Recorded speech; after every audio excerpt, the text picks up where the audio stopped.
The story opens with the voice of an angel echoing out, "I am the messenger of the god Aptens, the messenger of the star god." An angel? The girl asked blankly. "What is going on? I must be hallucinating." The angel announced, "Congratulations. You have been granted a chance to be reborn." The girl grew even more confused. Am I really dead? Sure enough, her body was lying right beside her. She could hardly believe her eyes. Really? After everything I've been through all this time? If you can't do it, then say so. There are plenty of people who can replace you. It was always like that. Her daily life had been endlessly exhausting. It's already 6, she thought. Before Assistant Park gets to work, I need to hurry back. As she walked, the girl was absorbed in reading a novel. It was a romantic fantasy novel. The girl felt regretful. No, seriously, she has handsome brothers and a handsome father and was born with a golden spoon. So why is she leaving home? She treasured the heroine like a golden sweet potato. Smacking the sweet potato in irritation, she grumbled, "Your handsome dad taught his daughter all kinds of things. And what about your handsome brothers?" So she clicked on the comments section and wrote, "Dear heroine, can I take your place as that family's daughter?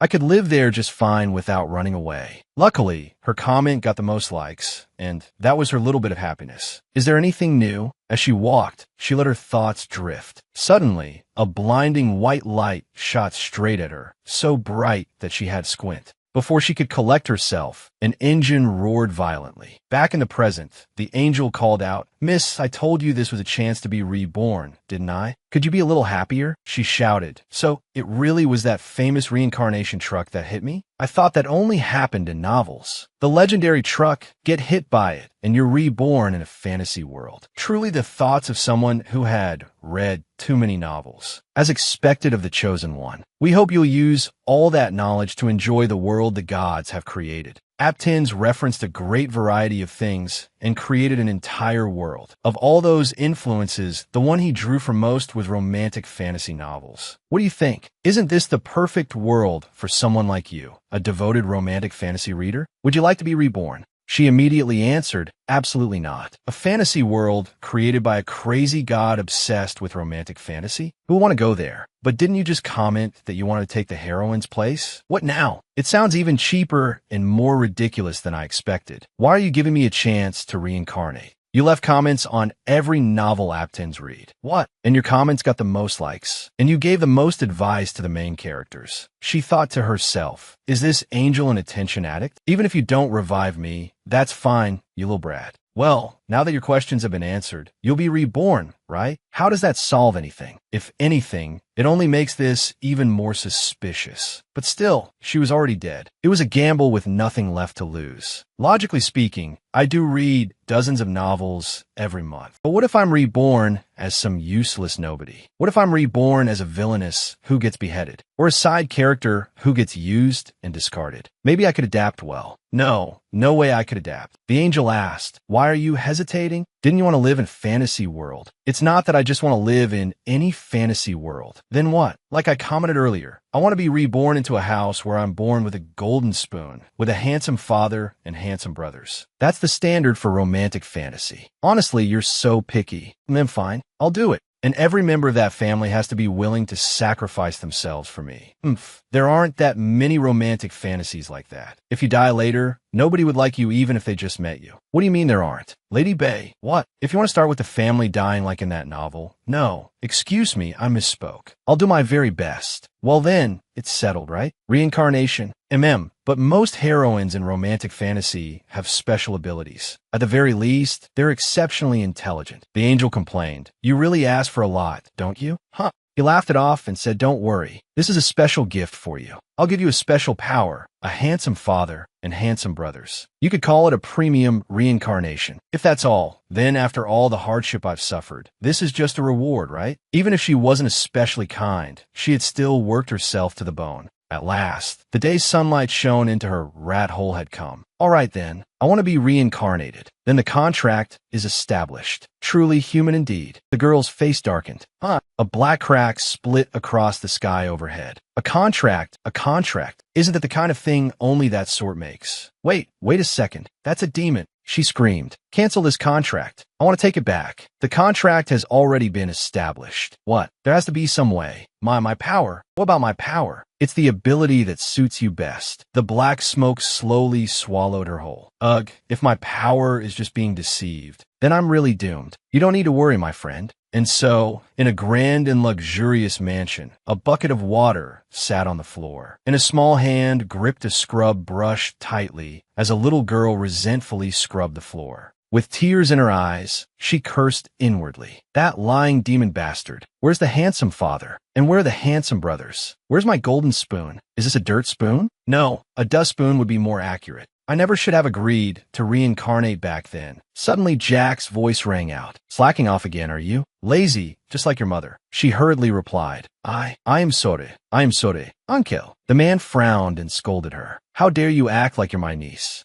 It's my Lord Marquis. Learn your place. That's exactly why your father abandoned you. That's true. Then again, maybe you're not even the Duke's real daughter. When she had first been reincarnated, she looked at that beautiful and splendid house and thought she had been born into a good family. Survival no longer seemed like a major issue. Life here, having dreams, receiving love, maybe even getting a happy ending like the protagonist in a novel. It had all been so exciting. But her cousin Cleety, if this world was a novel, then that child was the heroine. The heroine of this world wasn't her. Why did you come here? Father, you can't bully a child like this. Artai is truly so kind, always worrying about children like this. And my birthday is coming up. That's right. So isn't Father just ordering the hall clean for that? There's no need to throw such a grand party in the great hall for my birthday. It's my daughter's birthday. How could I possibly treat it carelessly? Father, really? Turning to her, Cleety asked, Are you all right, sister? There, relax now. Then Cleety turned back and, whether by accident or on purpose, drove her heel into the girl's eye. Eek, Father, my shoes got wet with that dirty soapy water. I'll buy you a new pair, so don't worry. Wow, Father, you're the best. Then the Marquis and his daughter left together, and the door slowly closed, leaving her sitting there in silence. Tears streamed down her face, and the shout echoed back in. Clean it up right now. That night, she lay trembling on her bed. Her legs scraped and reddened. She whimpered softly, It hurts. She remembered what the Marquis had said. TSK, you can't even clean one hall properly. Starting today, you won't be getting dinner for a week. Weekly, she thought, I only get one meal a day as it is. The words of the Marquis and Cleety kept ringing in her ears. Don't be too disappointed. If I gave my cousin free meals, wouldn't that be unfair to everyone else? Those who don't work don't eat. That's what Father said. So from now on, you need to work harder and do your job properly. You should be thanking me. Your father refused to responsibly provide child support. So at the very least, you have to pay for your meals. Do you know how much you've eaten? It's cost me a lot of money to raise you.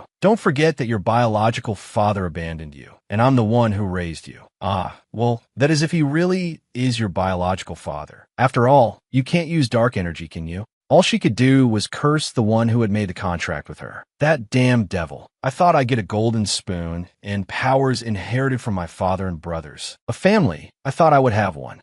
There's nothing. But why did the tears keep? There was no cold medicine here, and a child's body was far too fragile. It would be easier just to die. No, I can't be weak. No matter how wronged I feel, I can't just die like this. I have to survive in this 0-point world. Then, on Cleety's birthday, Ty, happy birthday. Oh my, she's still so young and already so dazzlingly beautiful. The dress was so gorgeous and extravagant that no one could believe it belonged to a child. Marquis Tarinka loved Cleety so much that he gave her an expensive dress on her birthday. Everyone buzzed with gossip. I heard that dress costs as much as a grand mansion, and he gives her one like that every year. She thought bitterly, she really receives so much love. Compared to her, suddenly Cleety cried out, my shoe. Immediately, a shout rang out. Why are you just standing there blankly? Wipe it off. She hurried over. I'll wipe. But before she could finish, she stopped because all the servants turned away one by one. It was on the Marquis's orders. They were not to help her. Marquis Tarinka barked, veins bulging in his neck. What are you doing? Disobeying again? Was a week of starvation not enough for you? Do you want a beating too? Seeing that, Cleety smiled slyly. Make sure you clean it properly. She comforted herself inwardly. It's okay. This is nothing special. I'm important. Then suddenly another voice rang out. Really? Then I must be remembering wrong. Curious, she secretly looked up. Everyone's attention shifted to the person who had entered.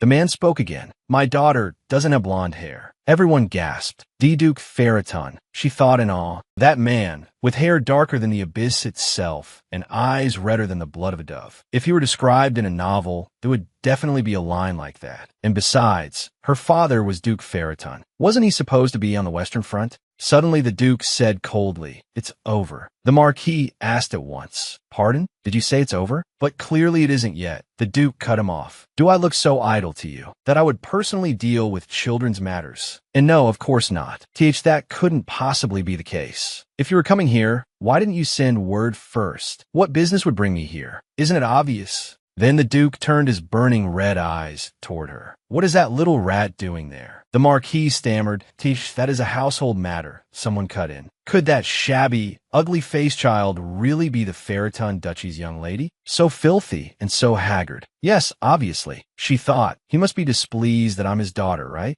But still, gathering up all her courage, she spoke. Even so, could you please take me with you?" The Duke asked in surprise. "What?"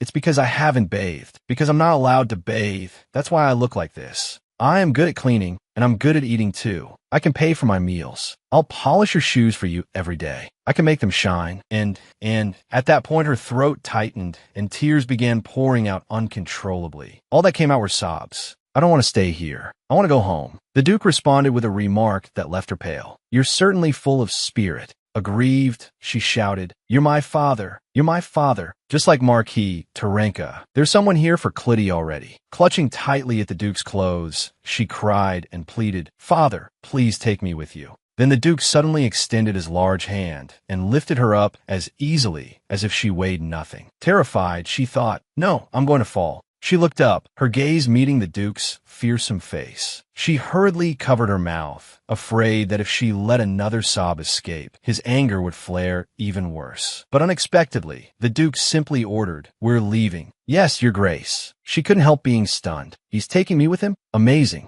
At last, she was escaping that horrible place. If he just took a few more steps like this. She squeezed her eyes shut and prayed, "Please don't leave me behind." Suddenly, a commotion broke out behind them.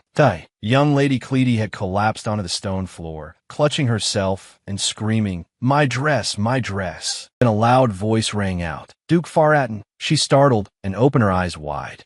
Could it be the Duke? "What?" The Duke turned away and said, "Has your judgment failed you? One should at least have ambition." Ambition, she wondered again. Why is Marquis Terenka just sitting there? Truly, he looked like someone with something stuck in his craw. Later, in a splendid room, she awoke on a soft bed. Rubbing her eyes, she thought, "What time is it?" A maid came in and said, "Young miss, you're awake." "Yes, good morning." As she washed her face, she thought, still no expression today. She doesn't seem to look down on me or hate me, though. It had already been 10 days since she came to Duke Ferraton's estate. This was wonderful. Her legs no longer hurt, and her health had recovered quickly. In fact, she was in better condition now than even before she had fallen ill. But still, the Duke had never once come to see her. Not that she exactly missed him, but, "Father, take me with you." Suddenly, she remembered what had happened that day. Ugh, how embarrassing. No, for now, all that mattered was being well-fed and warmly clothed, with no one beating her and no need to go hungry. "I want to live here." If that was the case, then first she needed to figure out what kind of person the Duke was. Justice, self-preservation. Peace still felt very far away. In a romantic fantasy, there were two kinds of villains: a punchable scumbag like Marquis Terenka, or a demon, a tyrant, a man shrouded in secrecy. Going by the flow of the story, the Duke was definitely the second type. I'd hit the jackpot with this one. At last, the day sunlight reached the rat's hole had come. Though if I wanted to be honest, not a single thing he said was actually true. Well then, to figure out what kind of person the Duke was. First, she suddenly sprang up and hurried to the window to wipe it down. "I have to work. I have to pay for my meals first." A servant hastily said, "Why, youngest young lady, if you do that, then we." She cut her off. "I decided I have to work if I'm going to live here." "No, it seems you've misunderstood something, my lady. You are Duke Ferraton's youngest daughter. You don't need to work." She answered right away, "If I were really the youngest daughter of this house, I would have been living here a long time ago. I was abandoned. An abandoned child can never become the baby of the family again." Just then, the Duke walked in and asked, "What is going on here?" Startled, she cried inwardly, Duke Ferraton, Every time I asked, they said he wasn't home, so why did he come back early today? She stammered, I am very good at cleaning. The Duke frowned. What? Who told you to do this kind of pointless nonsense? Because I said I'd pay for my meals. Suddenly, the Duke picked her up. You're still half asleep, aren't you? She jolted inwardly. No way. No way. Is he going to abandon me like this? But in the next moment, her eyes widened and sparkled when the Duke set her down in front of a table overflowing with food. With a dark expression, the Duke said, I'll say it again. Eat. She ate for a while, then stopped, staring at how much food was still left on the table. The Duke asked, why did you stop? Is that all you can eat? Sweating, she thought, no, I can't. I can't eat anymore. Forget where all this food is even going. My stomach really feels like it's going to burst. But if I don't eat, I might not just get kicked out. I might get killed. The Duke said again, you can eat more. Panicking, she wondered, what do I do? I really can't eat anymore. Right then, a maid bowed and said, why, your grace? May I say something? The youngest young lady is different from the young masters. Her stomach is very small, so if she eats any more, I'm afraid she'll get stomachache. The Duke asked, and you are?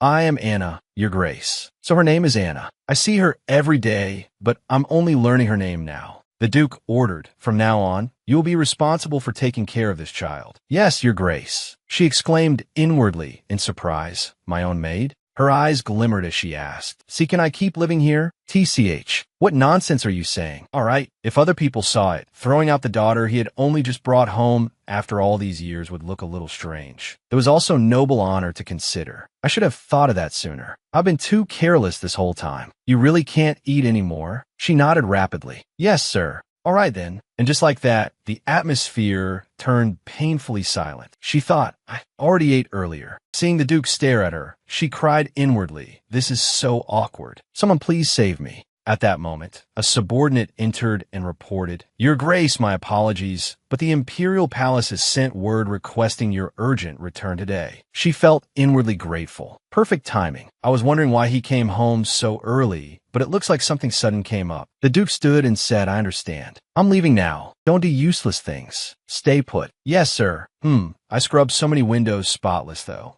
Life is hard, but if I keep staying here, then at least I won't have to worry about food. Meals and water will come on time. Youngest young lady, as you've just seen, His Grace has no intention of abandoning you. Yes, because Duke Faraton's reputation is involved too. You don't need to do chores anymore. You're still very young, and you are his only daughter, after all, so please put your mind at ease and think happy thoughts. At ease? Do I really look that anxious? Then two other maids came over and said, that tiny body of yours has endured nightmares and terrible pain. If you ever feel unwell, don't suffer alone. Please tell me, all right? Huh? Are they worried about me? Of course. After all, she cut in, but whether I tried talking to you or not, none of you seemed willing to answer when I asked anything. I thought you all hated me. We would never dare. Does the youngest young lady want to chat with us? She answered at once, yes. Then one maid said, the youngest young lady is different from the young masters. That's right. She looks just like an ordinary child. The blue-haired maid warned. Nancy, startled, she hurriedly said, I am sorry, my lady. I spoke out of turn. So she's Nancy. Well, of course I'm not an ordinary child if I reincarnated. She said it was fine. I like ordinary, simple things. Nancy's eyes shone as she praised her. And you're gentle too, my lady. She thought to herself, more than anything, this is the first place where I've felt the warmth of living people. I feel a little embarrassed, but I don't dislike it at all. The only daughter, a family.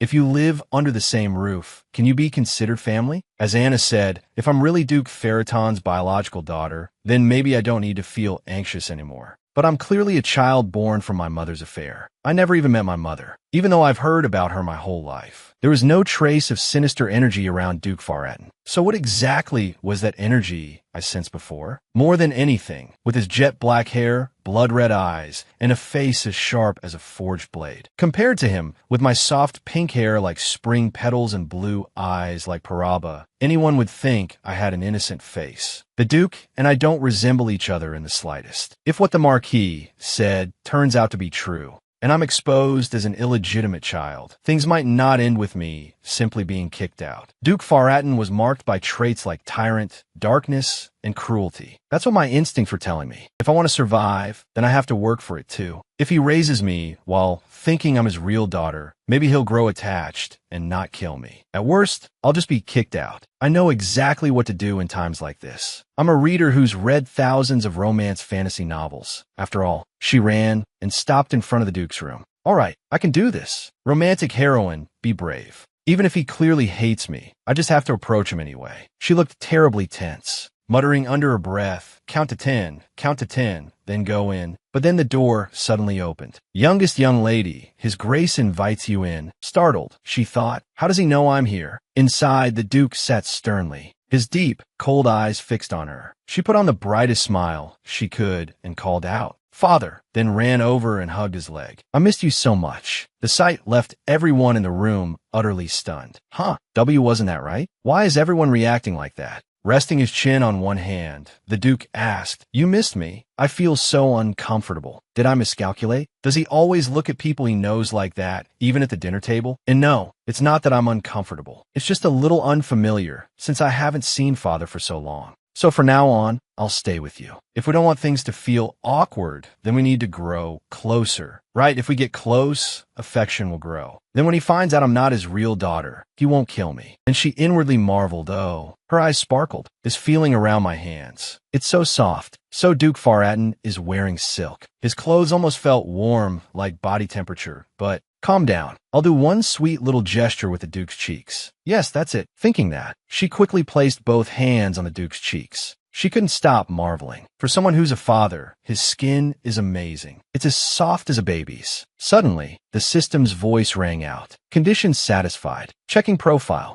A's contract check complete. Her eyes widened in shock when she saw the system window appear before her. What is this? The system notified her. Trait awakened. She could hardly believe her eyes. Was she seeing things because it happened so suddenly? How could I forget? The god who tricked me into reincarnating said he'd give me an ability too. Then, could this be it? If this is the kind of power that drives you into debt just to use it, I'll go bankrupt. If it's this ability, then honestly, I'd rather. The Duke's voice interrupted her thoughts. As soft as a baby, she jolted. Did I say that out loud? And he suddenly lifted her up and sat her on his lap. Seeing him hold out a hand, she thought, what is this? But the Duke unexpectedly started poking her cheek. Looking up at him, she thought, could this tyrant be turning foolish because of his daughter already? They say touching a child's cheek raises affection. It may only be a little, but I know I'm pretty cute. The Duke said, You look like an angry pufferfish. She argued inwardly, No, this is the face of someone denying reality after falling into a trap. Still, there was nothing she could do. Then the Duke ordered, That will be all for today's meeting. He picked her up and carried her away, and their destination was the bath. Time for a bath. She sniffed at her clothes. I'm already clean now, though. But why is he only taking me now? Wait, is it because of what I said? From now on, I'll stay with you.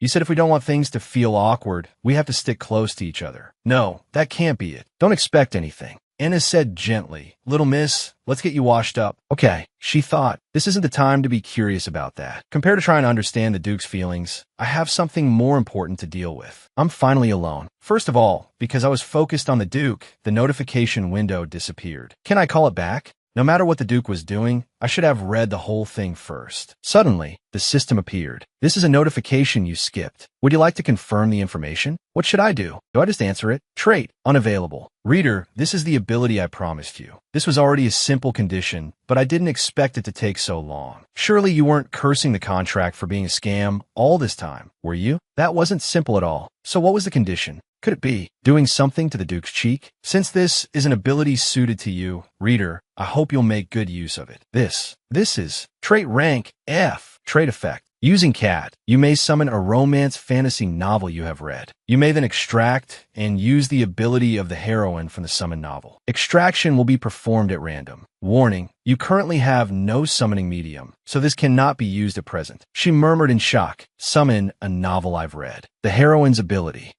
She cried inwardly. This is incredible. If I can use all those countless abilities, then survival won't be a problem anymore. I might even conquer the whole world. Goodbye to those gutter-like days. But we're a cat and a summoning medium. Then the system announced, you have a new quest. Prove your worth. Reader, did you really think that receiving an ability meant you could raise a glass and celebrate already? How naive. The world of romance fantasy novels is not so easy. Does that disappoint and dishearten you? Whether day or night, you must always watch your back. Never forget that. Wait, is this judging my qualifications right now? Why does this thing talk like that? Your ability is not perfect. Prove your worth by perfecting it through your own efforts. Condition. Collect a summoning medium. Reward. Chinch sutekat. She thought, even if I can't eat this, I still have to do it. Then she raised her hand to confirm. You have accepted the quest. All right, but where am I supposed to get a summoning medium? In romance fantasy novels, things like that are incredibly, incredibly rare. An imperial treasure, a sacred relic of the Holy Temple, a treasure of the Magic Tower, or a family heirloom passed down through noble houses for generations. For now, the only thing I can try searching for is the Faratan ducal family heirloom. It would be great if it were here. But then again, even if it really is here, wouldn't that be the problem? How could I ever ask them to hand something like that over to me? No, I don't even know whether summoning medium is one of those heirlooms in the first place. First thing, tomorrow morning,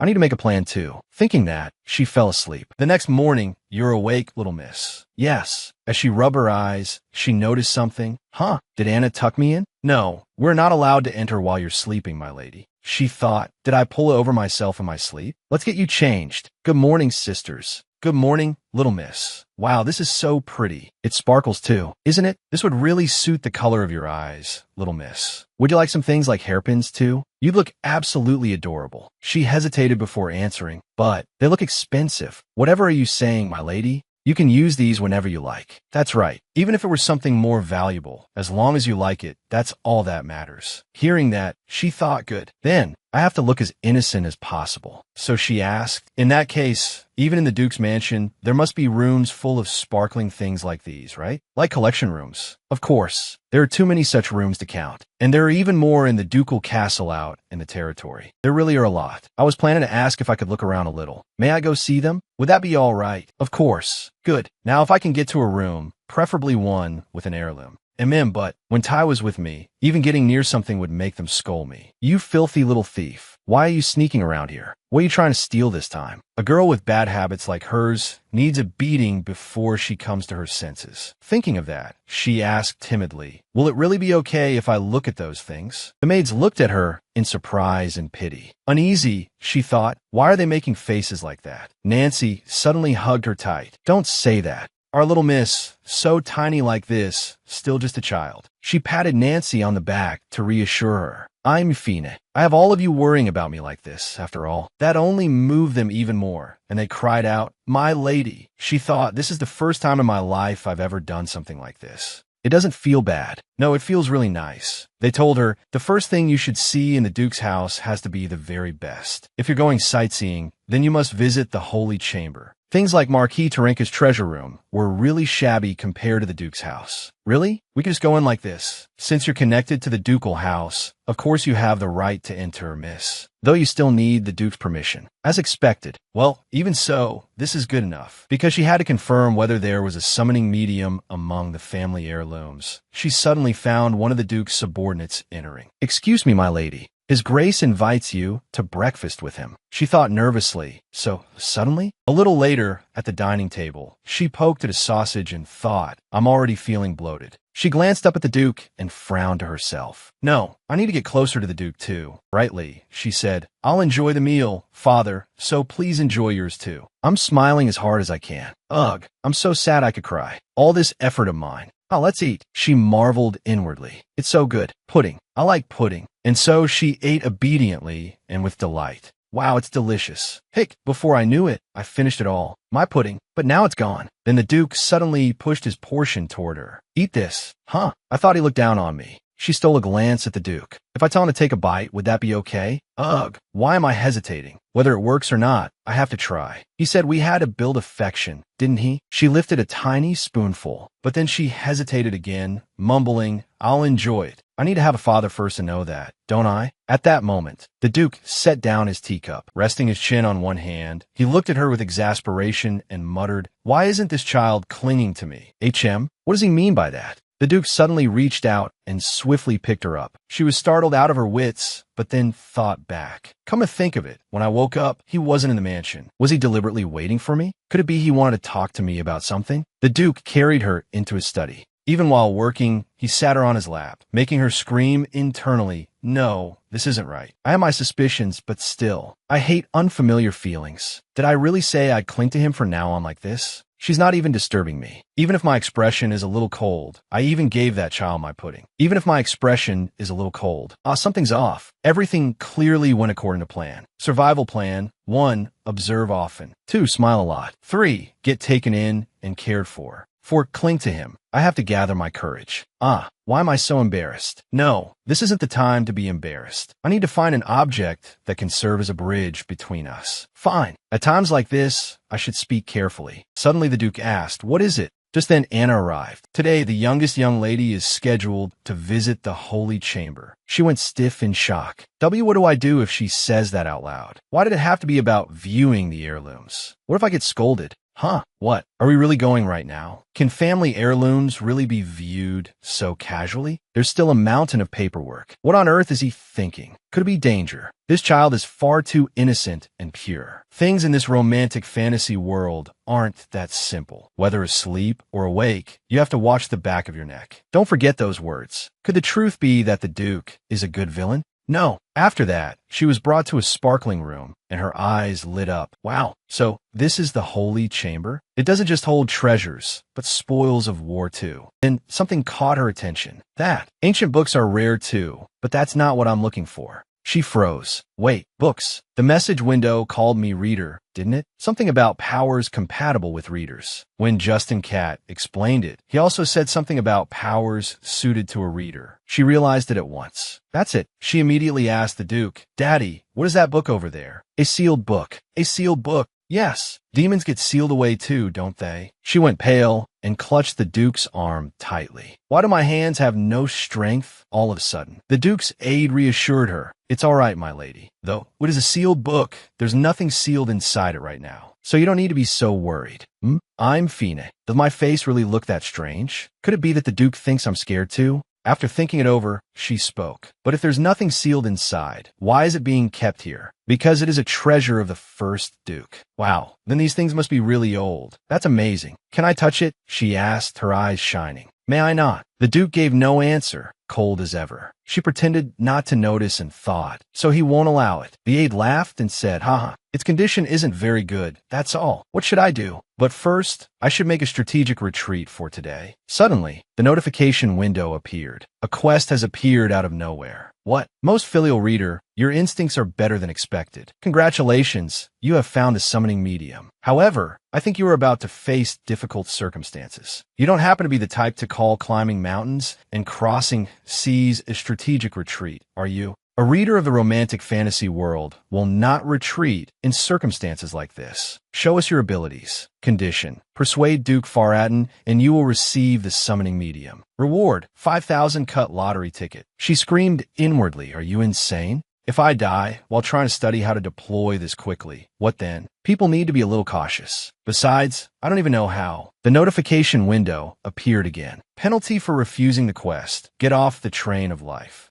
Surely it doesn't mean the kind of get off the train of life that I'm thinking of, right? Her heart howled. "If I don't do it, I die, but if I fail, I die too? You wicked demon." The notification added, "Benefit for accepting the quest. Hints will be activated." Hints? Is this what they call the carrot and stick? Hints? What kind? Choices? Affection level? Either way, if there are hints, I'll be able to get that book into my hands. You have accepted the quest. During the quest, hints will be activated as a benefit. Good. Let's see the hints. If possible, I'd also like the choices. She looked up at the Duke, then suddenly froze. What is that? Why is there a heart drawn on the Duke's cheek? Why is there a heart on his cheek? It kind of suits him, though. No, this is not the time to be thinking about that. There's a heart showing up over there. Do I have to kiss the Duke on the cheek? I shouldn't trust this demon. Her face turned red to the tips of her ears. Seeing that, the Duke asked, your face looks strange, like a sleepy frog." Calm down. A hint is just a hint. The condition has nothing to do with kissing. I just need to persuade the Duke, right? Then let the persuasion begin.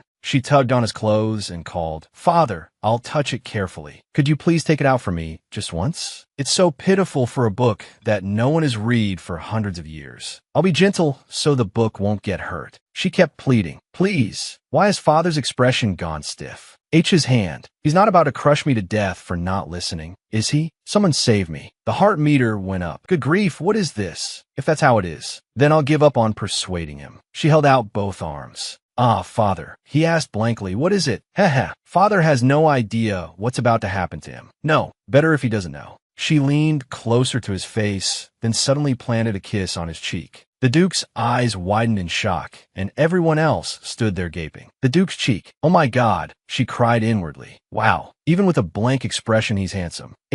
What's that?" Then came a rustle and a crack. A burst of light exploded outward, so brilliant it swallowed the whole room. Then everything abruptly quieted down. In his hands, which had been empty a moment ago, a book had somehow appeared. Startled by what had just happened, one subordinate shouted, "Why, Your Grace?" Her eyes shone as she reached out. "My book." But the Duke swept his arm firmly aside, his movements decisive and cold. "Does Father think he's teasing me?" Murky black energy was rising from the book in wavering strands. Then he said, "There is nothing abnormal. Even if nothing is imprisoned there now, it is still a place of sealing. There's no telling what residue may remain." She thought in surprise, is Father worried about me? So he didn't refuse because he was afraid the book would be damaged, but because he was afraid I might be in danger? The aide suddenly said, "Your Grace, no matter what, this is a treasure of the first Duke and an heirloom that has accompanied House Faraton since ancient times. If the little lady touches it and tears it," before he could finish, the Duke shot him a sharp glance and said, "Does this belong to you?"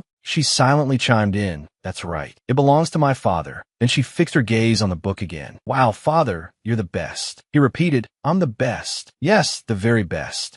Seriously, just give me the book." The heart again? "If I ever catch that demon bastard, you're dead." So once again, she kissed the Duke on the cheek. Oh, is he actually happy to be kissed by his daughter? Is this the classic symptom of a doting fool of a father? Now his expression looks a little better. It stiffened up again. Then I was right after all. Even so, she smiled slyly. Hee. She immediately opened the book. At that very instant, the pages trembled softly, and then hundreds of letters flew off the paper all at once. At the same time, the notification window appeared. "You have obtained the summoning method. Quest completed. Prove your worth. Quest completed. Best filial duty. Reward issued. 5,000 cut. You will receive a 5,000 cut lottery ticket as a reward." She rejoiced inwardly. So I escaped the danger of my life going downhill. And on top of that, a 5,000 cut lottery ticket. Cut is the best. Senior aide of Duke Faraton, Viscount Uncle, admires you. Duke Faraton's tutor, Heezer, feels respect for you. A group of senior maids of Duke Faraton feel respect for you. Your influence within the Faraton family has increased slightly. 500 cut issued. Oh ho, if people react, I get extra cut? But why are they admiring and respecting me? In addition, Duke Faraton's satisfaction upon being persuaded was at the highest level, so additional compensation will be granted. The Duke's satisfaction was at the highest level? With that expression, the Duke asked, "So, are you done looking?" "Oh, why yes I am. It looks like there's a new notification too.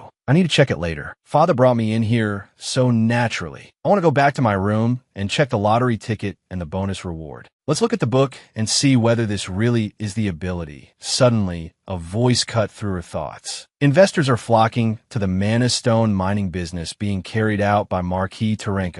But strangely enough, I heard that Duke Faraton invested in it as well. Of course, it's only a rumor. If you had not ordered us to keep watch on Marquis Tyrant, I would have dismissed it." Those were the words Marquis Sheridan let slip while drunk. After sobering up the next day, he denied it. However, the suspicious point is this. Despite the many variables in Mana Stone mining, it seems the investors have flocked in far too heavily. Here is the list of investors. She thought to herself, Duke Devachin, Duke Iskamil, Marquis Sheridan. Those are major figures in our kingdom. The Duke spoke. People with that much influence have already acted. Isn't that very strange? If the mined mana stones turn out to be empty, they would only lose money. This is only possible if one is certain the mana stones are full of mana. And what could provide that certainty is a report stating that Duke Faraton invested in the Mana Stone mining project. It seems Marquis Sheridan lied when he was drunk. Where would I even have heard such nonsense? Marquis Sheridan's drunken words words had no clear source, but when we traced the trail, we found that all three invested at the same time. Marquis Sheridan attended many parties and clubs. Duke Devichin and Duke Iscamil, however, remained silent. She quietly analyzed the matter in her head. The three of them never had private contact. Oh, then it must be one of two possibilities. Then the Duke said, in that case, it would be one of two things. She looked up at him. Huh, we're thinking the same thing? Either the two of them invested in spite of that absurdity, simply because Faratin had invested, or, without realizing it, she voiced her thoughts aloud. Marquis Tyrant spoke to them directly. At once, the whole room fell silent, and all eyes turned to her. Huh, did I just say that out loud? What did I just say? Faced with the Duke's probing gaze, she hurriedly explained, Uncle said that. What do I do? You mean Marquis Tarenka? Yes, I saw Uncle telling a very well-dressed person that Father had already invested. Wouldn't it be strange for a child to think like this? He showed them something too and said it was proof. It really was a beautiful card, pitch black, but very shiny. Ah, a card that looked like this. Viscount, Uncle held up a card. This one. Are you certain Marquis Tarenka showed them this and spoke that way? Yes, that's right. Then she suddenly paused and thought. It's Duke Faraton's, right? The room erupted. If he wasn't crazy, how could he dare do such a thing? You call this proof of investment? The Duke gave money to Marquis Tarenka. If the Mana Stones are real, then fine. But if not, this will become a huge scandal. People will say Duke Faratin was involved in fraud. She looked up at the Duke and thought, why is he so quiet? Is he still scrutinizing me? He asked, how did you hear that conversation? Is he suspicious of me? Uncle met that person while I was polishing his shoes. A tyrant father doubting his own daughter. If I get even one detail wrong, I'll die. That's why I heard it. You heard it while polishing shoes? Someone said. From what I know, over the past several years, all the banknotes issued were sent to Marquis Tarenka. Yes, that was supposedly for the expenses of raising his youngest daughter. She immediately waved her hands. No, that's not true. Nothing like that happened. He only sent an astronomical monthly fee to the ducal castle. It's true. Uncle said there was no money, so I had to eat less and work hard cleaning and washing dishes. I did everything Uncle told me to do. That's why he let me sleep there and gave me meals. The others whispered in shock. No, how could anyone do that to a child? I can hardly believe it. Wasn't Marquis Tarenka famous for having a foolish daughter? Her face darkened as she thought, Father abandoned me without paying for me. Clenching her hands tightly, she said, I was abandoned. Are you still suspicious? I was talking like a grown-up just now, though. She went on, I could only do a little work, so they only fed me twice a day. A lot of times I only got one meal because I didn't finish my work. There were even days I had to go hungry. Isn't that enough? I had to say it as harmlessly as possible so it would fit my age. I don't want to die. How am I supposed to survive like this? If I say even one wrong word, suddenly a loud voice rang out. Really, startled, she dropped the book. She quickly bent down. While I was shining shoes like this, Uncle told that person this card was proof of investment. He said the same thing to another red-haired man, too. It's true. Suddenly, the Duke glared and said, Who do you think you're interrogating? Her aunt? Wasn't your Grace the one interrogating me first? What do you mean? Thinking that. She answered fearfully, no, I'd never dare question you, your Grace. At once, the whole room grew stifling with black smoke, and everyone clutched at their throats in pain. In a cold voice, the Duke said, No need for more words. Then he held out his hand to her. It seems you remembered things you didn't need to. What? Is he going to question me now? Nervously, she took a step back. No, this is bad. She hurriedly grabbed his hand just as he was pulling back, which made the Duke look a little surprised. Then he lifted her up and looked at the long sleeves covering her hands. The Duke said, We'll have to call a tailor. Understood, Your Grace. After that, everyone resumed the meeting. The next matter is... The Duke's hand gently stroked the little girl's head, and then she woke up in bed. Did I fall asleep? I was definitely in the Grand Duke's office, and it must have brought me back to my room. I can't see the maids, and it's like a ghost town. If that's the case, this is my chance. My book. As expected, it's so old it looks like trash. Isn't it the kind where the pages fall out the moment you open it? Even though she was worried, she had to check the book quickly. The agility beloved by all readers. The instant she opened it, a brilliant light burst from the book. She lifted her head toward the space engulfed in light and raised her hand as if trying to grasp something. It was a new book, completely different from before. It had entirely turned into another book. It was sparkling, undamaged, simply cleaner. Is this okay? The treasure of the first Duke.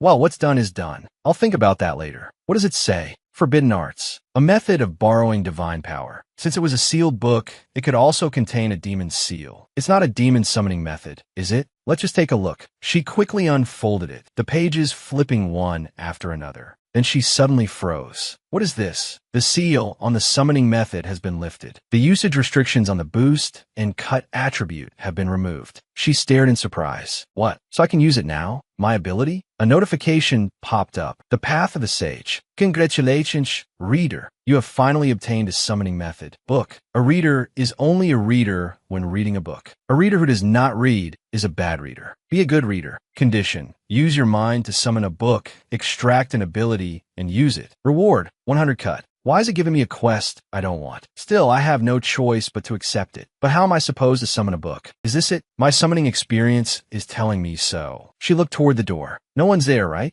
Then she stretched out her hand in front of her and muttered, "O one who carries cold blood, appear before me and bring me power." A notification reminded her, "Please state the title of the novel you wish to summon." She ducked under the blanket and thought, this is so embarrassing. At the current bronze rank of crack and cut, what can be summoned is a romance fantasy novel the reader has read. The title is, even though I was born with a golden spoon, I'll still run away. If I could just get this one skill, I won't have to live in fear of dying or getting kicked out anymore. Suddenly, a notification popped up, insufficient memory. I'm short on memory here too. You currently have 1,000 memory and one 5,000 memory draw ticket. Would you like to use the 5,000 memory draw ticket? A 5,000 memory draw ticket. I want to use it. The wheel never misses. She shouted. Why is he there? Don't tell me the odds on this will are rigged too. She quickly calmed herself. No, don't be so negative. Think positive. And she decided, use one 5,000 memory draw ticket. She clasped her hands together and prayed. 5,000 memory. Please be 5,000 memory. A notification appeared. Congratulations. Seeing that, her eyes lit up with excitement. But then it announced, you won 100 memory. She collapsed onto the bed in disappointment. Ahaha. Even in my past life, when other people won 1,001 or 5,001, I only ever got 101. It's the same here too. Your current memory is 1,100. You didn't have to tell me that. Are you making fun of me? With 1,100 memory, I still can't summon a novel. If I only win 100 or 200 at a time, how long will it take to save enough? Right, there was still a notification I hadn't checked. Duke Feriton's favorability is at the maximum, so additional compensation will be granted. Would you like to claim the additional compensation now? Calculating additional compensation. Payment complete. Additional compensation. A novel rental ticket has been issued. Would you like to summon a novel using the novel rental ticket? Usable for 3 days from the date of summoning. I can rent the whole thing and not just one volume. This is way better than winning 5,000 memory. Thank you, Duke. I don't really understand it, but thank you for liking me the most. Elsewhere, the Duke, having just been mentioned, felt his ears itch. Anyway, then, earning memory seems harder than I thought. I should save this memory for now. Suddenly, a voice called out, "Excuse me, my lady." "Excuse me, my lady. You've been awake for quite some time, haven't you?" Startled, she replied, "No, I haven't." "You must be very hungry, right? You were sleeping so soundly, so I didn't wake you at mealtime." I slept without even realizing it." It makes sense that you're tired, my lady." Even so, everyone was very surprised. No one expected you to fall asleep in the Duke's arms. She whipped around. What? I fell asleep in father's arms." "Yes, you slept very soundly." "Very soundly?" "At first, you nodded to greet me. Then you sprawled right on top of the Duke and slept peacefully. Everyone got scolded for trying not to laugh. So Anna carried me back here, right? Please say that's what happened." "No, the Duke carried you back to your room himself." "Next time, Anna, please carry me instead." "What if father finds it bothersome?" "There's no way the Duke would find it bothersome." "Oh, right. Did you see the tailor who was called in today? Usually, even having your measurements taken is troublesome, so the head butler was quite worried. The Duke truly cherishes you." "Oh no, I made her worry again." "I'm really fine. It's just that his grace is still very clumsy, that's all." "No, really, I thought he was a perfect person. Someone with no gaps at all. Someone who didn't need anyone." They don't understand, because that isn't perfection, Anna said. But seeing how the Duke treats you, I realized he's just clumsy. Seeing how Father treats me? That's right. Ever since I started working in the Duke's residence, I've kept seeing things I've never seen before. Because the Duke is different from ordinary people. Different from ordinary people? Why? What's different?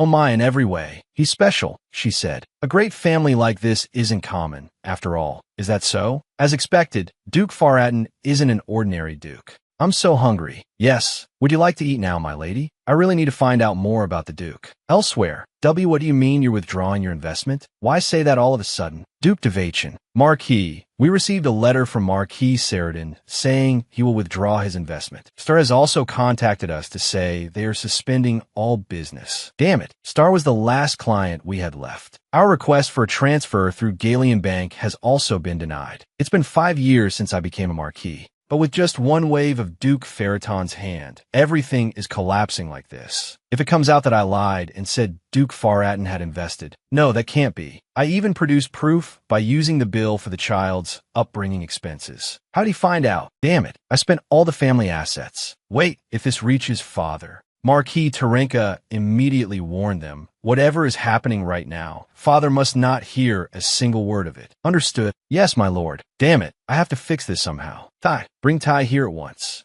Cleety quickly went to call her. Father. Oh, right, my daughter. Don't you remember your cousin? You should visit that little girl at Duke Faraton's estate. Why her? Even if you weren't born at exactly the same time, she's still your older cousin. To you, the two of you are like sisters. What sisters? Me and that brat? If anyone has to visit, she should be the one coming to see me. Of course she would. But do you think Duke Faraton would allow that? That's true. Everyone hates her, so I'm the only one who plays with her. There's no helping it. I'll have to go first then. I really am such a kind person. That's my daughter. Watch carefully how that child lives, and see what kind of person the Duke is too. Understood. If I go, she'll be so surprised, won't she? If I go play with her, she'll be overjoyed. Meanwhile, she wondered, Aunt, why are my ears so itchy? She hummed to herself while drawing on a piece of paper. Our young lady draws so beautifully. This is a pineapple, isn't it? She frowned and replied, It's Anna. This is me holding hands with Anna. What did you say, my lady? Huh? Why is she acting like that? Was I caught trying to butter her up for information? Suddenly, Anna snatched up the drawing and held it high. I'll treasure this as a family heirloom for the rest of my life. I'll pass it down for generations. I have to show everyone. Wait, that. She said it looked like a pineapple. How strange. I don't really know, but maybe it's still understandable enough to recognize. Should I ask another maid? She went to Nancy, and Nancy immediately declared, I don't need a husband anymore. I'll go to my grave with the young lady's drawing. Had she been planning to follow her husband into death? Another maid said, I'll hang milady's drawing up so I can look at it every night before I sleep and see it first thing when I wake up. Another maid said, she gave me her heart. My heart. Would you like it, my lady? If it's for you, I can rip it out. I don't need it. Then someone else's heart? She cried. No, adults all seem extremely rational and yet really weird. Sob, sob, this is scary. My lady, it's time for your walk. Weren't you planning to go to the greenhouse today? I wonder what milady is doing there. The greenhouse? The greenhouse in the main mansion? Now it finally feels like I've really entered a romance fantasy world. My lady, if you run like that, you'll fall. The moment the words ended, she tumbled to the ground. Ouch! My lady, are you all right? Suddenly, a pair of feet came into view. The Duke asked, what did you do? She answered, I fell. The Duke asked again, why? Why? Because I fell, that's why. Your Grace, children fall all the time. She fell because she's weak. She raised both hands. Pick me up, Daddy. He immediately lifted her. When he saw the red scrape on her leg, the Duke's face darkened. He hurried off carrying her, making the servants cry out in surprise, Master! Regretfully, she thought, my greenhouse. A little later, why is my knee turning even more purple? The young lady has had medicine applied. It should heal in just a few days. I knew you were frail, but I didn't think it was to this extent. Could being weak be one of the reasons I was abandoned? No way. I don't even have demonic energy. Don't tell me I really am an illegitimate child. The servants whispered among themselves. Do you think His Grace can apply it properly? Wouldn't it be even worse if he can't? Hearing that, the Duke looked at her sternly. She flinched and thought, so scary. Then suddenly, the Duke applied the medicine himself. The servants gasped. Oh my goodness, the Duke! She too looked up at him in surprise.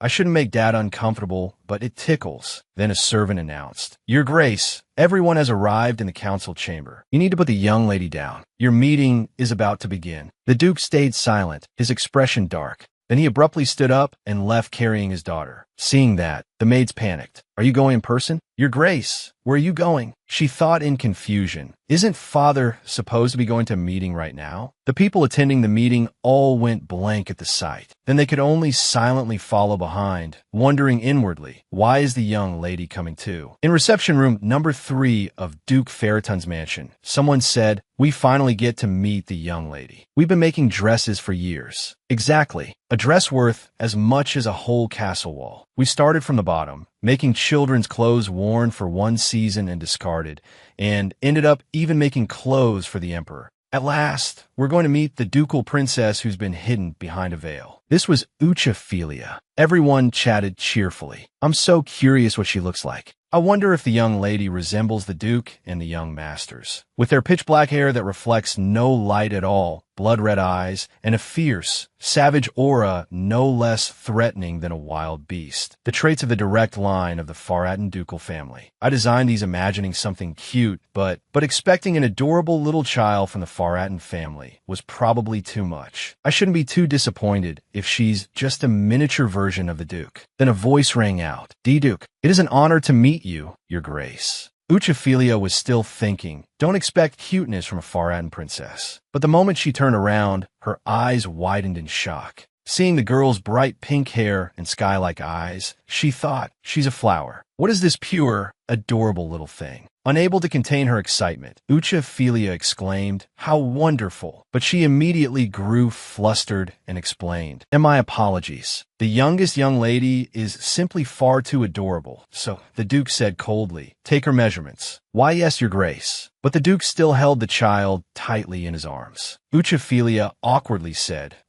Your Grace, to take measurements, you'll have to put the young lady down for a moment. But seeing the Duke's expression, she shrank back in fear. And no need. We'll manage on our own. After finishing the measurements, it seemed the result still did not satisfy her. Uchophilia immediately used a designer's secret social technique. Even while I was being measured like this, she sat obediently in his arms. It really did look like the little lady liked the Duke. One adorable child. She says she wants to stick to me. It's troublesome. That was all Uchophilia had been waiting for. If she bothers you that much, why not put her down? That said, judging by the way the Duke was holding the little lady, it seemed the Duke truly cared for her too. It looks bad when she keeps stumbling around like a newborn fawn. So I picked her up. The two men behind him nodded in agreement, then used the House Ferriton street survival secret technique of flattery. Our youngest young lady is very fond of you, my lord. The other day, when she fell asleep in your arms, she looked so comfortable. When my daughter saw me return from the battlefield, she burst into tears and screamed that a scary man had come. She thought to herself, no, what did these men even eat? How did this turn into this? Oh wow, just look at his expression. They continued, look, the little one is hugging her father even tighter. Isn't that cute? See, there's nothing better than a father's arms. The young masters haven't even been held by you like that. I'm so jealous. The Duke secretly smiled a little, though he deliberately put on an annoyed expression. My lady, do you like the Duke that much? Wearily, she answered yes. That's right. How much do you like him? All three of them looked at her expectantly. Say, Daddy is the best. Come on, say it. Daddy is the best. Unexpectedly, she raised her fist, then pointed at the tip of her finger and answered just a little, about this much. The atmosphere instantly turned tense. And my lady, didn't you say you liked the Duke? I like Daddy a lot. This much. They immediately began imagining their own tragic end. So this is where I'll be buried. I'll choose to be God's servant. My dear, it was a happy life. Then suddenly she brightened and cried out, Dada, as much as everything in the universe put together is big, that's how much I like Daddy. Everyone was dazzled by her radiant declaration. Well, this is a crepe, and he's seeing the Duke staring at her. She thought, oh no, did I overdo it? But unexpectedly, the Duke said, I didn't hear you. I couldn't hear that. Do I have to say it again? So she said, I like Daddy as much as everything Daddy has sacrificed for this world. The Duke's eyes practically crackled. Did you hear what my daughter said? Perfectly clearly, sir. The youngest young lady truly adores you. To be so deeply loved by your daughter, you really are remarkable. She inwardly sighed. How childish. Suddenly the Duke asked, but why did you leave out so much? She blanked. I've never even thought about that. She tapped a finger against the Duke. It'll be better from now on. When I'm with Daddy, if I stay by your side, then you'll definitely become even better. That's why I give you this much love. You're still so little, and yet you think that deeply? How can you be so amazing? Good, I got through that well. What? That look. Here, doesn't this one stand out? Uchophelia looked at the dress and wondered. It's smaller than last time. How strange. Well, it can't be helped. The dresses I brought are all a little bigger than the young lady's measurements, but there shouldn't be any problem trying them on. This feels strange. Now, then, Your Grace, if she is going to try on dresses, you'll have to put her down. Why does she need to try them on? Well, how much is this dress? I'll buy them all. You've already taken her measurements, so you only need to alter them to fit. Today, I'll buy every piece of clothing you brought. Uchophelia went from surprised to delighted. I understand, my lord. However, I do have one condition. Make the sleeves fit at the wrist or shorter so my daughter doesn't have to keep tugging at them and clutching them in her palms while wearing them. Yes, I understand. Moved, she thought, even if he isn't my real father. Maybe he's not as bad a person as I thought. Meanwhile, my lady, I think we've arrived at the Duke's residence. The one sitting in the carriage was Clytie. Clytie's eyes lit up. Hey, this is Duke Faraton's place? They say that if all of Duke Faraton's gold were stacked together, it'd be taller than Horse Tower. I guess that wasn't a lie. What? Why didn't you stop in front of the mansion? I believe the place we saw earlier was the mansion. No matter how you look at it, this building seems more like the main house of a noble family. At that moment, the butler said, we were never informed that the daughter of Marquis Tyrant would be visiting. What is this? There's even a butler. Good grief. Do I need permission just to see my cousin? From next time onward, please be sure to follow the formal visiting procedure. Otherwise, you cannot be admitted into the estate. As soon as the doors opened, Clytie was overwhelmed by the splendor of the residence. Words of admiration kept spilling from her lips. Wow, this is incredible. Clytie skipped along excitedly. Then she remembered the Duke's appearance and thought, the first time we met, I was so scared I didn't really notice. How can someone be like that? If my father were like this? Well, he is my uncle by marriage, isn't he? The servants always like me. If we're family, I'd look absolutely gorgeous here. Black blood and cold blood, the cruelest murderer. Duke Faraton doesn't know sadness, and they say if he cries, other people's blood flows in place of tears. The more frightened a person is, the lonelier and more isolated they become. My uncle must want me to come here too. I'm the only one who can comfort his loneliness. There are no filthy little pests here. I'll take care of it. A dirty child like that doesn't suit such a beautiful house. Thinking that, Clytie shoved the girl's door open hard. But the moment she saw her, Clytie was startled and wondered, what's this? Was her hair originally that color? How should I put it? She's like a completely different person. How should I say it? The table was full of sweets. She casually lifted her teacup and took a sip, making Clytie fume inwardly. What's with that brat? She's ignoring me. Then she raised her voice and snapped, Sis, you're even ruder than I thought. She shot back at once. Isn't the uninvited guest who barged in without greeting anyone the rude one? What? You said you missed me, so I came here. I missed you? And what's with the way you're acting? How shameless. You're not even the Duke's daughter either. Father said so, sis. You're just an illegitimate child. A filthy bastard born because your mother cheated and gave birth to you after betraying my uncle. How dare you shamelessly use the Faraton name and live in the Duke's estate? Suddenly, a notification window appeared. Emergency quest triggered. She was startled and thought, here, right now, need a refreshing drink? Doesn't your throat feel tight? Doesn't your chest feel stifled with frustration? What you need right now is a fizzy soda to blow away the stress. Am I a sweet potato or something? Rip this sweet potato out by the roots at once. Overthrow the sweet potato. What is this? I feel like I said this in my previous life. A strangely familiar feeling came from the bizarre quest window. Reward condition, 2,000 cash. Penalty, failed reincarnation punishment for temporary quest canceled. The moment she heard money, her eyes lit up. She blazed with fighting spirit. From now on, it's all about cash. Quest accepted. Clytie continued sneering. Why aren't you saying anything? I guess you finally realized it now. Before she could finish, the girl cut in. Hey, Clytie froze. Hey, are you talking to me? Who else would I be talking to besides you? What? How dare you? How dare you look down on me? She answered, let's see. Here's your soft drink. Sprite bomb. Then she smiled and asked, when exactly did I look down on you? Are you so busy eating well and dressing nicely here that you don't understand the situation? What? HM, nice clothes? My uncle only took pity on you and granted you that favor. Those things aren't yours. She thought helplessly. Is she like this just because I'm dressed better than her? How childish. If you're this arrogant, no one will like you. My father already said so. You've been treated so specially that you think it's only natural. That's why you need to work for what you eat. Though I guess my father's education didn't do much, huh? Is that why my uncle threw you out? If what you say is true, then I could be kicked out of the Duke's estate, right? That's right. Once Cleety thought she'd gotten through to her, the girl stepped forward and cut her off. But I probably won't be kicked out over what I said to you. Daughter of Marquis Tyrant. How dare you call House Ferriton's little lady arrogant? Her fierce bearing made Cleety hesitate for a moment. Then she grew so angry that she ground her teeth, stumbling over her words. Why you? The girl corrected her. You should call me young lady. Haven't you even learned basic etiquette?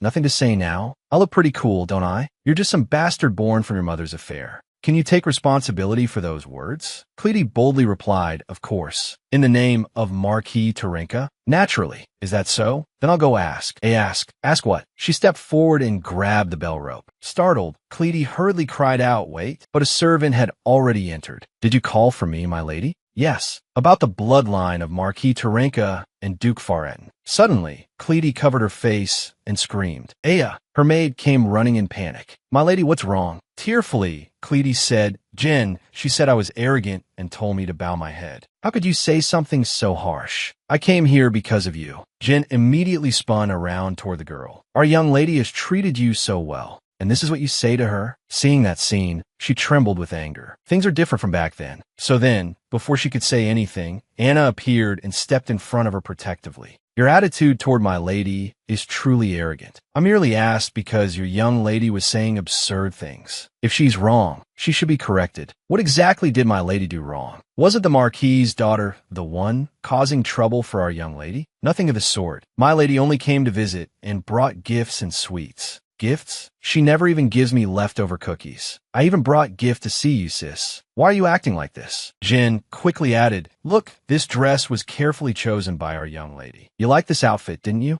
I saw you sneaking glances at my dress. Let's make up, okay? I'll forgive the harsh things you said. Cleety's face was full of scheming malice. You should be grateful. Before she could finish, a cold voice rang out. Why are there so many people here? It was none other than the Duke. Then he added, as for stealing my daughter's clothes, you seem to have quite a lot to say. She wondered inwardly, why is the Duke already back? An hour earlier, in the Imperial Palace conference room, everyone was frightened by the Duke's gloomy presence. I've been attending this whole time, so why am I still this scared? Then the Duke spoke. There are still quite a few opinions left. As for the strengths and weaknesses of this battle, let us review each department's reports once more and discuss them afterward. Yes, sir. That's wonderful. Yes, sir. We've been in this meeting for hours, and now we can finally breathe. Right. Good heavens. So much time has passed already. I was going to buy my daughter an eclair, but now I'm worried I won't make it in time. Your lordship, you're always worrying over these things. Couldn't you just have a servant buy it? This man understands nothing. It makes a difference when her father brings it home himself instead of a servant. The Count is absolutely right. When I buy my little girl something to eat, she welcomes me so happily. The Duke immediately thought of his daughter and told himself, if I buy her an eclair, she'll run over to thank me and kiss my cheek. But that shop is famous too. There's a chance they're already sold out. Then he imagined her drooping as she said, there's no eclair? Then she turned away, even lifting a hand in farewell. The Duke's face darkened. My cheek kiss. Everyone turned to look at the Duke and saw the killing intent around him growing darker and darker. Is what we're talking about making you uncomfortable? It's been so long since he came back that I'd completely forgotten the Duke's workaholic face. Let's move the meeting along. Suddenly, the Duke asked Viscount Tizo, that dessert shop, where is it? The man went pale. Is he scolding me for talking about buying snacks for my daughter during a state meeting? No, this level isn't scolding yet. To the Duke, we're no more than the corner garnish beside a dessert. Was that a threat asking whether I no longer wish to live? Duke Farraton, a terrifying man. Thinking that, the Viscount replied, it seems Duke Farraton is interested in that dessert. You don't look like the type at all. At that, everyone was stunned and silently worried for him. Read the room, please. Did you think before speaking? Shall we resume the meeting? Next is the document from the temple. Suddenly the aide approached and whispered something into the Duke's ear. The Duke frowned, slammed the table, and shot to his feet, making everyone cry out in alarm. Duke Farraton, where are you going? There is still much to discuss. He cut them off and replied, I have urgent business. But the meeting has barely gone on that long, sir. We must finish today. Since when has my attendance become an obligation? With that, the Duke slammed the door behind him. Everyone stared at one another in confusion. What on earth happened? The aide thought to himself, it's nothing serious. Relax. Though I couldn't hear all the details, the last time he suddenly stepped out, I heard the youngest young lady was wiping a window. He hadn't gone out in a very long time. He said it was so the youngest young lady wouldn't feel awkward clinging to him. And today, as soon as he heard that the Marquis Tyrant's daughter had come looking for the youngest young lady, he reacted like this. Even more than people using the Duke's name to swindle others. He was angrier about the cold treatment the youngest young lady had received. This is so strange. Normally, Duke Faraton is very unlike other people. Even if he has learned how to blend into human society, it only goes that far. It's not for his own sake. In other words, he has never needed to exchange any kind of emotion. The same was true even with the 3 young masters before the youngest young lady came. But the youngest young lady, at that thought, the Viscount smiled unconsciously and said aloud, It seems nice, actually. The Duke stopped at once when he heard that. The Viscount hurriedly explained, I mean, you dote on and cherish the young lady greatly. She's Faraton blood. Of course, she must be protected until she comes of age. That's not what I meant, my lord. Isn't the youngest young lady simply lovely and adorable?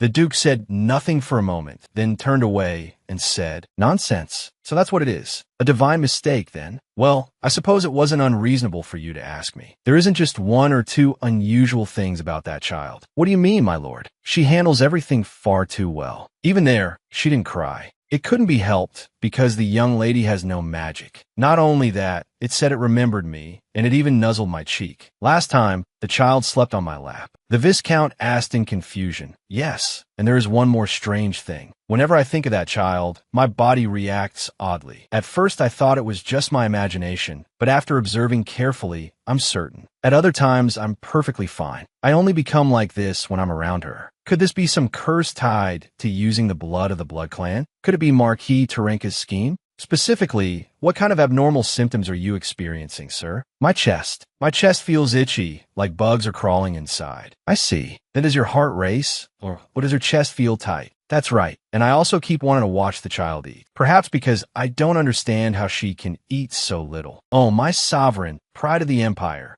I feel like I want to do more for her, and sometimes my hands fidget awkwardly. A great and noble living legend. Every time I see that child, I want to bite something. I even want to smash a wall. That is a serious condition, both mentally and physically. A very serious condition indeed. What living legend? He's just a foolish old man obsessed with his daughter. Anyway, that's still progress. Someday, Your Grace may finally understand how ordinary people feel. On the way back, the Duke said, go investigate that dessert shop the noble mentioned earlier. Yes, sir. At this hour, they've probably sold out already. Seeing his master's dark expression, the Viscount flinched and thought, that conversation made me forget what kind of person he is. Forgive me, Your Grace. I'll investigate at once. If there are any eclairs left, buy them. That's right, that child likes sweets. No, forget it. Don't buy them. Pardon. Next time, I'll buy them myself. You will personally buy them, sir. While you're investigating, check out the other famous dessert shops as well. Make sure there's a pudding shop too, and toy stores children like as well. Why, yes, sir. If there is anything else, I'll contact you through the Spirit Stone. I need to leave at once. Understood, sir. The Duke thought to himself, Marquis Tyrant, you sent your daughter there and thought I could do nothing? Back in the present, why had the Duke come home so early? Cleety turned, delighted, and called out, Uncle. Then she ran over with both arms spread wide. She was about to throw herself into his arms, but the Duke brushed right past her. Why are you holding that rag? Cleety stared in shock. He ignored her and embraced the girl instead. Not his real daughter, just an illegitimate child. Fine. Uncle must simply be misunderstanding me. She must have slandered me to him. Thinking that, Cleety spoke up. Uncle, do you hate me? Even if you do, I'll still forgive you, because you've clearly been deceived by some lie. The girl thought to herself, a lie? Surely Uncle never truly thought that. I am sorry, Uncle. Please forgive my cousin. Forgive her because she lied to you and said I stole that dress. The girl was both stunned by Cleety's shamelessness and ashamed of herself. That girl really is jealous. She grew up receiving so much love. Cleety continued, I understand. She must have lied just to please you a little, uncle. Because of that lie, you must be misunderstanding. The girl kept thinking, such confidence, never imagining her actions would be rejected or ignored. Rejected, denied, ignored. Hearing the words, I don't need you, it hurts so much. Her father was a duke. No matter what, he should never act like that. At that moment, the Duke spoke coldly. How dare you say that to my daughter? How could she have stolen a dress? Earlier, she was even trying to hand it over. Then what was the dress I saw? You, uncle, what are you saying? The day I went to pick up my daughter from Count Tyrant's estate. I mean, why were you wearing the dress I had prepared for my daughter? She could not help but think in shock that day. So that was what he meant. Who was this ugly-faced little fox? Could someone with such an ugly face really be the young lady of House Faraden? Because he was displeased because I was too ugly. So that wasn't it. He had been talking about my appearance, right? Think carefully. She didn't want to be hurt any further, but now. At that moment, Cleety asked, Did you really think that, Uncle? W, what are you saying? That was the birthday dress my father bought for me. Marquis Tyrant. Every year on your birthday, he would surprise you with a beautiful dress as a birthday present. Every single year. This is my dress. Cleety pointed at the girl and insulted her. You idiot. Her dress? That dimwit couldn't even pay for a meal. She's an illegitimate child born because her mother cheated, and even her father abandoned her. It's the first time I've seen such a useless child. Be grateful for my mercy in raising something like you. At this, the Duke's expression darkened, frightening Cleety so badly that she cried out. Hick, the Duke asked, what did you just say? Everyone said it. Father, Jin, everyone said she was an idiot. Have you never heard the rumors about me? The cold-blooded one, the cruelest murderer, the Duke of Faraden, who does not know sorrow, and when he cries, other people's blood flows in place of tears. Cleety screamed in terror. Not me. It was her. I would treasure it, even if all I received were everyone's looks of contempt. Being held warmly, even being looked down on, those were all supposed to be mine. It was all because of her. That filthy, illegitimate child stole my place. She should have died when she was little. I had hoped that, since you were still young, you would be more generous. Cleety lowered her head. Why do I look like this? Help! Help me! Fina. Alive is better. The Duke growled. Get out. Then the door slammed shut. A carefully prepared cup of milk. She held it in her hands, still staring at the Duke in confusion. What in the world just happened? The moment Cleety called me a stupid child, my shadow suddenly appeared. But unlike last time, it felt gentle and comfortable, dark as night, yet restful enough to close my eyes in peace. And when I opened them, everything was over. The Duke was still the same as ever. Still the same, right? So good. Suddenly the knights appeared and knelt before the Duke. My lord, vermin entered the estate today. They even gnawed at things they should never have touched. How should those who failed to guard this estate properly be dealt with? We deserve death, my lord. This negligence was due to our failure to keep proper watch. Because we failed in our duty, the youngest young lady was harmed. I will pay with my life. She stared in shock. What? Because of me? The Duke said, There is no need for me to dirty my hands, is there? Oh no. Are they really going to die? No matter what. At that moment, the knights all drew their swords, and she immediately screamed. No, you mustn't. The whole atmosphere fell silent. And no, the Duke said darkly, they failed in their duty, so they must pay for that crime. She stammered. And my cousin only came to visit, sir. Then we just argued a little. Children who are still growing up fight sometimes, so there's no need to punish anyone, right? The Duke called Tizo. Yes, my lord. By common standards, the youngest young lady is correct. Exactly. Children are often like that. My throat's so dry. I am festi. Without thinking, she sighed so good. The Duke reminded her, You've got some on your lips. As he said that, he raised his hand to wipe it off for her, then unexpectedly brought it to his own mouth. She stared blankly in wonder. Could it be a caring father eating the rice stuck to his child's cheek? Even Viscount Tizo was stunned by his master's utterly unimaginable action. How could this be? He was doing the sort of thing only fools did, something he had never done before. But weren't they in the middle of a serious discussion about who should or should not die?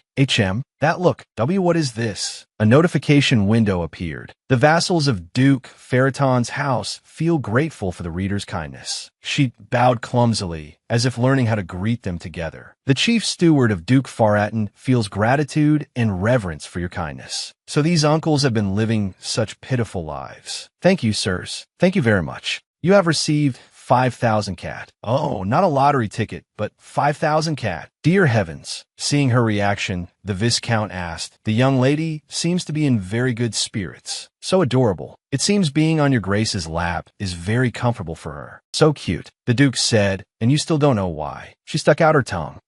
It's not because of you. Then she turned her face away and whistled. After that, she returned to her room and sprawled out on the bed. I'm so tired. Cleety had gone back to Marquis Terenka. I'll sleep a little. Suddenly, a notification window appeared. The soda water quest has ended automatically. Calculating quest results. Calculation complete. Partial failure. She sat bolt upright in shock. Failure? Cleety went back, so it should be a success. I don't know how it ended, but suddenly everything went dark and I couldn't see anything. Could that be why it was only a partial fail? Wait, is there a failure penalty? Calculating penalty. Because this is only a partial failure, it will be replaced by a different penalty than the standard one. Penalty, flavorless soda. Even without knowing what that means, it feels insulting to a romantic reader, an insult to my pride. Penalty, flavorless soda. Even though you were expecting refreshing soda, I will give you flavorless soda instead. A reader who lacks the qualifications to be the heroine should wake up while receiving this penalty. Wake up to what exactly? The effect of the rebirth buff disappears at random. Disappears at random?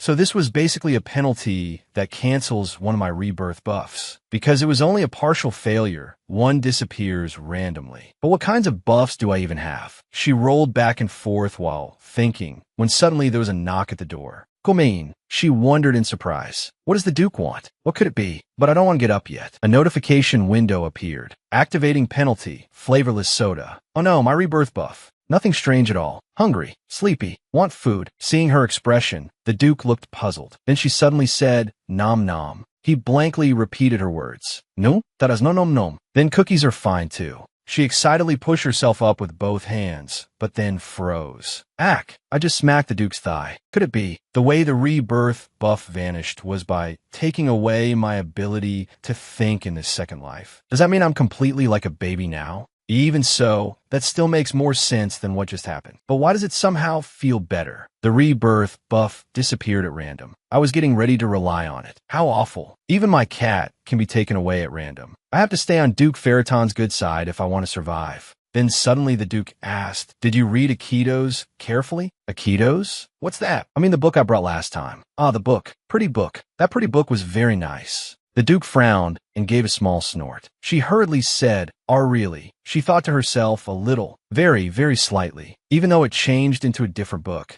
completely and beautifully. Under the Duke's bewildered gaze, she looked up at him with sparkling eyes. Then she suddenly reached out, touched his head, and smiled with innocent brightness. Pretty. I made it. Pretty. That book. Yes. If it's pretty, then thank you. That's what I have to do. Thank you. Yes, thank you too. Being praised puts me in such a good mood. The Duke must be happy too, right? Then he'll become fond of me since I praised him. If so, that would be great. Suddenly the Duke smiled and said, I'm curious how it became beautiful. She asked in surprise. Huh, that book? Oh no, this is bad, but I'll be back in a second. What should I do? What do I do now? I changed that book completely. Then I should just tell the truth. Lying is bad, after all. Since I'm a good child, he'll forgive me, right? She hesitated and answered, wait. That book was very precious. He smashed that huge glass cabinet because of me. What will happen if I say the book changed because of me? What if I get caught up in a huge mess? And everyone ends up blaming me. Me. She stared at the Duke for a long moment and tried to reassure herself. It's okay. It'll be fine. Just be brave. She clenched her hand tightly. Actually, but the Duke's gloomy expression made her jump in fear. And no, it's not broken. So scary. Out in the hallway, the butler walked along thinking, our young lady is so soft-hearted. How deeply hurt she must have been because of that nasty little girl. I informed the Duke, but I wonder whether he managed to comfort her. Why is he already coming out? He approached the Duke and asked, Your Highness, did you meet with the youngest young lady? Why does his expression look like that? Could it be things didn't go smoothly? Did the young lady cry a lot, by any chance? Please answer honestly. Henzer. The Duke clenched his hand and asked hesitantly, Am I not handsome? Henzer stared blankly, not knowing how to respond. Why, Your Grace? Could you say that once more? The Duke said wearily, That child cried and shouted earlier, You're not my daddy. The scary daddy belongs to someone else. And I didn't mean to do that to the book either. You scare me and glared at me. Boo-hoo. And my daddy has to be handsome, sniff. And my daddy even has a diamond mine. The Duke immediately said, I'm rich too. Not just diamonds, I have a gold vein too. Sniff. And also, my daddy can sacrifice himself for a foolish child like me. I really want a real father. She thought to herself, the book and that irresponsibly obvious act had naturally been ruined. Even if she was still young, she was still a member of House Faratin. He should have been disappointed. Strangely enough, I didn't want him to be punished. On the contrary, when the Duke tried to reach out and touch her, she shouted, I hate you. You're not my daddy. I really, really hate you. Back in the present, Henzer cried out, oh my, really? Just then, lively chatter rose from behind them. When the Duke turned around, he saw the maids chatting and laughing happily. The Duke asked, what is that? Anna quickly hid the picture behind her back and answered, Your Highness, it's nothing important. I'll look at it myself and decide whether it's important or not. His expression made Anna tremble in fear. She held out the picture and stammered, Why yes, here it is. The Duke took it and opened it, and surprise filled his eyes. He asked doubtfully, A pineapple? Is it some kind of code? Actually, it's nothing special. The young lady just drew it for us. The Duke asked what? They happily said, Look at this, Your Grace. This is a picture of my daughter holding this young lady's hand. My daughter must really want to hold the young lady close. And my daughter even received 3 drawings. Of course, that's nothing compared to the picture Your Grace received. Because you're a father, right? Surely the youngest young lady must have given you lots of drawings, since you're a father. What kind of picture was it? Oh dear, I'm already getting jealous. Of course it would be a picture of a wonderful father, wouldn't it? The Duke murmured. Aye. The 3 servants waited in excitement. Yes, sir. But then the Duke said, I didn't receive one. Hearing that, they stared at him in shock. What? The atmosphere instantly became suffocating. Meanwhile, in the young lady's room, what do? I'm going crazy. I decided I'd just die like this because of the dead-end penalty. I'm really done for now. Solby. Then Nancy came up with an idea. Well then, everyone focused on what she was about to say. I'll organize everything that's happened so far. The butler thought the young lady was crying, so he suggested that Your Grace go comfort her. But what happened? Instead, she cried while talking to you. And on top of that, everyone received the young lady's drawings. But you, her actual father, didn't receive one? If we simplify things, the youngest young lady's feelings for your Giara, at that point, everyone started coughing loudly. Then they rushed over and clamped a hand over Nancy's mouth. Anna stepped forward to explain to the Duke. That, Your Grace, didn't the young lady say something while crying? She said I'm not her father, and that she hates. All 3 cried out in shock. What? When you comforted her, didn't you hold the young lady? And what about giving her a gentle smile while consoling her? Why would I do that? Oh dear. But Your Grace, when you held the young lady, didn't you feel anything? When I held her? The soft breath against him, like an irritated little red pufferfish. The whole group crowded around the Duke, saying, You should go see the young lady again, Your Grace. Since you made her cry, you should go comfort her. Ah, by the way, do you all know what number means? They blinked blankly. Pardon, the Duke continued, and cookie. Then everyone shouted so loudly it echoed through the entire mansion. Meanwhile, she thought, what can I do now? Maybe I'm not even his real daughter. I said it with my own mouth. I am doomed, totally doomed. Young lady, would you like a snack? Aren't you hungry? I don't know. I don't want to eat. But inwardly, she was saying, I may look like I'm about to die, but please bring me food anyway. Oh dear, our young lady is truly hopeless. As expected, food prepared by Papa himself tastes the best, doesn't it? She sprang upright. What? No, that's not what I meant. But right then, the Duke entered carrying food. She looked at him in astonishment. Papa. The Duke walked over to her, hesitated for a moment, then said, Time for number. She was a little surprised, but answered with sparkling eyes, yes. Before long, the plate was completely empty. It's so good. The Duke asked, Was it to your liking? Yes, wait. Why are you using honorifics? Please answer me. What? Why are you acting like this? The Duke froze at her reaction and muttered. They said I'm supposed to treat children respectfully, didn't they? Is something wrong? That was Anna's secret for comforting babies. What? Who told you to speak to me that politely? You were very frightened today, weren't you? Yes, a little. No one here will hurt you. Neither Marquis Tyrant nor his daughter will ever set foot in this estate again. Does he think I was scared because of Cleety? We were talking about me and the Duke. Then does that mean when he came into my room earlier, he was trying to comfort me from the start? No, I never know when I might completely turn back into a baby again. So while I still have a little reason left, I have to do this properly. Feeling guilty, she said, I was wrong too. It's not true that I hate you, Papa. Is that really true? Why, yes, really. Isn't there anything you want to say to me? Why did you leave me there? Why didn't you come look for me all this time? She smiled and said, no, there isn't. No, I can't. Because of the penalty, my feelings are being far too honest. If I want to survive, I have to be a good child. The Duke asked again, even if I left you there for years? It must have been because you had your own circumstances.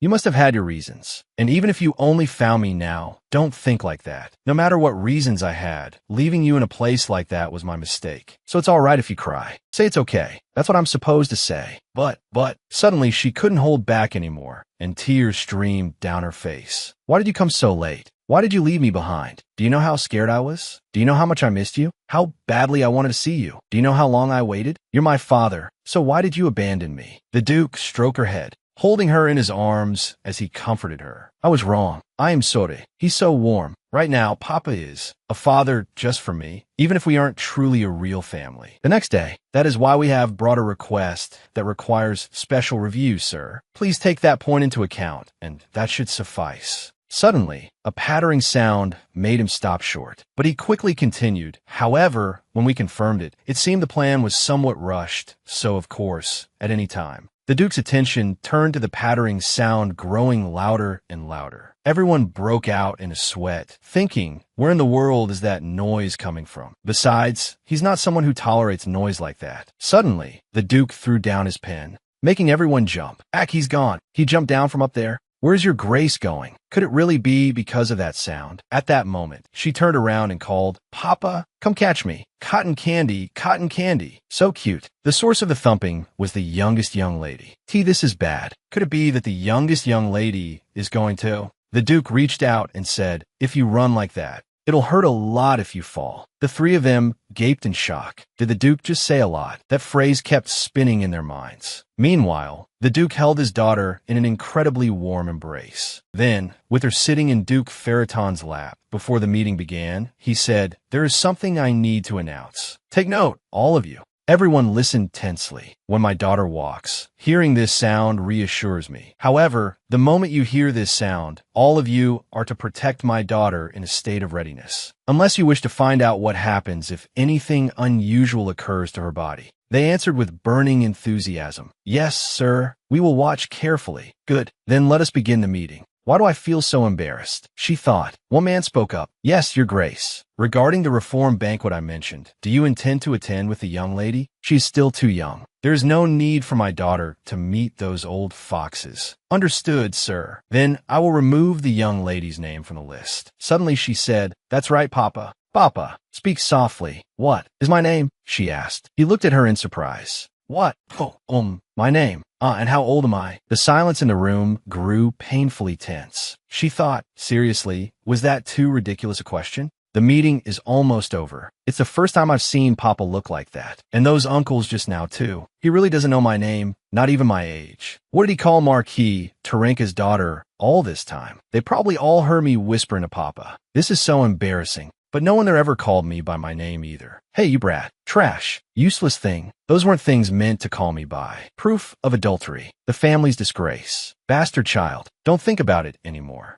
Just like back then, when they said I didn't deserve support money. Stop it. How dare you interrogate anyone? Back then, I thought I was going to be questioned, but that wasn't it. That means I don't need to remember those painful memories anymore. Thinking that, she stammered, I don't know my name or my age, but even so, I'm not ashamed and I'm not pitiful. Papa still has trouble expressing himself, but now I can understand because now I have a father. Someone who truly, for my sake. The Duke smiled, pinched her cheek, and said, that's right. Who would dare think otherwise? Ludissa, that is your name. Ludissa, I've heard that name before. My beloved child, you must be happy, Ludissa. That's right, that was the name. Please, say my name again. The Duke smiled and said, Ludissa. Moved, she burst into tears. Yes. At some point, Ludissa fell asleep. She thought with a sigh, this is so comfortable. She drowsily opened her eyes and saw the Duke's vivid red eyes. Her gaze trembled a little. Looking intently at her, he asked, you're awake? Good morning, Papa. Why did he sleep with me? Those tear stains. She pounded on him and said, don't go. No, but I need some documents. If Papa leaves me, I'll hate you. A notification suddenly appeared, adapting to the penalty. So that's why. What am I even saying? Ah, how embarrassing. The Duke raised a hand to wipe away her tears and teased, "Crybaby. Your eyes look like carp eyes now." As the Duke took off his shirt, Lydia suddenly asked, "Does it hurt? Why would hitting a pillow hurt?" "That's not what I mean. This scar." The Duke said, "It's nothing. Why are you covering my eyes?" "Because it's ugly." "Did you get hurt in the war?" "No." "Why are you looking at me like that?" Suddenly, she blew gently on it, and the Duke asked in surprise, "What are you doing?" "I'm blowing on where it hurts. Even if it's an old wound, doesn't it still hurt?" "Because no one did this for you back then." "Pain, go away." "I'm not in pain." "You are. You have to blow on it. No one gets hurt without it hurting." Hearing those words, the Duke was stunned in thought. Fear, eyes full of caution and hatred. "I know those looks become wounds." Then he said, "I see. I should have done that for you." "For you?" "Yes. When I returned to this house, I was in so much pain. I don't remember ever meeting the Duke before." "Did you come to see me?" "Every night. I thought you wouldn't come for me, because it would cause too much commotion if the Emperor returned early from the front. I had to go to the palace every day. I only returned after you were already sound asleep. At the front, I was never injured even once. All I could think about was returning quickly." "Why?" "You fought like that and hurried back to bring me home. I didn't know Papa had gone off to war. I just thought Papa had abandoned me at Uncle's house." "I'm sorry." "It's okay, because now I know you had no choice but to go to war. Even so, even if Papa wasn't home, it still would have been better at home. I'm a special child, because I don't have demonic energy." Nervously, she thought, could it be? Is he suspecting I'm not his real daughter? Then the Duke said, "If you don't have demonic energy, then you are no different from an ordinary child. Your older brothers could not endure the demonic energy, and they all died. If I had been there, things would have been different. But I was in a situation where I had no choice but to go to war. At that time, Marquis Tyrant offered to take care of you. Isn't our dear Cleety about the same age as her? For an ordinary child, family is important. So I entrusted you to Tyrant for protection. In fact, I was given reports saying that you were living very well." Lydia thought, "I had no idea. He sent me to Marquis Tyrant to protect me, because I didn't have demonic energy." Once again, the Duke said, "I'm sorry." How strange. Marquis Tyrant is the one at fault. Why is the Duke apologizing to me? He took her tiny hand. "But there's just one thing you must know. I have never once abandoned you. I never abandoned you, not even for a moment." "I see. He never abandoned me." "Then, you're my papa, right?" "That's right. Even if I don't have demonic energy, you're still my papa, right?" "You will always be my papa." The Duke affirmed it, no matter what happens. Tears poured down her face. "He's my papa, forever." Sniffling, she called out, "Papa." He embraced his daughter. "Yes, I'm here." The conditions the demon once spoke of, I never wished for all of them to come true. I grew up alone, like an orphan all my life. What I truly wanted was only one thing, a family that loved and cherished me. "So I'm 4 years old." The Duke pointed at his cheek. "You've got cream here." "That's right. You were born on October 11th. Lydia asked, "So it's already passed, right?" "Then this month." "That's right. This year is already passed." "I see." Then the Duke called her name affectionately. "Lydia, even so, next year I will celebrate your birthday. Your birthday is a day more important than any royal holiday." Is he feeling guilty because he hasn't told me happy birthday yet? "Papa, do you give me a dress every birthday?" "That's right." "Then the clothes I wore every birthday were originally mine. That ill-mannered girl had the nerve to take them." She smiled to herself. "I see. Every year, Papa gave me a birthday present, no matter how exhausting the battlefield was."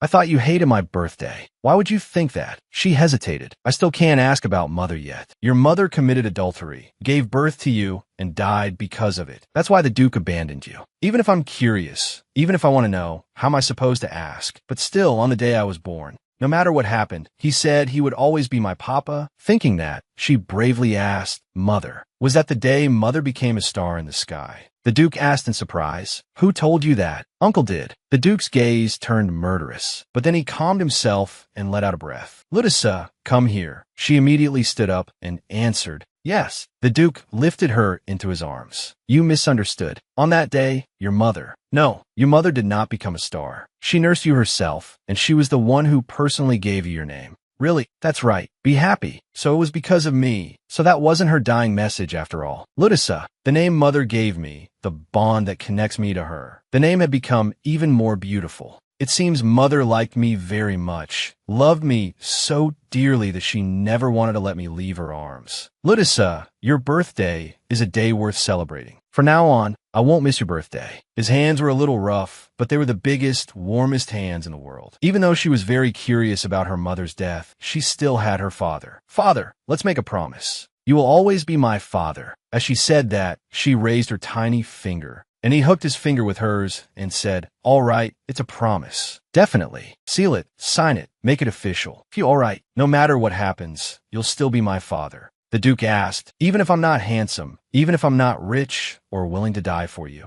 She remembered what she had said before, that her father had to be handsome and willing to sacrifice himself for her. All right, Dad, you don't need to worry about that. You fit all of it. Wow. As expected, you're the most handsome man of all, and the richest too. It looks like it's about to rain. Let's go inside. And the part about being willing to sacrifice yourself too, that too. The Duke thought to himself, if you wanted me to die, I truly would. The next day, an angry voice rang out. We can't just sit still like this. Marquis Tarinka's insolent behavior has gone too far. It's absurd that he doesn't even know my name. The Duke coldly asked, what's the situation with Tarinka? We've begun cutting off his funding. The sharper investors are already pulling out as well. The key figures investing in the Manasiak minerals are also watching closely. The former Marquis may be able to help, but the current Marquis is trying his best to keep him from finding out. That's right, this was an age of power. An age when wealthy capitalists held more power than impoverished nobles. Marquis Tarinka was the kind of man who, once he lost everything, would feel the suffering he never wanted to experience again. That was all he amounted to.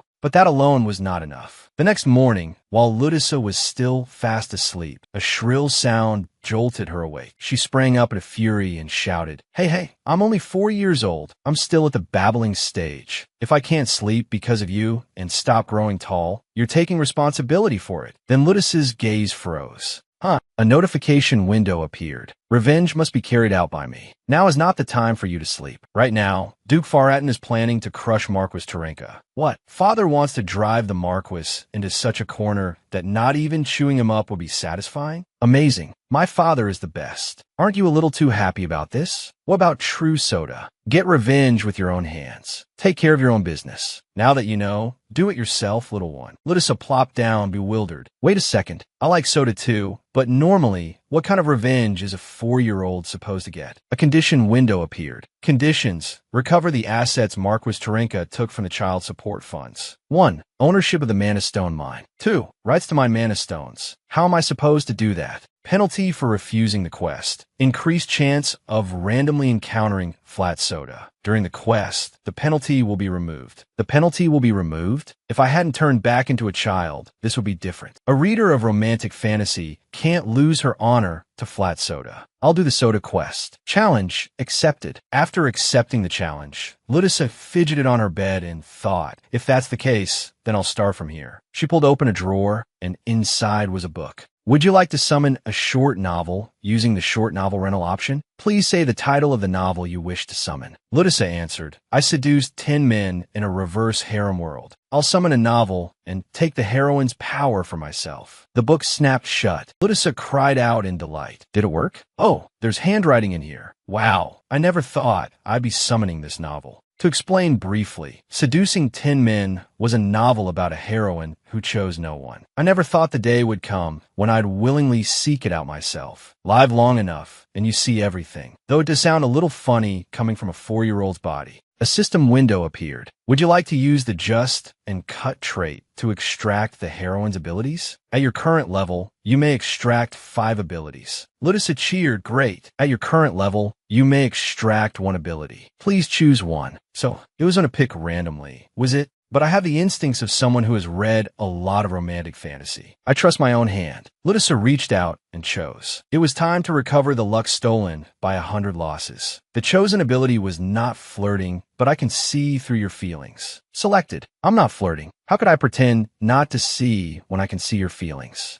Ability effect. The target's emotional state will be displayed as messages for 3 hours. Number of uses 5. Nice, I picked mind reading. This novel was abandoned, so information about it is limited. The heroine's abilities have been reduced. Lusa felt like the sky had just collapsed. What do you mean it was abandoned? You should have told me first, you scammer demon. But okay, it's enough to cook the Marquis. First, I need to start with an investigation. Elsewhere, let's not waste any more time. I heard clearly that the Duke never invested, so please return the investment money immediately. Before the trial begins, please answer us, Marquis Tyrant. He laughed lightly and replied, "Haha, gentlemen, please calm down. There's been a misunderstanding. Take a look at this check bearing the Duke's seal. You all know very well it isn't a forgery. Then are you saying House Faraton lied? What a naive question. From an investor's standpoint, what happens if another investor thrives? We have to divide the profits. Could it be that Duke Faraton intends to monopolize the profits and deliberately spread false information? I don't think he'd lie in a way that could be exposed so quickly. But we're talking about Faraton, that wicked and arrogant family. If they set their minds to it, tricks like this would be nothing. It can't be denied that Faraton has as much infamy as fame.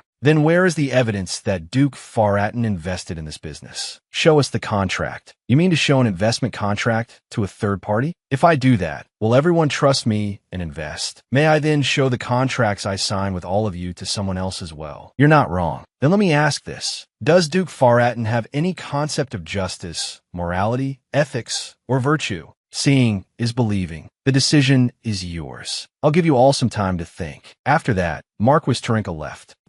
Those old men sure do overthink things. Now it's only a matter of time. This is basically over. Just then, someone approached and said, "My Lord Marquis, the guest has arrived." A guest? It is the young lady of House Faraton. Frowning in annoyance, he asked, "You mean she came alone?" "Yes. Shall we escort her in?" "Take her to the greenhouse." "The greenhouse, my lord?" "That's right. Looks like the brat ran off after being scolded by Duke Faraton, so I'll have to comfort her a little. When those old men finish making their decision, let me know." "Yes, my Lord Marquis." He curled his lips into a smug grin. "I'll use that stupid little girl to squeeze out even more money. All I need is for Duke Faraton to say he increased his investment amid the rumors of withdrawing it. All right, I really am clever." Standing before the greenhouse, he imagined Ludisa crying out in admiration. "Wow, this cool garden belongs to you, uncle. Sob.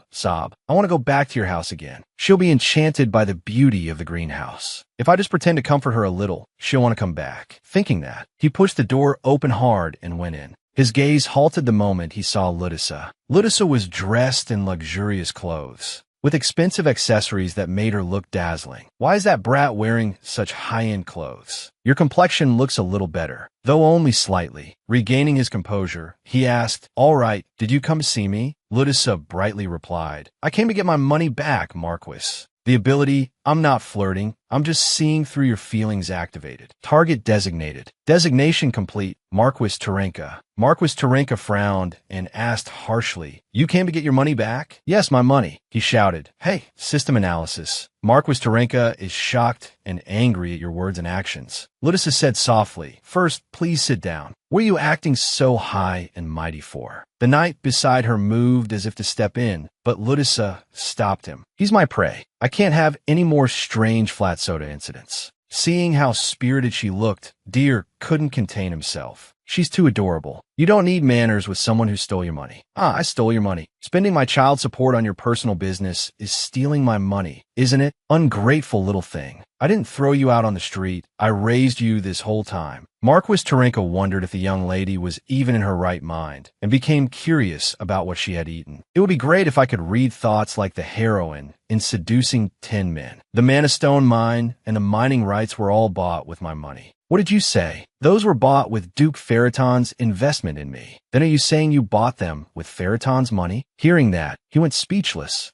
Marquis Tyrant felt ashamed that he had fallen into a child's trap. Ludisa continued, "That's strange. The only money the Faratons gave you was my child support." "No, the money I received was investment money, and I never received any child support." The system informed her that Marquis Tyrant felt angry and relieved at the same time. It has been consolidated into a stable state. Why relieved? Wasn't this supposed to be his biggest concern? Then Ludus's eyes widened as she remembered something.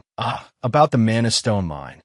What would a child know about adult business? Marquis Tarinka felt uneasy. Bingo, that's it. I just found something a little strange. I mean how you encouraged the nobles to invest in the Mana Stone mining business and sold it under the Faradan name. What's strange about that? Naturally, business investments require a lot of money. It's not something a child needs to concern herself with. But why are you getting so angry? What? Marquis Tarinka feels uneasy because of your words. Clearly, it was like he was pitifully trying to hide something. Marquis Tarinka is thinking up excuses. I stayed quiet because of our past relationship, but honestly, this is painful to listen to. One look is enough to tell you're in a mess. Just then, someone spoke up. Pardon the interruption, my lord. He whispered something to Marquis Tarinka, and Tarinka turned back irritably. I don't have time to listen to your nonsense. Throw her out. Deer, standing behind, instantly went into hostile mode. Our young lady, Ludisa, raised her hand to stop him. No, if I get thrown out like this, what am I supposed to do? And what about my quest? If I fail this time, I'll completely turn into a baby. It was only after losing it once that I realized how precious rationality was. The mine and the mining rights can't stay in the hands of someone who has no rightful claim to them. Should I just steal the documents? At that moment, Deer spoke. My lady, the nobles are still here after all. Ludisa jerked around. Uncle, you heard that? Even though you were farther away than I was. They're waiting for the Marquis after they make their decision. Hearing that, Ludisa jumped down from her chair. That's even better. Let's go. They're probably the investors in the Mana Stone mine. If so, they should be in the drawing room. It was time for a public execution. In the drawing room, clear evidence carried more weight than words. You mean, I will not withdraw my investment. He secretly rejoiced. Good. That arrogant little brat caused a bit of trouble, but it's all over now. At that moment, Ludisa walked in and said, not necessarily. Wouldn't it be better to think it over one more time? One of them asked, and you are? Hello, everyone. Let me introduce myself. I'm Ludisa, daughter of House Faradan. One of them recognized her. Oh, isn't this the youngest young lady of House Faradan? I can't believe someone from the Faradan bloodline could be this adorable. I feel like I've seen her somewhere before. Marquis Tarinka shouted. What kind of rudeness is this? Don't interrupt when adults are talking.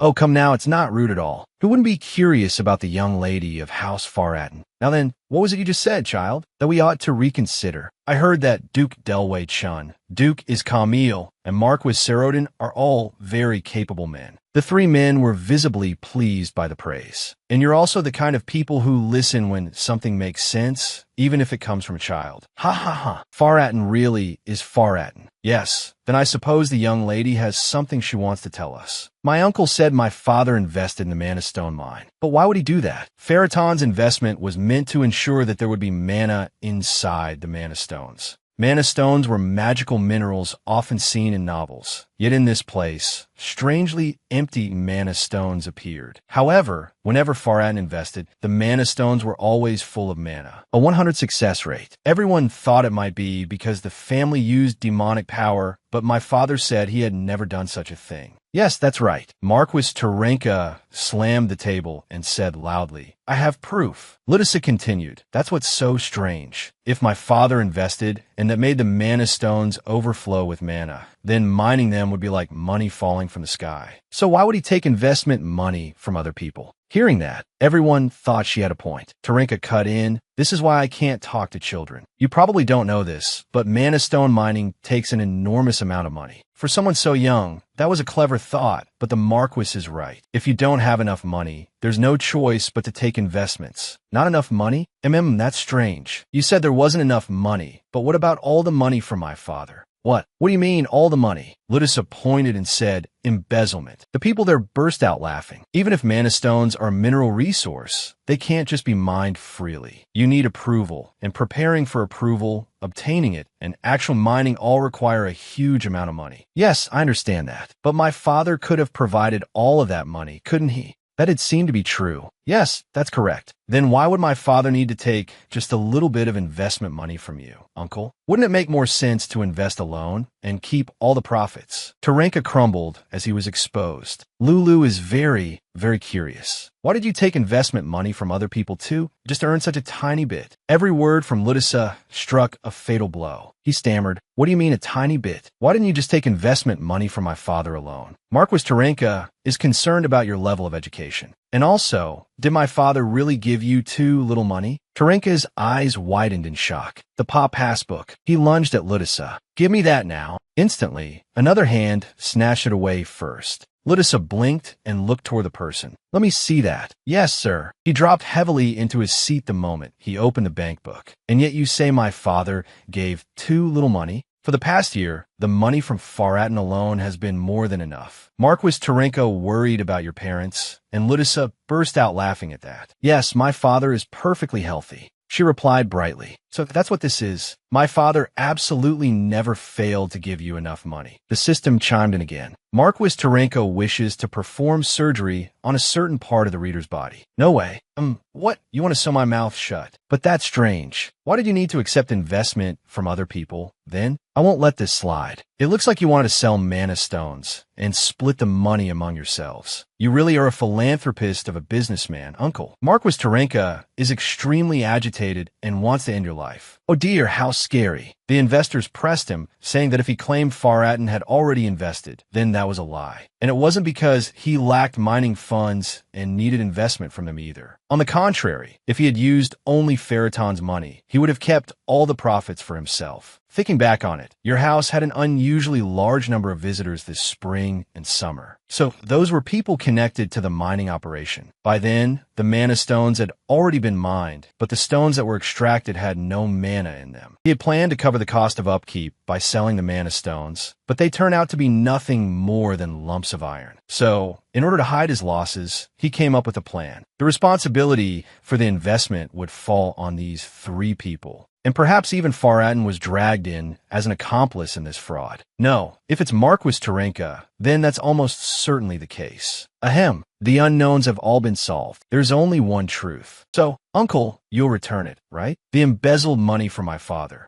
A little later, oh my uncle, what are you saying? You'll really return the ownership and mining rights to the mana stones. In the end, to calm the three men who were about to explode, Tarenka had no choice but to agree to Ludis's demand. But that alone isn't enough, is it? Lulu is saying this for your dignity's sake, uncle. You're really only giving back that much? Really? Truly? Is that all? Marquis Tarenka hoped his face and her fist would collide. Good reaction. If you embezzled a child's money, then you should be giving back more. Ah, you were just joking, right? Right? So you're so shameless you don't even have any dignity left. Marquis Tarenka was utterly stunned, and all emotional activity stopped for 3 seconds. He pressed a hand to his forehead. Ah, fine. Good grief. Just say what you want and get out. Ludisa produced a list 8 meters long. Does mining mana stones really require that much manpower and equipment? Those had already been contracted beforehand, right? Then I'd like you to withdraw all of that and refund everything. Also, I heard you even bought a resort. You went there with Cleety, and you treated me very badly there too. I really want to go there as well. And I'm a devotee of romance, so I really want to go horseback riding too. While I was walking around until my feet hurt, you were proudly riding a horse, right? So of course that should be deducted and refunded too. There's more. There's still more. May I continue? Sometime later, Ludisa skipped away, hugging the fruits of her labor. I'm rich now. Amazing.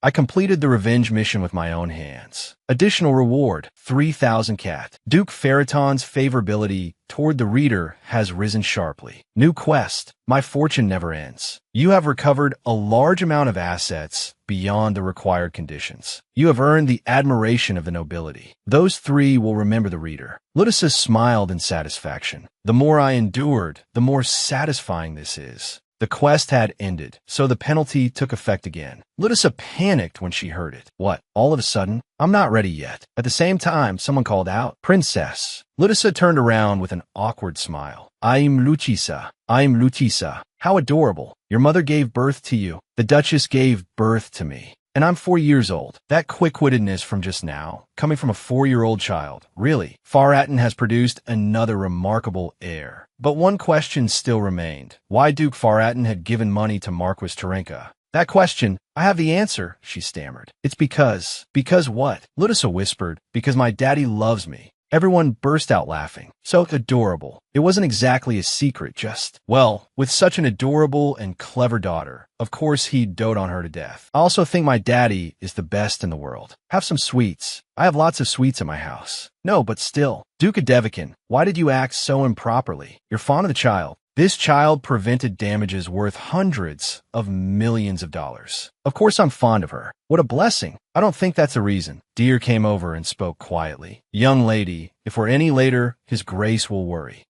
Ludiso waved cheerfully. Goodbye, sir. I'll come eat sweets at your house next time. She's adorable beyond words. What's wrong, my lord? Marquis Srel. It's nothing. I feel like I've seen that child somewhere before. But where? Wasn't the Faratan princess wearing a face covering? That. The Marquis recalled an image from earlier, then shook his head. No, I must have seen wrong. There's no way. They're completely different. Duke Iskami continued. That child has astonishing resilience. Like a tree growing in an astonishing way depending on the soil around it. Like a seed with limitless potential. I very much look forward to seeing how that child will grow. After they got down from the carriage, young lady, you were truly amazing at the Marquis's estate. It's a shame you have no demonic energy, but compared to when the young masters had to catch the monsters the young lord threw, this is truly moving. As expected of Faratan blood. Words so extraordinary, they don't sound like they came from a 4-year-old at all. Truly words that shake the heart. I understand, so stop crying. Oh dear, crying makes you look ugly. Young lady, it is my honor. Just then, from another direction, Duke Faratan approached and spoke in an unpleasant tone. You and my daughter seem very close, very warm and affectionate, like a family. Deer looked as if his soul had left his body as he covered his face and called out, Your Grace. Ludisa also called out brightly, Daddy. Ludisa turned back to Deer in confusion.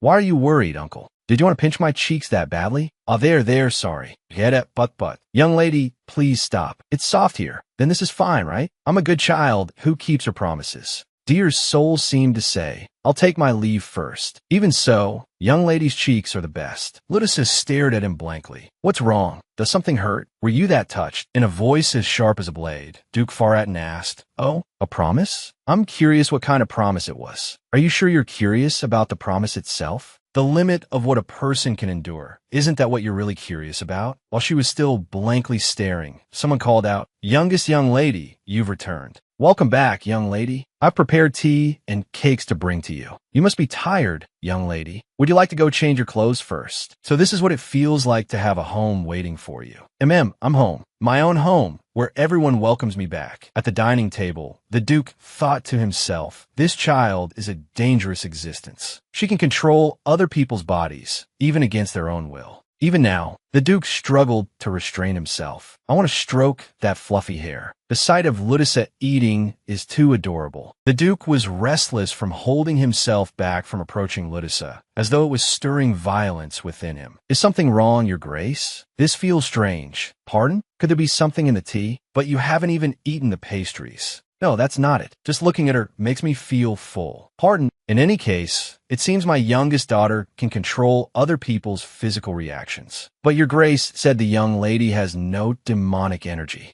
She is the first Faratan with no demonic energy. There's never even been a case like this from merely looking, so I do not know what kind of ability this is. I keep getting agitated and wanting to stroke her hair endlessly. Oko smiled to himself and thought, an ability without demonic energy? We call that being crazy about your daughter, sir. In any case, that is definitely a dangerous ability. The Duke called Lulu. She looked up and replied, Yes. You understand what I'm saying, don't you? Ludisa answered brightly, yes. Even now, I feel intensely violent. My daughter's smile truly has destructive power. Then I must confirm it. This is indeed a very serious problem. Lulu, what if someone else pats your head? Ludisa crossed her arms in an X. No, I don't like it. What about pinching your cheeks? I don't like it. Let's go eat sweets. No, kiss your cheek. Bad. Spanking. If someone wanted to hug you, he's a kidnapper. As expected, smart like me. But just saying that is too gentle. Stop what you're doing, or do you want to lose your arm altogether? Wouldn't phrasing it like this be more appropriate? The servants objected. No, sir. You should only use beautiful words in front of the young lady. Besides, that was only a kind warning. It's not as if you're going to cut off their wrists outright. Isn't that a beautiful enough way to put it? The Duke reached out and touched Ludisa's head. She immediately shouted, No, I don't like it. Her reaction made the Duke freeze stiff. She pointed at the Duke's face. Kidnapper. The Duke trembled. Lulu. Behind him, Oko covered his mouth and laughed. He's shaken. He's really shaken. Ludisa stared blankly at the Duke's trembling hand, then suddenly smacked it away hard. Let go. Bad. Every word from Ludisa was like a knife stabbing into the Duke's heart. With sparkling eyes, Ludisa asked, "Daddy, I did well, right?" Oko thought to himself, the Duke, who never wavers under any circumstances. The Duke clutched his chest. It felt as though a nail had been driven into his ribcage. "Yes, Your Grace, you are bleeding profusely." When night fell, a bloody scene unfolded. A gravely wounded man clutched his chest and said, "A monster." Someone's footsteps walked past the bodies. Marquis Tarinka looked at the person and cried out, "D-Duke Faratin, what are you doing? It's not a problem if they die now." Barging into a marquis's house without even covering your face. Unbelievable. A stream of black energy devoured the light. Terrified, Marquis Tarinka collapsed to the floor. "No matter what, you can't just come in here like this and harm me. Is that so? This is Marquis Tarinka's residence. If His Majesty the Emperor and the other nobles learn of this." If they learn of it, then what? The former Marquis, if he finds out, he won't let this go. That is not something you need to worry about, because that will only matter after you die. Terrified out of his mind, he screamed, "Wait, brother-in-law. Why on earth are you like this?" "Oh, of course. Tormenting Princess Faratin was my fault. But that child isn't even the Duke's biological daughter. My sister committed adultery with another man and gave birth." A tremendous crash rang out, and the house was left in ruins. Tarinka curled up, racked with pain. He looked fearfully at the pitch-black, demonic energy before him. The Duke asked coldly, "My daughter, what about her?" The words die echoed in the Duke's mind. Tarinka knelt on the floor and begged for mercy. Sorry, please spare me." A punch flew out, bang. All that remained was Tarinka's shriek. A hole had appeared above Tarinka's head. He turned pale and fumbled over his body. "Em alive. My head, it's still on my neck. I thought my head had been torn off. Still, brother-in-law, spare me because we're family." His lips trembled as he called out, "The Duke." Then he froze when he saw the necklace with a ring dangling from it in the Duke's hand. "You are not even worthy of the name Tarinka, let alone the rank of Marquis." His eyes widened as he stared at it. "What? How does he have that?" "A ring engraved with the seal, confirming my status as head of the Tarinka family. A moment ago he touched my neck, no my ring." The Duke's eyes blazed red as he pronounced, "You have no right to wear it." To confiscate the ring meant abolishing his Marquis title, and naturally, the Tarinka name as well. Tarinka panicked. "If I don't have the seal, I am finished." At Duke Faraton's residence. "Did you hear? About Marquis Tarinka?" What happened to Marquis Tarinka?" Nancy explained, "He was stripped of his title and has returned to being a commoner." "What? Just like that? Did his subordinates revolt or something?" "Oh no, not exactly. Originally, when the former Marquis went into seclusion, the title was only passed to him temporarily. Marquis Tarinka was more like a stand-in. I heard there were many assets he wasn't allowed to touch. Maybe that's why he started a business to gain more recognition, but it turned out to be fraud after all. His other businesses have collapsed too, and now he's apparently going through divorce proceedings with his wife. Wow, all the way to divorce. That's pretty humiliating. So scary, the speed of plot development in Korean fantasy romance." Suddenly, Ludisa pressed her lips together. "Then what about Cleety if her parents divorce?" Nancy let out a breath. The Marchioness will be taking her daughter with her." "Elsewhere, Cleety Stoutit. No, if I go with mother, I'll become a Viscount's daughter." "Cleety, what are you doing?" "I'm going to see the former Marquis. That brat is a Duke's daughter, and I become a Viscount's daughter? I can't accept that. I have to go see the former Marquis." Back with Ludisa, Nancy continued, "If she goes with the Marchioness, she'll become a Viscount's daughter, but apparently that child doesn't like that. This girl is impressive too. Nancy knows so much. The network of employees is endless, milady. I absolutely won't breathe a word about Faratin, so please don't worry. Nancy, stop chatting and come help pack these things." "Yes, ma'am." "Oh dear, if you need anything in the duchy, just tell me, and I'll bring it right away."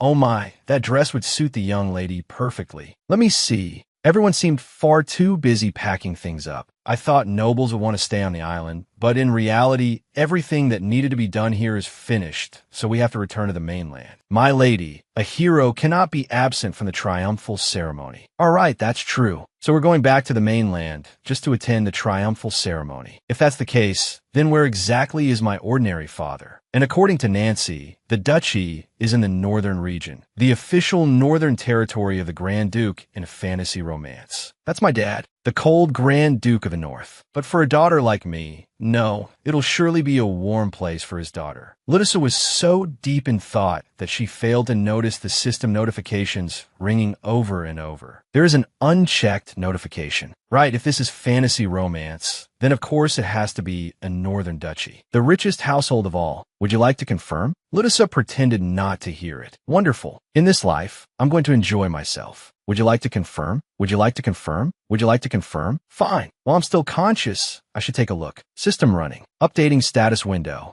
Abilities extracted. Ludisa Faratin just and cut grade F. Quest cat item. Additional reward. Luck potion has been supplied. Additional item. Luck potion. This is my data. If you had this, you should have shown it to me earlier. You have squeezed a great deal of wealth out of Marquis Tarinka. Applause for the reader. Clap, clap, clap. That's not praise at all. A linked mission has arrived. My wealth never stops. Keep moving forward and seize more wealth in the future as well. Lulu is just a child who knows nothing. Oh, don't tell me you don't like working. Are you crazy? What linked mission? Becoming a building owner is more than enough. Work proudly as a reader of Korean fantasy romance. Besides, Lulu is a baby, so she's sleepy. She doesn't understand anything, so why should she work? Then Ludisa's eyes suddenly lit up when she saw the reward in conditions. Sit on a pile of money and run a Mana Stone business. Reward, 0,000 kat. Reward, 0,000 kat. Even though I hate working, who once asked the protagonists in novels whether they dated while working, can't just play around forever. It's absolutely not, because I want the reward. Mission accepted. Mission window updated. Ongoing missions. 1. The Path of the Kind Reader. 2. My wealth never stops. Ugh, why wasn't the first mission counted? I already used my ability. The Path of the Worthy Reader. Requirement. Use treasure points to summon a short novel. Extract its ability and use it. Reward. 1,000 treasure points. Come on, is it because I rented the novel instead of buying it with my own money? Aptens always acts as fairly as possible. You should have read the terms and conditions more carefully. How can you even say that, you demon? The maid standing nearby stared blankly when they saw Ludisa talking to herself. A demon? A demon? You mean Mr. Hamster? Why aren't you answering, my lady? Why? Why are you treating me like this, Mr. Hamster? Seeing Ludisa clutch her teddy bear tightly, Nancy said, it seems she really likes the teddy bear she was given. That's right. Our young lady is so adorable. Quite different from the young masters. The young masters? Come to think of it, that demon did promise me a handsome older brother, didn't he? Considering everything I'd gone through, it was hard to trust that promise. But still, the cool father part was real. Which means the Appas are real too. 3 little sprouts who grew up handsome like father. That means,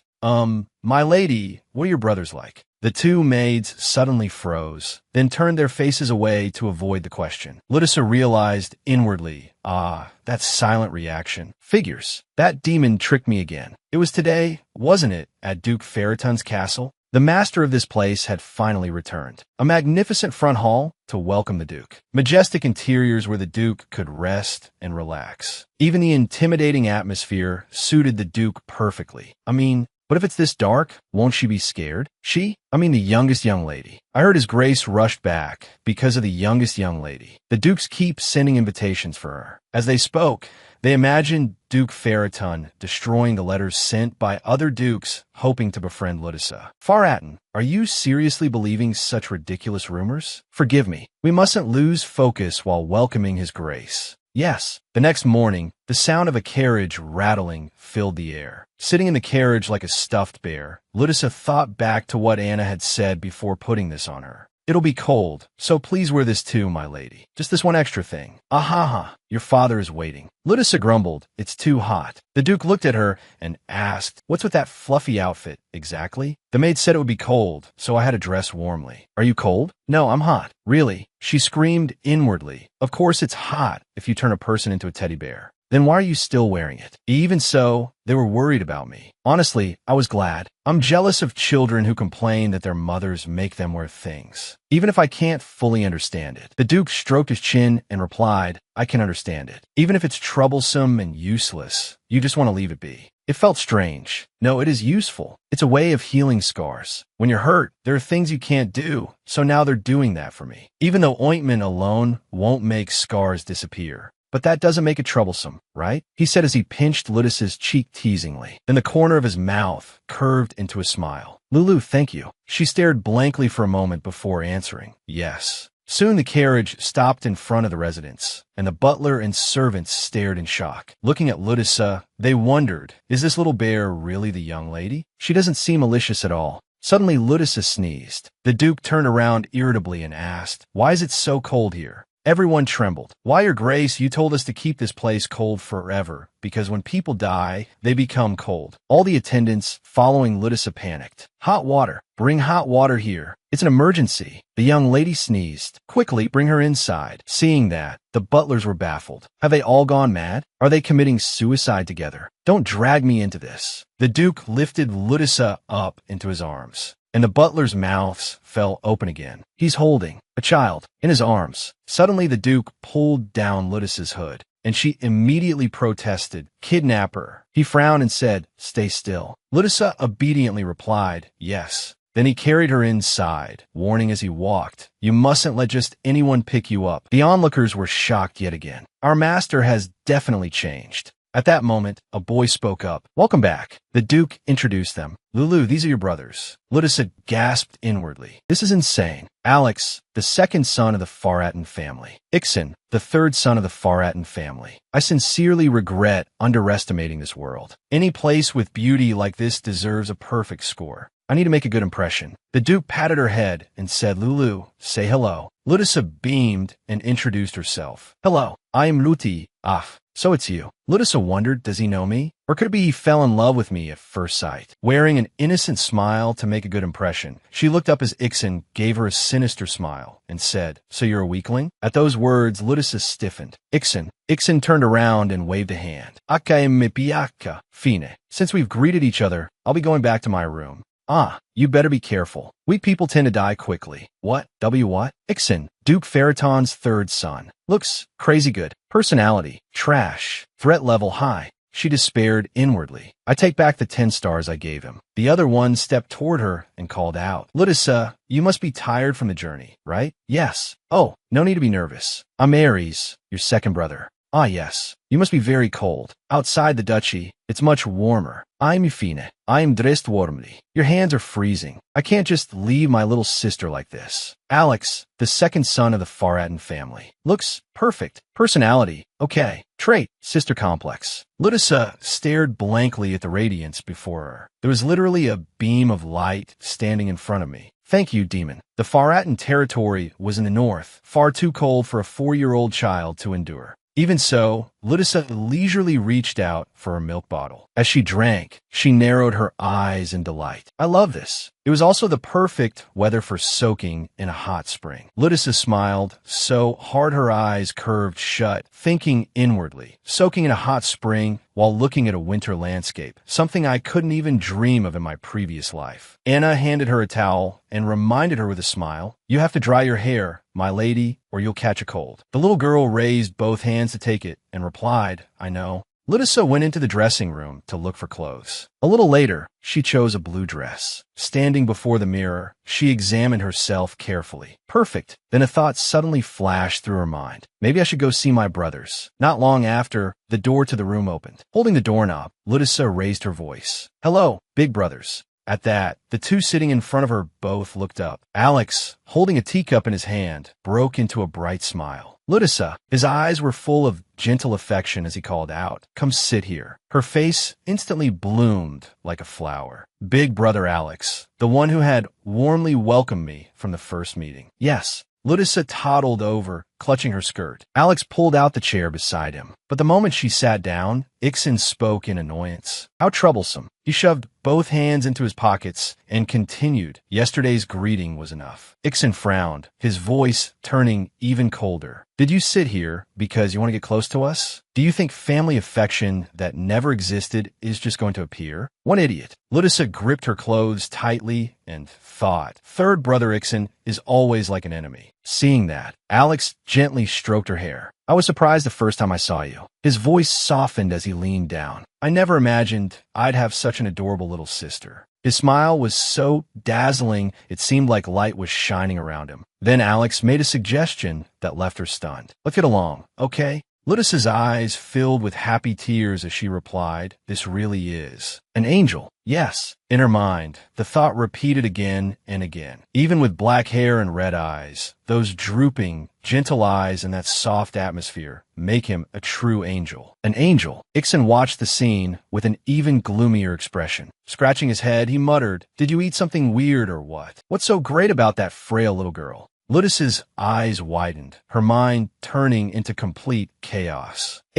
He talks to his own older brother like that? Alex placed a hand on her shoulder and replied calmly, "Because she's cute." Hearing that, Ixon could only shake his head. "There must be something wrong with your eyes." Looking between the two of them, Ludusa thought, are they close like friends? As expected, second brother is an angel. She stared at Ixon with her lips pressed tight. If I had a rude younger brother like that. Ixon's face darkened with displeasure as he spoke. "What are you looking at?" Ludusa kept her expression blank. That silence only made him angrier, and he shouted, What is it with that annoying face?" Ludusa clenched the hand resting on the table and muttered, "I can't help the blessings written on my face, you know." "Stop it." Then she let out a sigh. "Third brother may be annoying, but my eyes keep drifting toward handsome things. What can I do? It's human instinct." Ixon flinched and stepped back, stammering, What?" She lifted her head and stared at him, thinking, I'll be perfectly open and honest like this. Just then, Alex called out, "Ludusa." She immediately looked away and answered, "Yes?" His eyes carried a sad look. "Do you think Ixon is handsome? So that's Lulu's type?" Hearing that, Ludusa froze in shock. Her mind screamed, "My angel, you must not look so sad." Suddenly, Ludusa shouted, her voice echoing through the hall. "No." Flustered, she waved her hands as the words poured out. "To me, Brother Alex is more handsome. Alex is the absolute best. I want to play with Brother Alex." Alex smiled faintly and replied, "I thought Ludusa liked Ixon more." Ludusa frantically waved her hands and explained, No. Alex is way better." Ixon stared blankly at the two in front of him, full of confusion. But those two words rang in his ears and made him grind his teeth in irritation.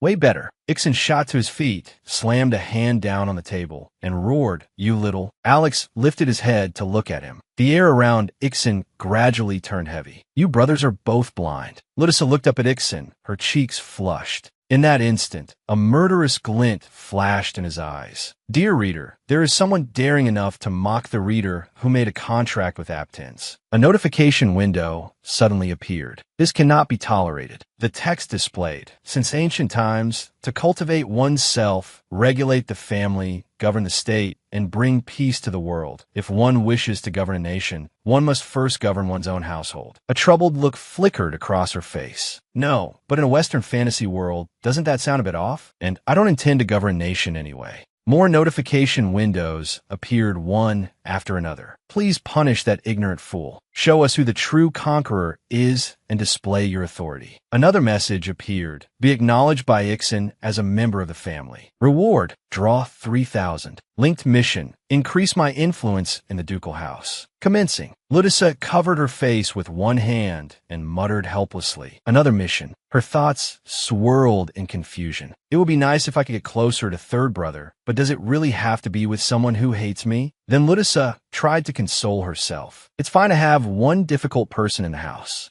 A new notification appeared. Mission refusal penalty, removal from life. She read the words over and over. Mission refusal penalty, removal from life. Seeing Ludusa slump onto the table, Alex asked with concern, Lulu, what's wrong? She answered weakly, it's nothing. Swick out of my eyes. He looked toward the person in front of him. Ixon apologized. Lulu is crying. Crossing his arms, Ixon answered with a smile. She cries over that? He slowly sat back down in his chair. What a weakling. Ludusa slowly raised her head and shouted. No. Pointing at herself, she declared firmly, I'm strong. Ludusa's eyes blazed with determination. I'll win you over somehow. Ixon curled his lips in a faint smile. Oh, really? As soon as he spoke, he unleashed his magic. Then I suppose you can handle this? A cold, murderous intent flashed in Ixon's eyes. You couldn't even withstand demonic energy, so you were sent off to another house. And yet you dare. A streak of black light tore through the air straight toward the little girl. At that exact moment, Alex called out Ixen. He raised his hand and blocked the strange black light completely. Alex pulled Ludisa tightly into his arms and shot Ixen a warning glance. His face hardened as he said in a low voice, "Don't bully your little sister too much." Ludisa couldn't help being startled. "My angel." A faint smile suddenly touched the corner of Ixen's mouth, and he lowered himself slightly, his eyes full of interest as he said, "Going against you is even more fun." Alex only shook his head lightly, his voice carrying familiar exasperation. "You really are impossible to talk to, aren't you?" Ludisa trembled a little, thinking that's right. He's been rude this whole time.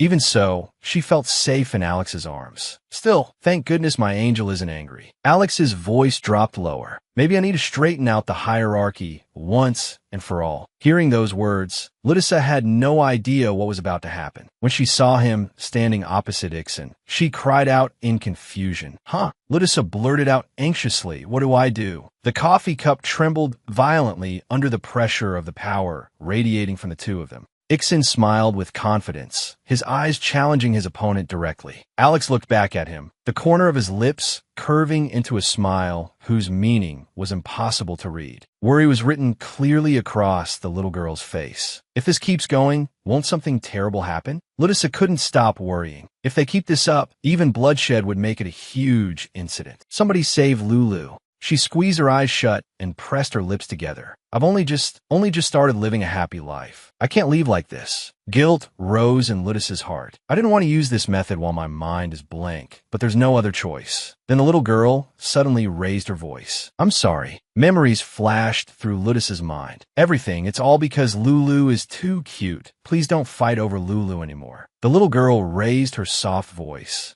"Lulu likes both of you, so." Alex's eyes lowered as he turned to look at Ludisa. Ixen also turned his head. Both of them froze simultaneously when they heard, "Lulu likes both of you, so." She raised a finger high. Ludisa's cheeks flushed with shyness. "Lulu." She held her cheeks and winked playfully. "Lulu will only be a little bit cute from now on." Both he and Alex stood motionless on the spot, staring at Ludisa as if they had just been petrified. Ixen withdrew his power and muttered in frustration, "What the heck is this? What a mood killer." A while later, in a bedroom decorated with exquisite furniture, Ludisa sat on the bed, her head bowed as she stared into the empty space in front of her. Her eyes held a hint of sadness. Even though she had overcome the crisis just now, things couldn't go on like this. Ludisa clenched her hands together as she thought, because this determined her life or death. Refusing the mission, penalty, log out of life. However, just a moment later, she took a deep breath and cheered up. "But who do you think I am?" Ludisa's whole body exuded confidence. As a heavy-duty leader who had read plenty of romance novels, she knew the common solutions used in them. Thinking of that, she suddenly felt discouraged. "But I don't have enough money, so I can't summon the female lead's abilities right now." A belief gradually formed in Ludisa's mind. Regardless, the weapon she could use right now were the mind-reading skill she already had and her knowledge of romance novels. She clasped her hands together, silently praying to the countless female leads of romance novels. Ludisa's eyes glistened with tears. "I will follow what you have taught me really well." At this moment, the palace corridor was steeped in silence. Ixen's footsteps echoed steadily on the cold stone floor, while she walked closely behind him. He didn't turn his head at all, just continued to move forward. She slowly and leisurely followed his back, keeping a moderate distance. A moment later, Ixen couldn't take it anymore. He spun around,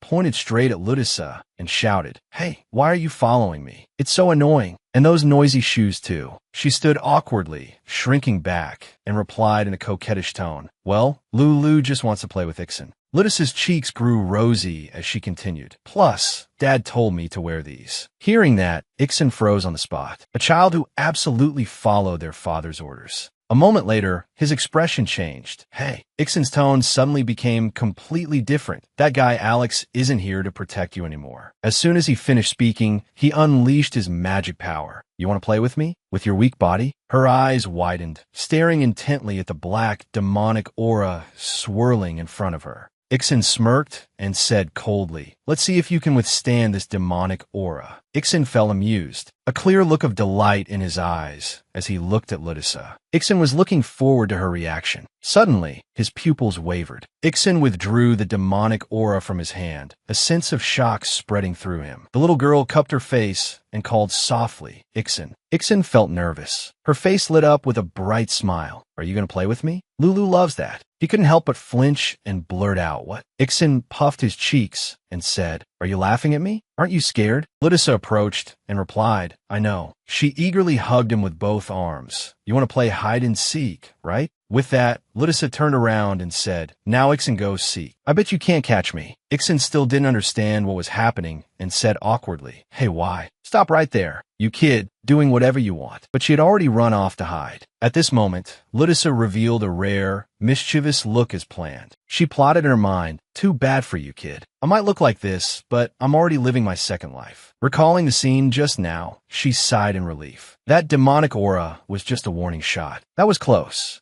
Ludisa glanced at Ixen, who was still standing completely still. You're 100 years too early to be mocking an adult kid. As she remained immersed in her thoughts, I thought it would be easy, but unexpectedly, a hand from behind grabbed Ludisa tightly by the waist. She startled, her eyes widening as she looked straight ahead. Ixen easily lifted Ludisa's entire body. He kept that posture and said, I knew it. The little girl called out in a panic. Ixen, Ludisa's feet slowly touched the ground. You. Her sparkling eyes looked at Ixen. He's somewhat sensible, isn't he? Did he just hug me? However, his face was scrunched up as if trying to suppress some kind of anger. He wondered why he had caught her. Ixen's teeth were gritted, his eyebrows furrowed. Ixen felt extremely irritated. Ludisa smiled stiffly and thought, it's obvious just by looking. She then asked cautiously, Ixen, am I annoying? Ludisa puffed her cheeks, tapped her 2 index fingers together, and continued, but I want to be close to you, Ixen. Hearing those words, he suddenly took a step back. Ixen, with a flustered expression, spoke up, hey, Lulu. Right at this moment, footsteps echoed, approaching them. Seeing Faratin, she happily called out loudly, Dad! He glanced over and thought to himself, no matter how many times I see it, this is a scene that's hard to get used to. Ludisa ran over quickly and asked curiously, are you done with your work, Dad? He steadily picked her up and replied, not yet. Ludisa looked full of anticipation. Then can't we eat together? Faratin reached out and gently touched her cheek. His eyes were filled with affection. Dad still has time to nom-nom with Lulu. Ludisa's eyes widened as she asked, really? Faratin lowered himself and smiled, of course. He stood frozen on the spot, witnessing the scene. No? Ixen's eyes widened in disbelief as he told himself, my ears must be acting up from too much stress. It's all because of that annoying cotton ball. Remembering something, he asked, all right, Lulu, are you still playing with Ixen? She looked at him and answered yes. Faratin shifted his gaze to him and continued, he isn't bullying you, is he? A cold chill ran down Ixen's spine. Ixen's mind was filled with anxiety. Damn it, if that cotton ball snitches, I won't have anything to say in my defense. Because the truth is, I did use my demonic aura to scare her several times. The image of him casting his magic to attack Ludisa appeared clearly in his mind, making him even more tense. The truth was exactly that. Ixen's face scrunched up as he prepared to confess, Sir, I actually. At that moment, the little girl interrupted no. Hearing that, his eyes wavered, unable to hide his astonishment. She looked up at him, her cheerful voice ringing out. Brother Ixen didn't bully me. He played with me. It was a lot of fun. Ixen's hands dropped limply to his sides, his mind repeating a few words over and over. Fun? Playing with me? Why? Faraton's expression turned stern as he asked again, more fun? Startled, the little girl replied yes. His lips pressed together emotionlessly. As if feeling a bit jealous, Faratin spoke up, more fun than being with Dad? Hearing that, Ludisa's whole body stiffened. He wasn't doing any better, his face looking clueless as to what was going on. Watching that warm family scene, Ixen felt like he was a third wheel. The little girl sat on the swing, rubbing her legs and complaining, my poor legs. Ludisa's face was full of exhaustion. That boy Ixen. I saw him a few days ago, so why can't I find him today? She glanced around the study, thinking, and this Duke's castle. Then she returned to the bedroom and searched for a while. Ludisa walked from one corridor to another, not missing a single corner. After a while, she was exhausted and slumped to the ground. It's too big to search for him. Ludisa was drenched in sweat. What's worse is that I've used up my mind-reading skill. Now it's time to follow the progression of a romance female lead. Recalling the notification, refusing the mission. Penalty, log out of life. She cheered herself up. The mission won't wait for me. Ludisa flailed her arms and legs and shouted out loud. If so, I must find that boy first. Why is this guy nowhere to be seen? I'm getting old. Suddenly, someone walked up and burst into laughter. Sorry for laughing. The little girl looked up and called softly, Alex? He covered his mouth with his hand and said, What's the matter with my little sister that's making her age? That would be a huge problem. Ludisa let out a long sigh and replied, Life is full of hardships and difficulties, Alex. Hearing that, Alex laughed heartily. He stepped closer and sat down next to her. Even though your sighing face is cute, Alex's eyes looked at her gently. If my sister is worried about something, it breaks my heart. Pausing for a beat, he continued, Can you tell me what you're worried about? Ludisa's eyes wavered as she stammered, She turned her face to the side, her voice tinged with grievance. Ixen keeps bullying me. Ludisa puffed her cheeks and pouted. I want to get close to Ixen, because if I don't, I'll die. But he constantly annoys me, treats me badly, and always sticks his tongue out at me. He sat quietly, listening to her every complaint. A moment later, Alex looked away and said, It seems Lulu really likes Ixen. I'm a bit jealous. In the distance, a figure silently hid behind a tall pillar. Ludisa widened her eyes, staring at him with her mouth agape. Then she raised her voice to object. What are you talking about? I like you. Alex, where more? Alex raised an eyebrow and asked with interest, Really? Ludisa tried hard to explain, of course. Ixen can't even compare. Behind the pillar, the person remained still, quietly listening to the entire conversation. Seeing that he still didn't believe her, she continuously expressed herself. You are my healing, the blessing of my life, and suddenly, Alex reached out and touched Ludisa's hair. He leaned in close. Alex planted a soft kiss on her cheek. He smiled happily, his eyes curving into crescents, and said, I'm so honored. Ludisa's sparkling eyes stared blankly at Alex. A few seconds later, her face turned red. Only then did Ludisa truly realize what had just happened. Alex reached out and gently touched Ludisa's cheek. She touched her own cheek, secretly cheering in her heart. Great, absolutely wonderful. Ludisa's inner mind was constantly reeling. Long live the handsome sister-con brother. 10 points. No. Her face was filled with happiness. I love you, Alex. Giving you 100 points, Mr. Angel. Suddenly, Ludisa saw something and blurted out, What's that? Her eyes widened, unable to believe the sight in front of her. Realizing there were cracks on the pillar, Ludisa stammered, that pillar is broken? Alex looked up following her gaze and said in confusion, it naturally. Seeing Ludisa's panicked expression, he softened his tone, Lulu, let's head back. She was still in a state of panic, wondering, is it okay to just leave it like that? Mr. Angel says so it should be fine, right? The two of them stood up from the swing together. Alex turned around, his eyes sweeping towards the back. On the pillar, jagged cracks were clearly visible under the sunlight. Night fell over the palace, with torches lit everywhere. Ludisa sat nibbling on a piece of cake, her face visibly depressed. Anna, while cleaning, asked worriedly, What's wrong, my lady? The little girl pouted and replied gloomily, I haven't seen Ixen around lately. She paused her work and replied with a smile, The young master never likes going to crowded places. Ludisa frowned in confusion, but I was still able to see him all this time. Beside her, Laura turned her head and chimed in, Isn't young Master Ixen avoiding you, my lady? Hearing that, her heart skipped a beat. If you put it that way, it means...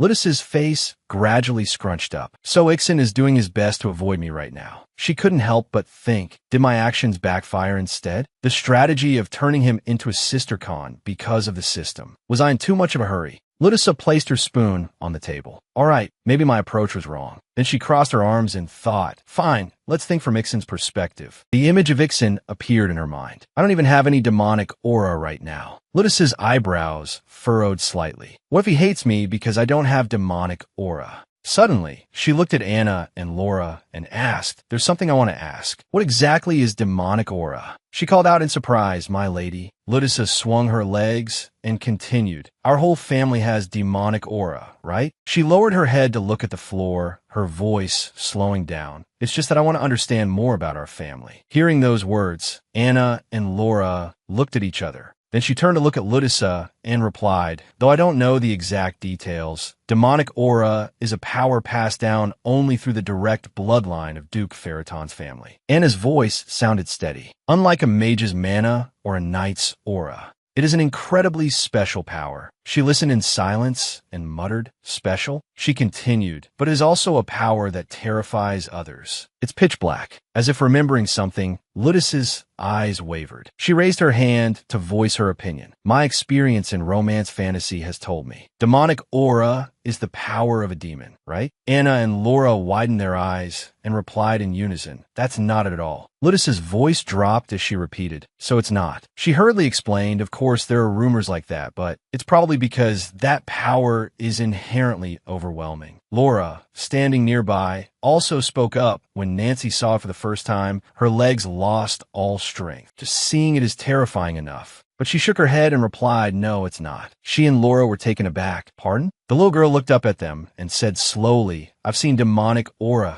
several times too." At this point, Ludissa slumped down slightly. "I've never thought black was pretty. However, demonic aura is." Fear enveloped her body, an overwhelming and infinitely dark power. Ludissa could only stand frozen, witnessing that scene. Fear might be a natural feeling. Her body trembled violently. But that thing made me even forget to breathe for a moment. In her memory, Ludissa was all alone in a dark space. Her face was stunned, a solitary back figure. Ludis's tears fell silently. It was so beautiful. Her voice rang out clearly in the room. "Demonic aura is the night." Ludis's small hands were folded and placed neatly on her lap. Her eyes were full of hope. A night where you can close your eyes and rest. It is a night warmer than anything else. She and Laura, deeply moved, called out softly, "My lady." Outside the window, Alex had been standing there since who knows when. He crossed his arms over his chest, as if savoring the meaning of those words. Demonic aura is a warm night. Suddenly, Alex let out a self-deprecating laugh and asked himself, "Is that so?" He glanced at Ixon, who was resting on a nearby tree branch. He was immersed in his own thoughts. At this time, Alex spoke up, "Just like the pillar. While you're at it, why don't you kill that bad temper of yours too?" Ixon lowered his head in silence, not answering. In his mind, the little girl's shy expression appeared. "But I want to be close to you, Ixon." Or the time when Ludissa replied in her clear voice, "Brother Ixon didn't bully me. He played with me. It was a lot of fun." Ixon felt a bit jealous when he heard, "What are you talking about?" "I like Brother Alex much more." The person standing behind the pillar at that time was him, hearing everything. Ludis's words echoed in his ears. "Ixon can't compare. He keeps bothering me and treats me badly. Anyway, I don't even care." Ixon clenched his fists, blaming himself. He landed softly, then turned and walked in another direction without looking at Alex. Suddenly, he turned his head and blurted out, "I don't believe it." Ixon's eyes were resolute. Such a lie. As the sun gradually rose, the magnificent palace appeared majestic in the daylight. Inside the great hall, valuable items were neatly arranged. A vassal adjusted his glasses, unable to hide his astonishment. "This is truly surprising. Were all these things taken back from Marquis Terenka by the youngest lady?" "No, I mean the Mana Stone mine has been retrieved." A vassal of the Duke's territory. He crossed his arms confidently and spoke, "Of course. Who do you think our young lady is?" "She is the Duke's vassal from the island." Deer joyfully added, "She wasn't flustered at all by the Marquis's evasion of responsibility." And with her sharp mind, she quickly realized everything and blackmailed him. He excitedly recounted, "I saw it with my own eyes. Viscount Deer, the president of the Lulu fan club, the one who directly witnessed Lulu's stirring performance." Ludissa sat on Faraton's lap, nibbling on a pastry, and thought shyly, as expected, "Why do they keep embarrassing me?" Another thought flashed through her mind. "Anyway, should I also take on the Mana Stone business task while I'm at it?" Ludissa looked up at him and excitedly asked, "Dad, this is the Mana Stone mine I got back from that mister. Can I manage it?" Mr. Deer and the other vassal's eyes widened upon hearing that. The vassal hurriedly spoke up, "Yes, sir. The young lady is still too young." He also nodded in agreement. "That's right. She hasn't been taught about finances like the young masters, and if all this money flies away. Ludisa raised her hand to shield her eyes from the shining sun when she heard him say, "It doesn't matter if it flies away." Faratin lowered himself and spoke in a slow but decisive voice. "Dad has a lot of money." The vassal, flustered and trembling, voiced his opinion on what he just heard. Although it might be a bit impolite, the young lady lacks experience and learning. It's too early for her to manage assets. The person next to him also voiced opposition to the idea. "That's right. Please reconsider, sir." Ludisa strongly agreed with those words. With sparkling eyes, she secretly prayed, "That's right, Dad. Even though I begged you, please think about it a little more. If I fail, I'll really become a child because I'll be punished." But Faratin didn't understand that little inner thought. His entire body exuded a murderous aura towards those who opposed him. Too many words. What's the problem if my daughter just plays with her own things? Hearing his decision, the little girl felt sad, tears streaming down her face. "When did I ever say that? You said you would manage it." Then Faratin coldly and firmly declared, "I will not hear any more complaints." Everyone was stunned. Only Deer had a very satisfied smile. He was joyful, holding a cute little pastry box in his hand, humming a tune. Suddenly, Deer sensed something unusual. His body unconsciously tensed up, and he immediately went on guard, looking left and right. What was that sound? Alan, from behind, softly explained to Deer, "It seems young Master Ixon is training." Only then did he notice Alan's presence. Manager Alan. The man leaned over and looked down from the window, commenting, "Lately, the young master stays for so long every time he trains at the training ground. Is it really because he has returned?" Deer also agreed with those words. "It must be." Then Alan noticed that he was carefully holding something and curiously asked, "But what is that box? Could be pastries?" As if hitting a chord in his heart, Deer excitedly rushed towards him. "Are you curious?" Alan, surprised by this attitude, was speechless, yes. Before Alan could recover his senses, he excitedly revealed his plan. It's a fornu cake with lots of cherries prepared for the youngest lady. Deer had already imagined Ludisa's happy face. "I wonder if the young lady's reaction will be what I expect." His psychology was truly bizarre. No matter what the little girl was like, he still found it interesting, especially that occasional expression looking like his brother. It's so thrilling. Alan was also frightened, not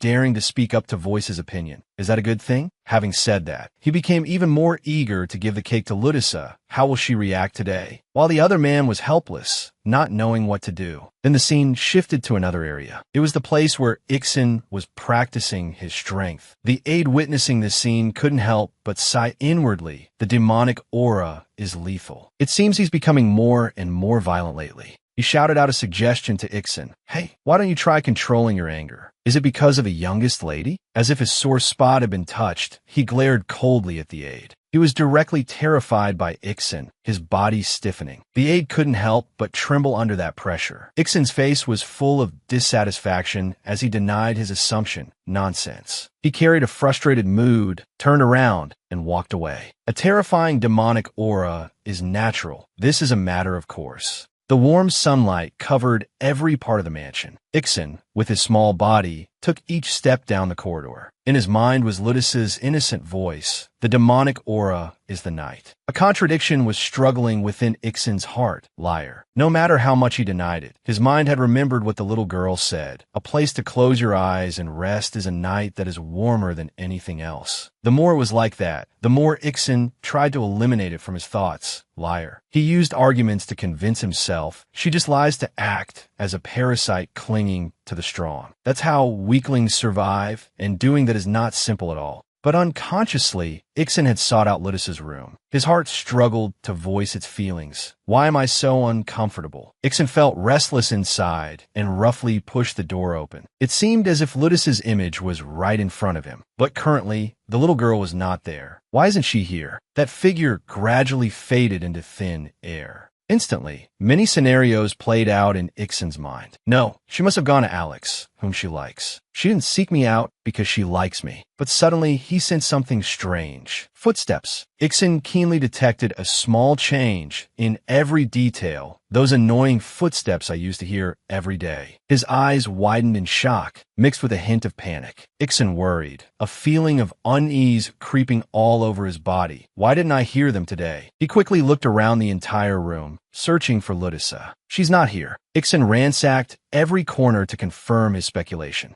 But even after checking everywhere, there was still no trace of Ludisa. She's nowhere to be seen. Why? His face could not hide the anxiety. Looking down from the window, there were adult footprints and the little girl's red shoe. Iksan stood frozen at the sight before him. All right, only the weak would say that. Being weak means you can't do anything. He was tormented by his own trains of thought. I have to think like that. I thought like that up until now. Iksan picked up the shoe, his face darkening. He ordered his magic power to track down Ludisa's whereabouts. Go find her. From the tree branches in the forest, that dark shadow spread everywhere in the air. Go find her. It didn't even miss the scenery outside the mansion. Find her quickly. Everything followed the magic power and transmitted information back to Iksan. The surrounding scenes seemed to be tinged with gloomy colors. I said go find her. His magic power detected an anomaly in a group of people. They were trying to escape this place through the forest. More importantly, they were taking Ludisa away with them. The little girl was in tears, her eyes helpless in the face of the situation. Iksan's ability immediately reported to its master, found her. The mysterious man felt he was being watched and turned around to check. Only now did they realize they had been discovered. Iksan was already swiftly behind the masked man's back. He emitted a murderous aura as if he wanted to slash them to pieces. You bastards, where did you come from? The powerful magic had already sealed off the entire forest. A preemptive strike was launched by Iksan. One guy who just turned around had his body pierced by the darkness. With a wave of Iksan's hand, everywhere was stained with a foul, bloody color. But it seemed he had completely lost control.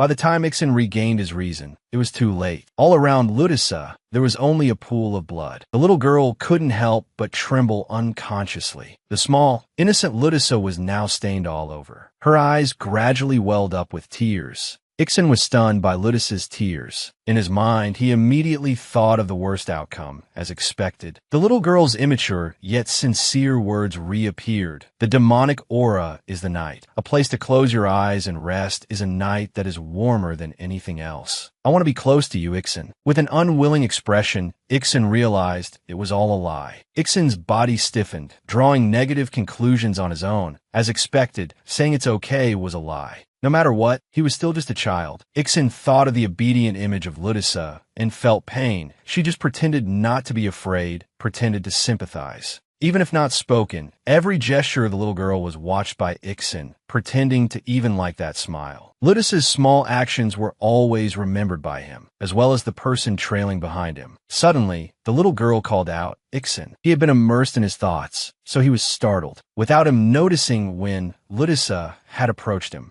The little girl, trembling, held on to Iksan, finding it hard to speak, thank. Ludisa raised her head, her face happy as she expressed her gratitude. Thank you. However, Iksan felt nothing from that sincerity. He no longer trusted Ludisa, considering her a liar. In this situation, you're still a swindler full of empty words. A terrifying thought appeared in Iksan's mind. Should I kill her? He used a cold tone to interrogate her. While you're trembling in fear like this. Iksan was like someone who had been betrayed. His reason could no longer hold him back. Right now, I feel so filthy that I could do absolutely anything. Seeing Ludisa's body suddenly stiffen, Iksan hastily accused her before anything else. Look, I hit the nail on the head, didn't I? Ludisa furrowed her brows, tears ready to fall again, and confirmed to him, yes. Then the little girl couldn't help but yell out, that's right, I'm so scared, you big meanie. Iksan was also startled by this action. Feeling aggrieved, she used her small fist to reproach him. I was really scared. Why did you only come now? Tears just poured out like a waterfall, unable to be held back anymore. Why? Iksan couldn't figure out the current situation. What is this? Something inside him seemed to shatter. Why does it seem like? Iksan struggled to realize the little girl's innermost feelings, as if she wants to rely on me. A feeling of relief crept all over Iksan's body. Only now did his body act according to his heart's dictates. Well, Iksan slowly lowered himself to kneel before the little girl. He faced Ludisa with a happy thought, acting as if his coming to save her was a matter of course. Without hesitation, the little girl rushed to hug Iksan tightly. Ludisa's tears touched his innermost being, so hot. The little girl burst into tears in Iksan's arms. His stiff hands also gently embraced Lytissa. Ixon had no experience dealing with this issue when a child burst into tears like this. His hand was a bit hesitant and intended to withdraw, but then he decided to return Lytissa's hug. That news quickly reached the ears of the people in the mansion. Wouldn't anyone melt like cotton candy? Being born into a great family meant life was a bit different. It was an unprecedented situation. The direct lineage of Faratin were all born with immense power. Therefore, I didn't need protection for being kidnapped. Here, strict security wasn't highly prioritized, and one could freely roam within the Duke's castle, and Lytissa was the same. Evening gradually fell where Lytissa was. Everyone was in a commotion over the little girl's incident. A kidnapping right inside the Duke's castle? That's impossible. We must first investigate those involved. But everyone is at their respective posts. So Faratin slammed the table in anger. His voice was cold, his aura sinking to a terrifying level. My daughter, even though she was taken right from our own home. Faraton's face was filled with fury as he growled, emphasizing every word. Is she being treated as if it were nothing? Everyone present kept dead silent. The atmosphere was incredibly heavy. Alex also wouldn't easily let this matter go. You ordered them to protect my little sister's safety, but those people couldn't even do it properly. He, like his father, was very resentful, daring to put my sister in danger. What do you people intend to do? The servants also quickly replied to ease the atmosphere. What you two say is not wrong, but it wouldn't be too late to accuse once the culprit is caught. Yes, after investigating the kidnapper, we found that he was a member of a black-clad organization. They had also tried their best to investigate this case. It seems he received a kidnapping request from someone, but they're all dead, so it will take time to track down the culprit. And besides, we can't question the young lady either. Suddenly, Lytissa spoke up, cutting off their words. Why can't you ask me? Everyone was surprised by the little girl's appearance. Both Faratin and Alex were equally astonished. They all turned towards Lytissa in unison. Why, youngest lady? Faratin reached out his arms to embrace the little girl. Lulu, what are you doing here? I told you to get some rest. Lytissa gently reassured him. I've finished resting. I'm feeling well now. She tugged at Faraton's hem, her voice full of determination as she asked, Dad, it would be faster to just ask me. Why don't you ask me? He was just worried about Lytissa's condition, so he didn't push her. Children don't need to remember bad memories. However, the little girl flashed a bright smile and affirmed, but I'm also a Faratin.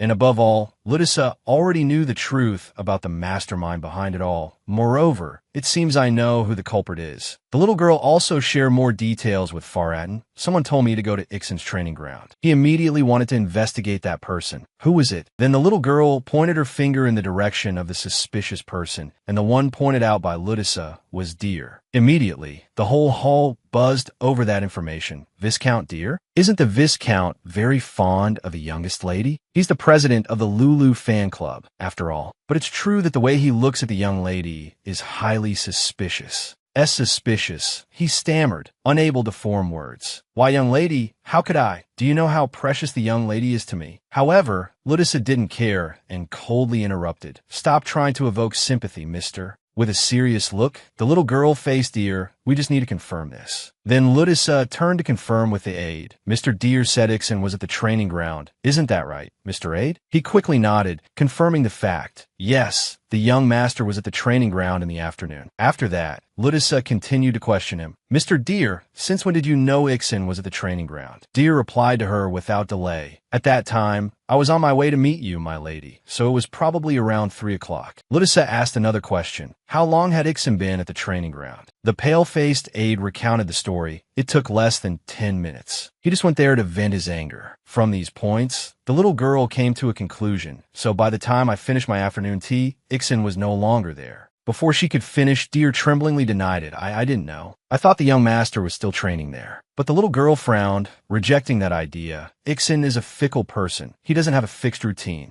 The reason Lytissa could be so sure was that she had been observing Ixon very carefully. I am the one who understands him best because I often follow him. With Ixon's misanthropic nature, very few people can enter the main house. She continued to provide undeniable evidence, so if you regularly went in and out of the main building as usual, you would have run into Ixon. But we went to the East Garden at your suggestion, Viscount Deer, right? Indeed, Deer could only confirm. Yes, that's right. The servants immediately began whispering. So does Viscount Deer? I already found him a bit suspicious normally. The smart ones keenly realized what she was implying. If they headed east, the routes wouldn't overlap. Unless Ixen intentionally turned back. The main building, the training ground, the East Garden. The vassals spoke up at the same time, filling in the blanks. They absolutely couldn't have met. Ludus's eyes no longer had their sparkling look, but firmly confirmed everything. That's right, Ixen couldn't have discovered me. This was truly the perfect place to kidnap me. Thus, Deer was surrounded by judgmental words. Did you really lure the young lady? Good heavens. This kidnapper. He subconsciously stepped back, stammering, "Why, young lady,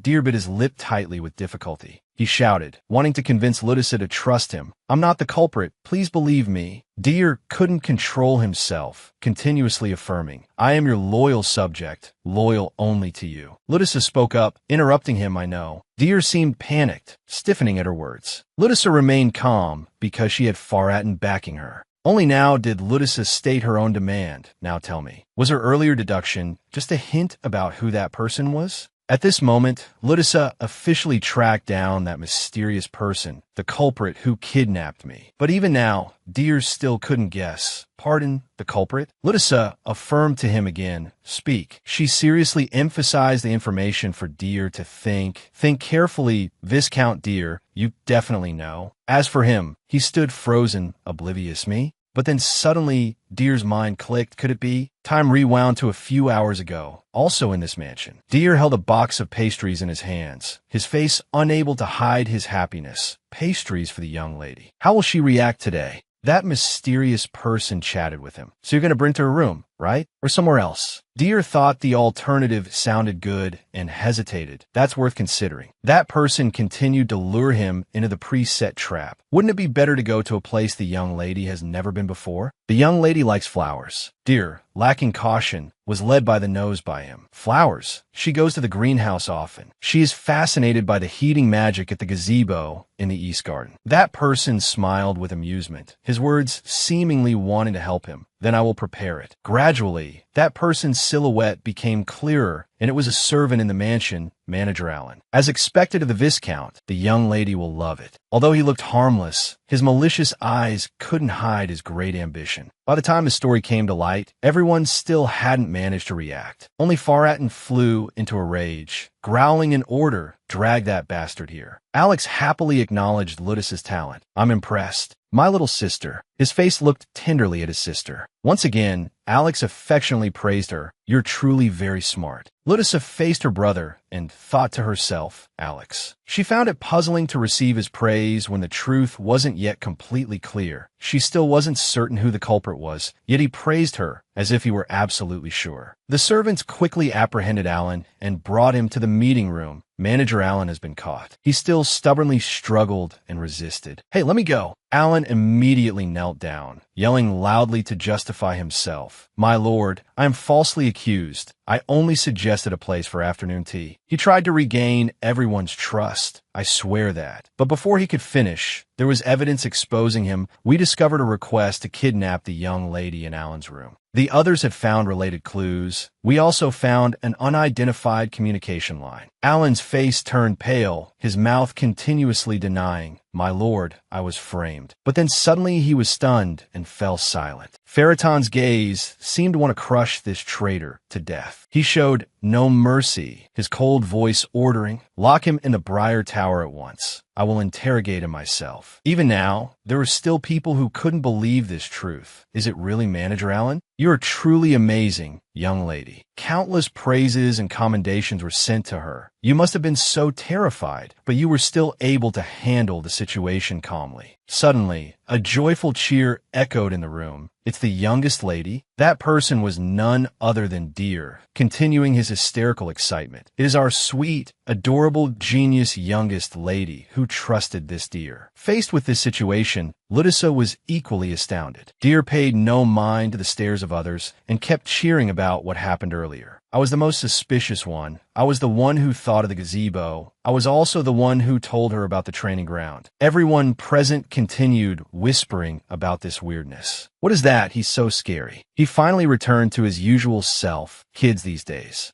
Tears streamed down his face, yet he was so happy. But the young lady, on the contrary, asked me. Deer's vivid imagination was activated again. He thought of Ludisa as an angel vindicating him. Who is the culprit? Deer just kept screaming in the crowded room. That's right, that proves it. Faratin, unable to bear this noise, ordered, drag him out. Despite being pulled away, Deer's mouth couldn't be shut. The proof of faith, no. I love the young lady. This person is crazy. Ludisa let out a breath, feeling relieved that her calculations had been correctly directed and were not entirely wrong, because I only speculated based on Deer's intelligence. This was an elaborate plan. All the evidence was unfavorable to Deer. The last person to meet me was Viscount Deer. Whether he succeeded or failed in luring me, he was still a person who couldn't escape suspicion. The fact that Ludisa interrogated him was only to mislead the mastermind. Did those who witnessed me question him think I would use such a shallow method and be done with it? She giggled because she wasn't like Deer. If so, I must have been as foolish as him. But the story wasn't completely over yet. So, since the culprit has been caught, up ahead, Faratin remained very cautious about this incident. He announced a new rule in a deep voice to everyone. From now on, anyone who dares to be negligent in their guard duties will take responsibility with their death. The servants directly threatened by Faratin didn't dare speak up. What was bound to come has come. Ludisa understood the cue, spoke up to smooth things over, and defended everyone. Dad, it was because I wandered around freely that this happened. The uncles and sisters didn't do anything wrong. However, when talking to his daughter, Faraton's terrifying demeanor completely vanished. It is only natural for you to roam freely in your home, but they are still needed there to ensure your safety. A smart girl like you understands what I mean, don't you?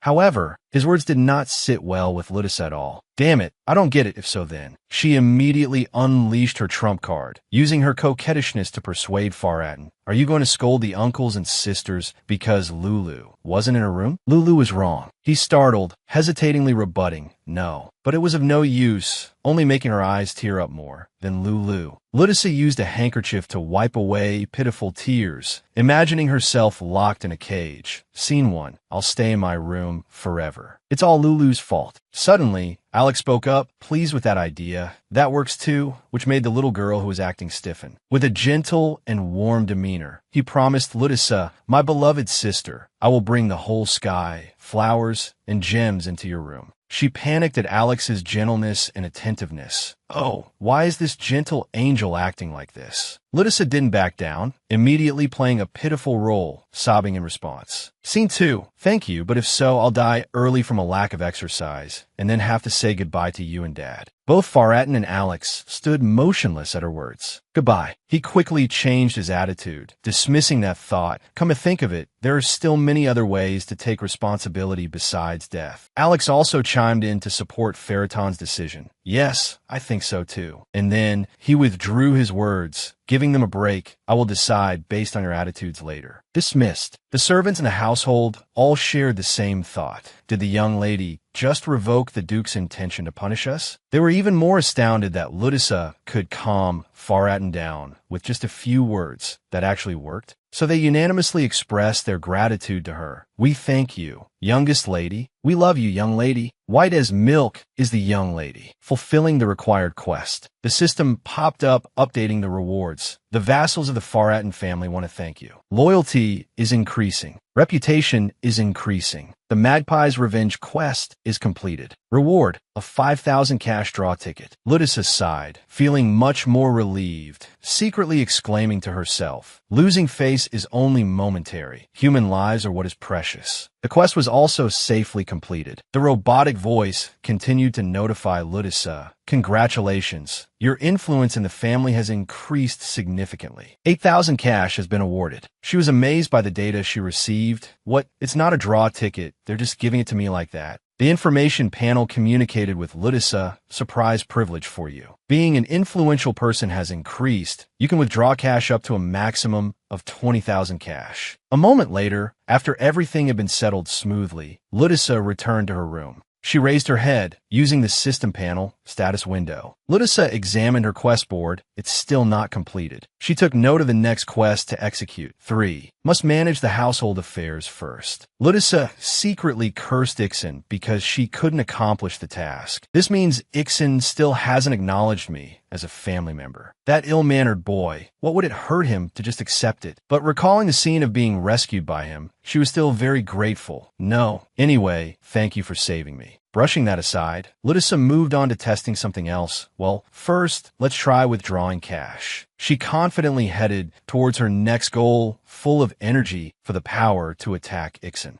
Ludisa placed her faith in the system's welfare benefits, a pure spinning wheel. But looking at where the arrow stopped, Ludisa's eyes widened in surprise. The result this time was really good. She was so stunned that her body also froze. Ludisa stood before the Wheel of Fortune with her body frozen stiff. Quickly, she regained her composure. All right, then commanded the system storage inventory. Ludisa silently searched for helpful items. There are some items I saved up for times like this, right? Then she quickly selected the item that appeared on the system board, storage inventory, lucky potion. The related data were all detailed by the system. Hearing the information related to the item, Ludisa's head spun around. What is this letter from England? It doesn't mean it's a fake, right? But then the information board mentioned the effect of the item as if to reassure Ludisa. Only then did she feel less worried and could comfortably trust it. Scare me to death. Catching her eyes were highly prominent phrases. Luck will increase. Although the duration was limited by the system to 1 hour, for Ludisa, that was more than enough. She reached out her hands to catch the item. Here it is. Now she possessed a small and pretty bottle. Ludisa did not hesitate to drink the liquid in the bottle. Suddenly, her eyes widened in astonishment, brightening up. This taste is... The child's sense of taste indicated this was a delicacy. Mint chocolate. Just like that, Ludisa boldly drank up the liquid in the bottle. Even better. Who hates the taste of mint chocolate? After drinking it, her small body seemed to be infused with power. It feels like I'm brimming with strength. Mint chocolate power.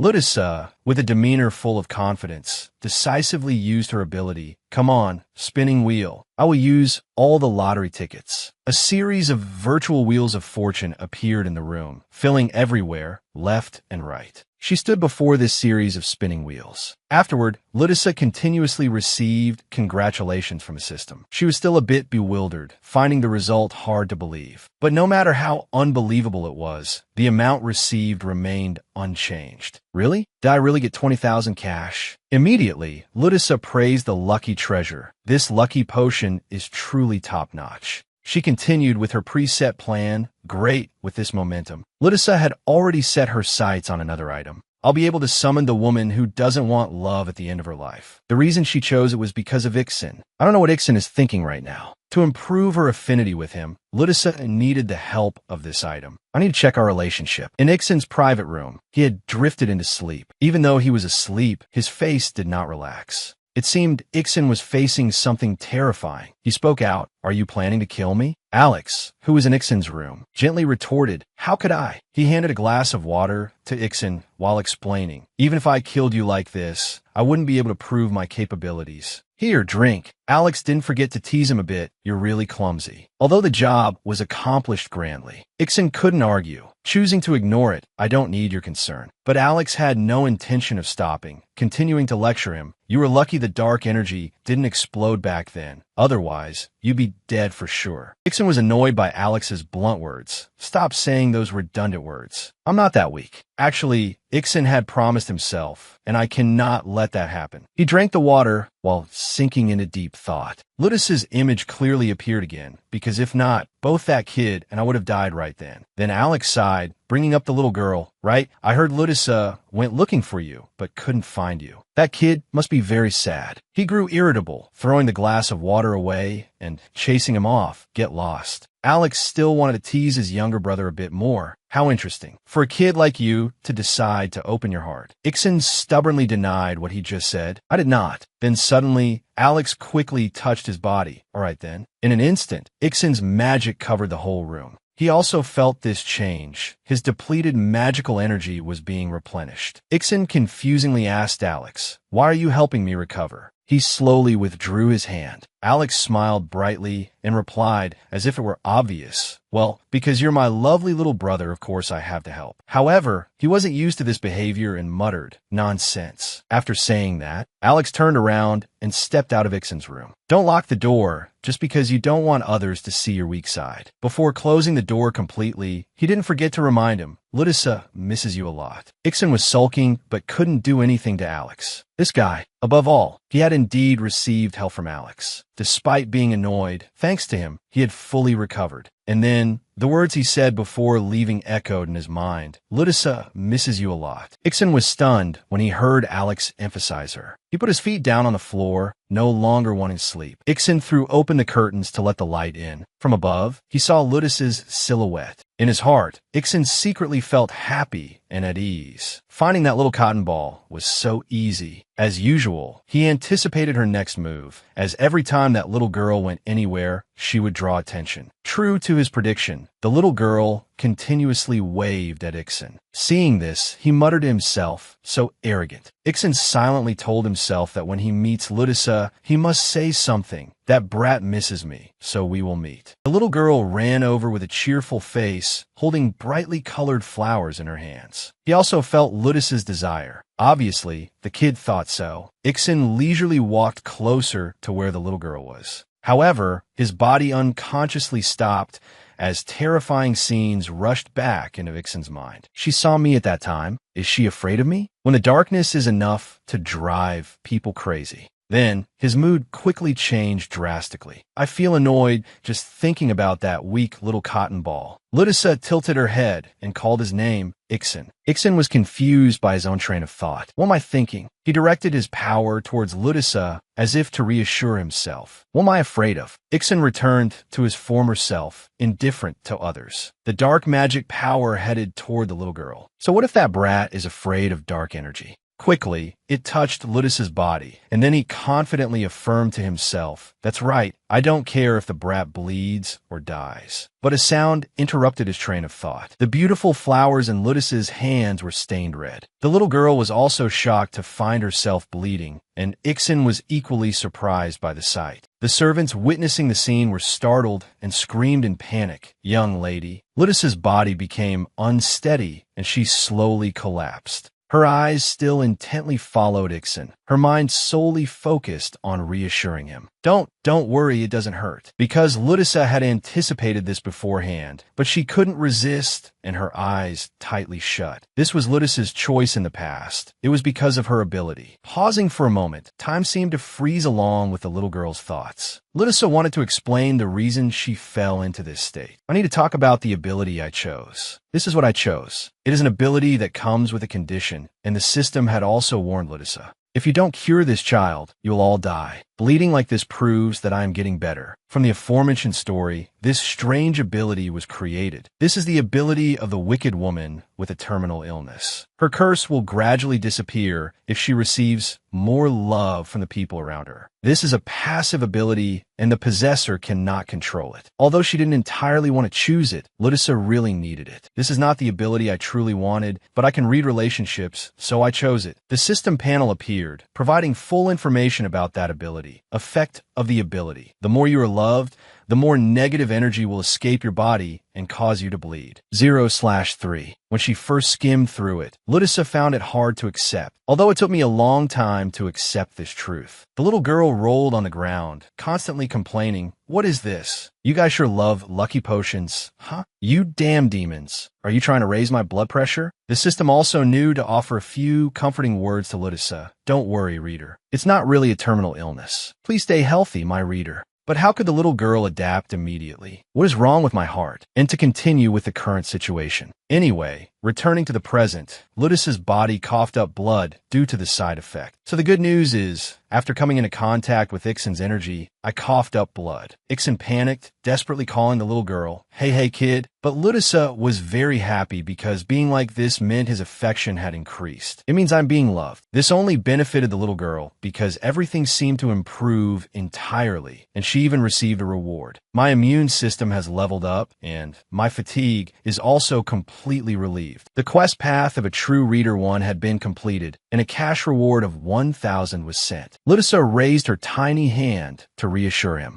Ixen, despite the difficulty, she still tried to finish her sentence. Don't worry, I'm fine. Then, slowly, Ludisa's eyes closed tightly. Her body became powerless, her hand dropping straight to the ground. Ixen couldn't believe his eyes, unable to react in time. He helplessly called out Ludisa's name, Ludisa. Ixen shouted loudly, trying to get her to open her eyes. Wake up, Ludisa. Even with her eyes closed, Ludisa predicted what would happen. He'll be affected and then cry. Gradually, she no longer felt pain. Instead, a wave of sleepiness rushed in. The pain is gradually disappearing. I guess not. It's embarrassing, but I'm so sleepy. Time passed quickly. Faratin sat silently guarding by the little girl's bed. He sat in contemplation, countless thoughts piling up on one another. Faraton's expression was terrible, capable of scaring anyone who faced him. He recalled the diagnosis of the doctors. My lord, according to the test results, the young lady is completely healthy. Even if she doesn't have magic, she is still a member of the Faratin family. I just want to live. Please forgive me. Ludisa lay on the bed, as if asleep, but still fully conscious. I think I released the negative energy subconsciously. Disordered breathing is a test that requires extreme concentration, even for aura users. I think maybe because my body is still small, I feel tired. The doctors had accurately predicted her condition. If she continues like this, she will wake up safely, my lord. Faratin sadly blamed himself, muttering alone. Why? There isn't a day where you don't get hurt. First being kidnapped, and now coughing up blood. He remembered the first day he met Ludisa. Not only that, when she returned, she was trembling and looked incredibly pale. At that time, Faratin simply thought the problem was easy to solve. I thought giving her good food and nice clothes would solve everything. However, Ludisa didn't need what he had given. She is different. She desires many things, but they are too difficult to come true. Faratin gently stroked his daughter's pink hair, Ludisa Faratin.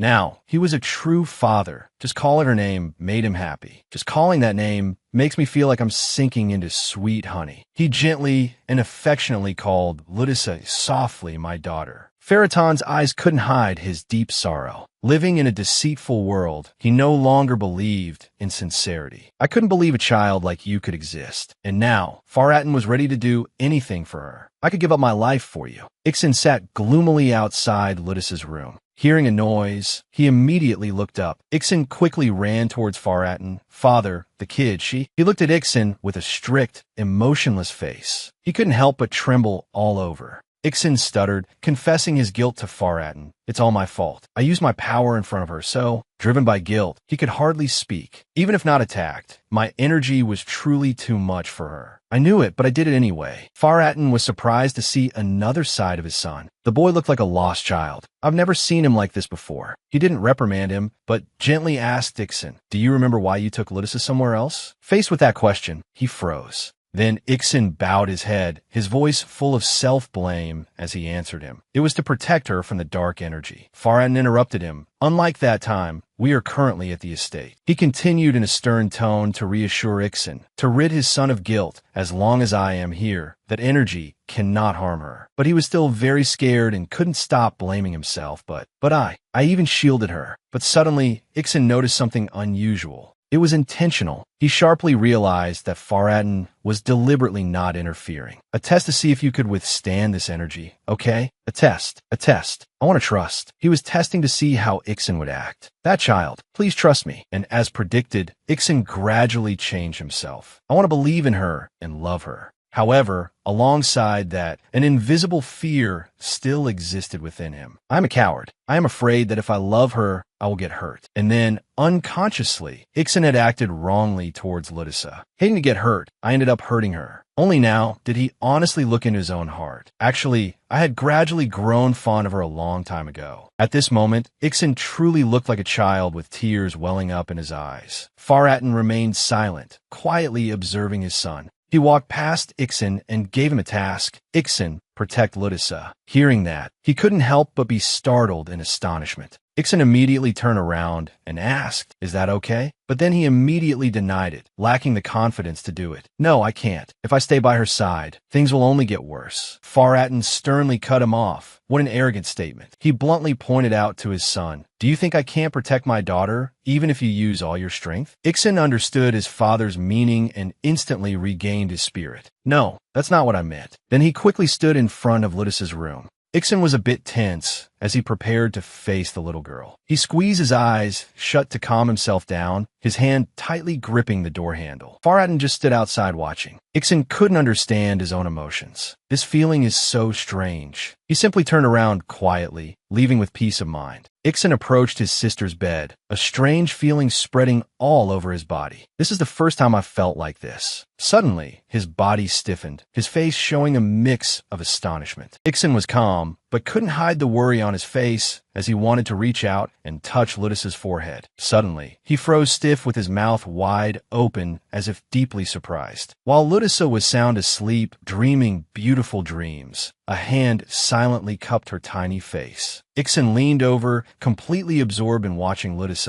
and said, "Hey." He whispered softly to her, "If you dare to die, I will kill you with my own hands." In the cozy space of the room, Ixon continued to monologue, "No, I won't kill you. Open your eyes. I was wrong." He clenched his fists, stuttering wordlessly, "I also wanted to be closer to you. The pain will disappear. The organs have grown stronger." Although fast asleep, deep down, Ludus could still sense everything around her. "So noisy. Give me sticks and carrots." The amount of visceral fat has decreased. Ludus suddenly woke up, opened her big, clear, round eyes, and felt, "Isn't it great like this?" The little girl turned to one side and was startled by Ixon's figure. Ludus hesitantly called his name, "Ixon." Ixon asked her coldly, pretending to be sulky, "What?" Ludus looked at him and wondered, "Why is he here?" "All right, I fainted." The little girl innocently asked Ixon, "Ixon, are you taking care of me?" While caring for her attentively, he grumbled, "It's just because you are too weak." Ludus clutched the blanket tightly and thought that she didn't have a fever.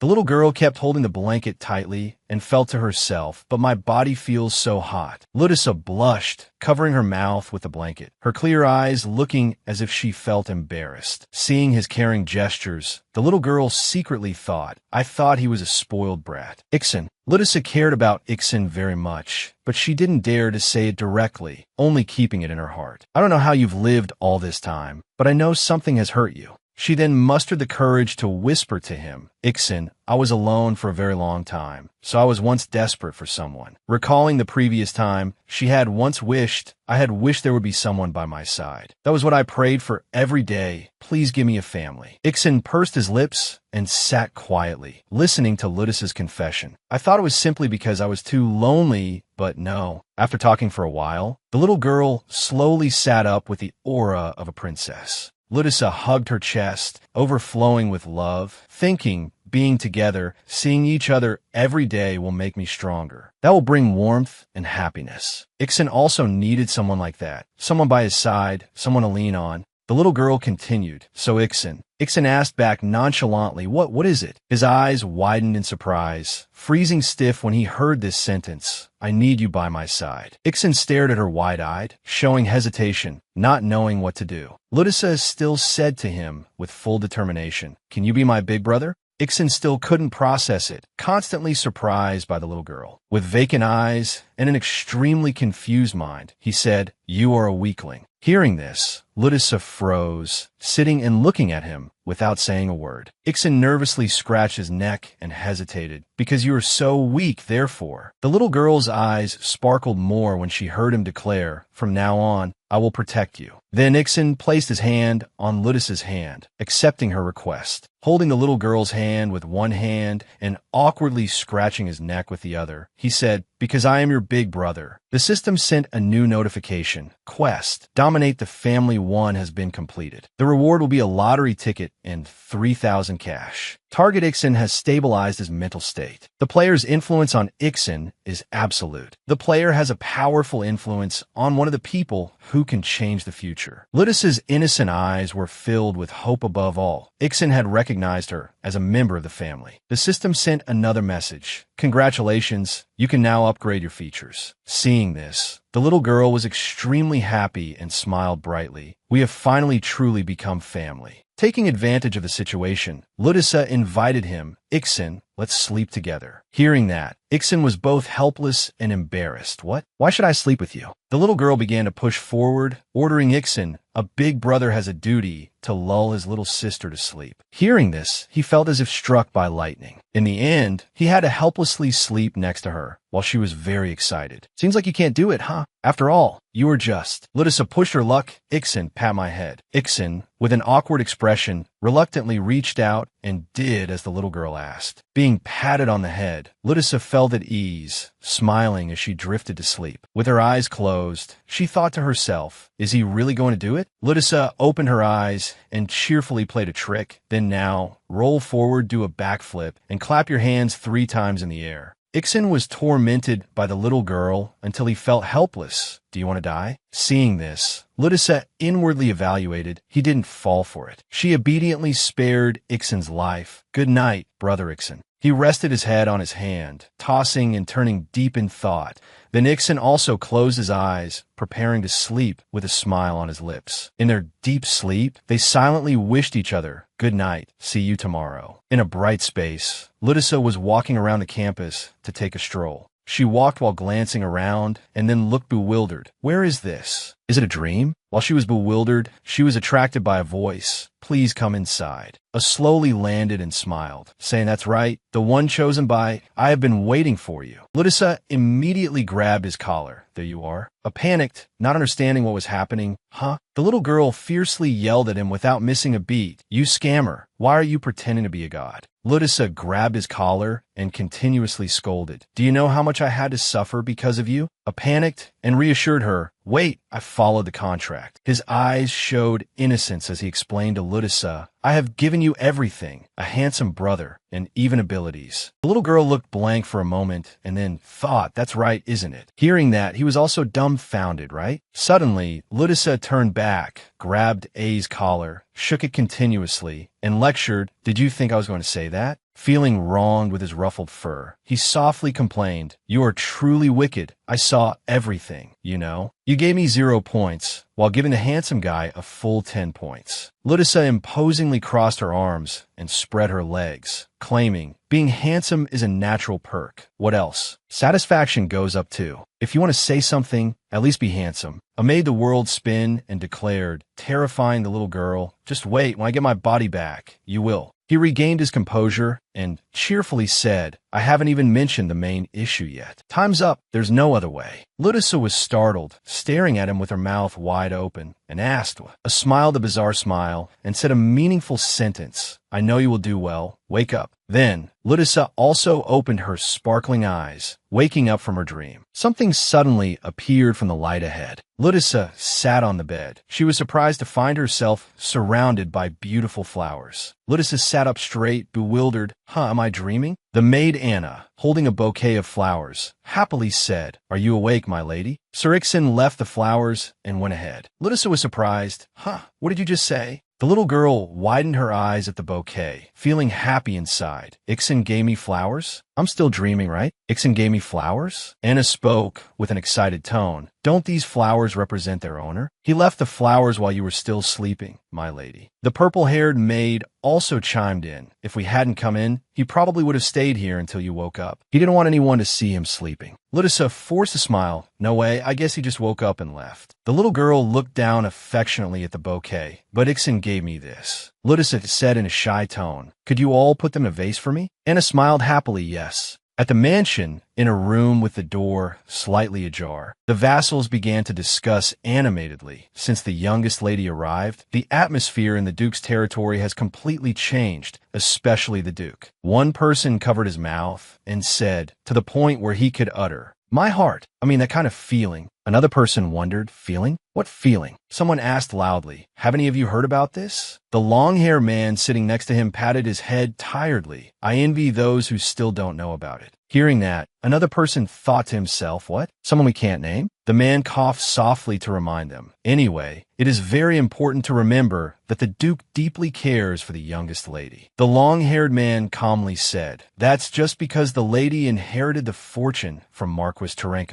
Another person sighed and said, however, the fact that the lady brought a magic stone completely drained of mana here proves that she is just a child. However, she has received all the attention. The important thing is that a 4-year-old child could do this. Right, she also hasn't taken any air classes. That is the main factor. I heard a few people have applied for the position of the lady's assistant. They probed, could it be Viscount Deer? The others defended Deer. Isn't Deer a genius among geniuses, even though his thinking is a bit unconventional? He earned the title of Viscount through his own abilities. If that's not called a genius, then what is? Another gentle reminder, he is not normal. As the words ended, the atmosphere became strangely quiet. A man intertwined his fingers, his voice slightly hesitant. I had thought that the lady lacking magical energy wouldn't have much impact on the succession, but things are really strange. They discussed, to avoid future troubles, we need to pay close attention to the root of the problem. Saying so, a person turned his head to look. He asked the man sitting at the head of the banquet table, don't you think so, sir? Back in Ludisa's room, her tone was determined. Good. Ludisa placed her hand on the red book. Then she shouted, upgrade. A blinding but very beautiful light emitted from the book. The system popped up, verifying identity. Confirmed A's messenger. Congratulations, some restricted functions will be unlocked. The communication channel with A has been expanded. The number of available abilities has been increased to 2. Feature, to-do list has been activated. You can review the currently available novels at any time.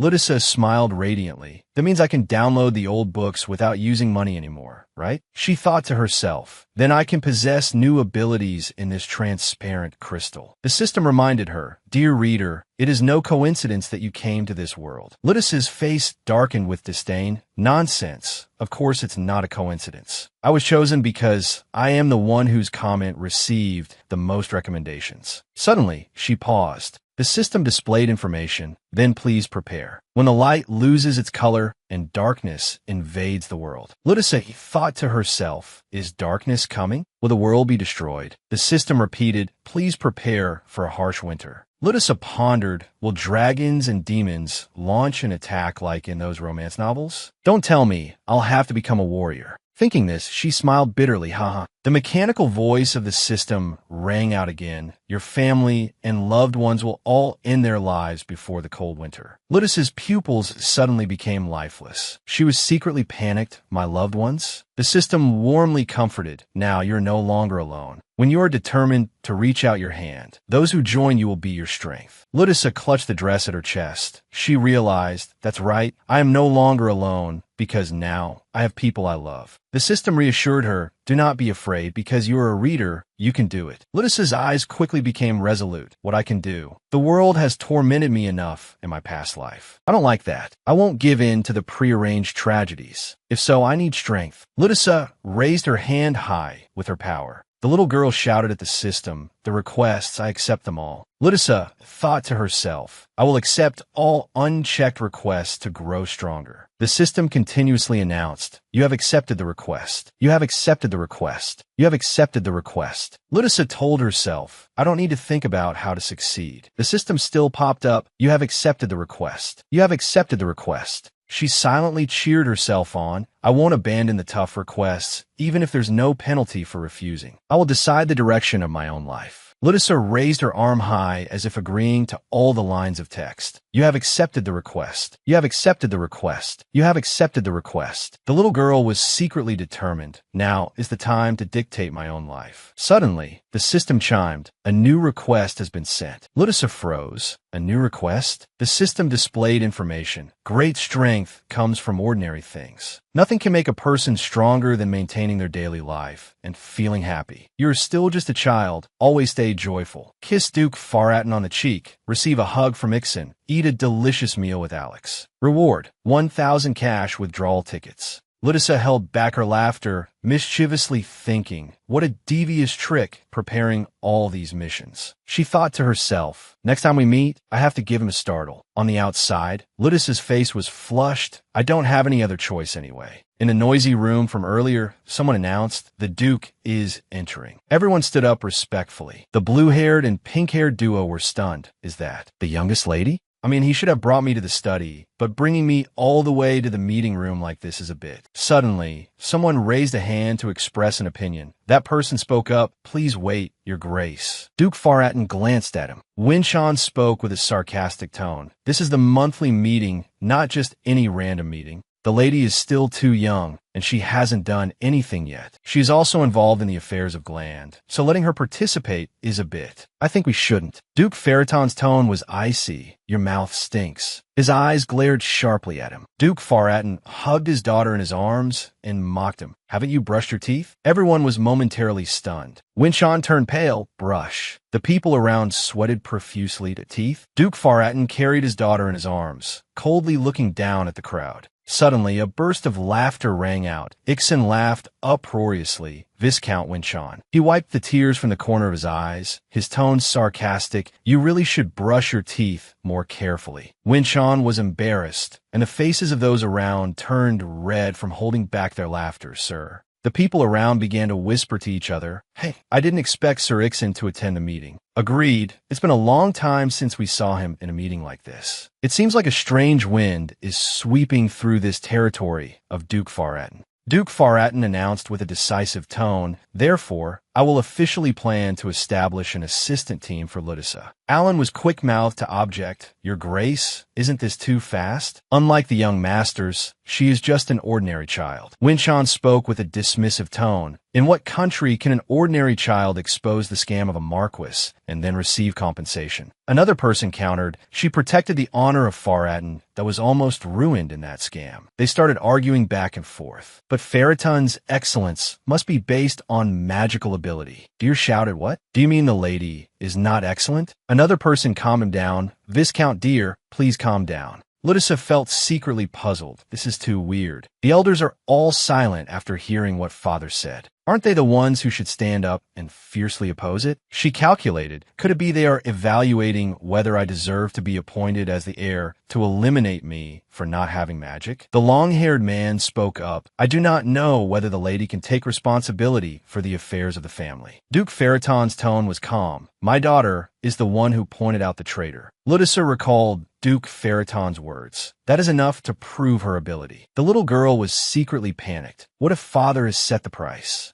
If so, the content of the test is... Ludisa's eyes widened. Here, the system popped up information again. The evil bird's revenge. Former manager Alan, the true culprit of the kidnapping, confessed everything was instigated by Tyrant.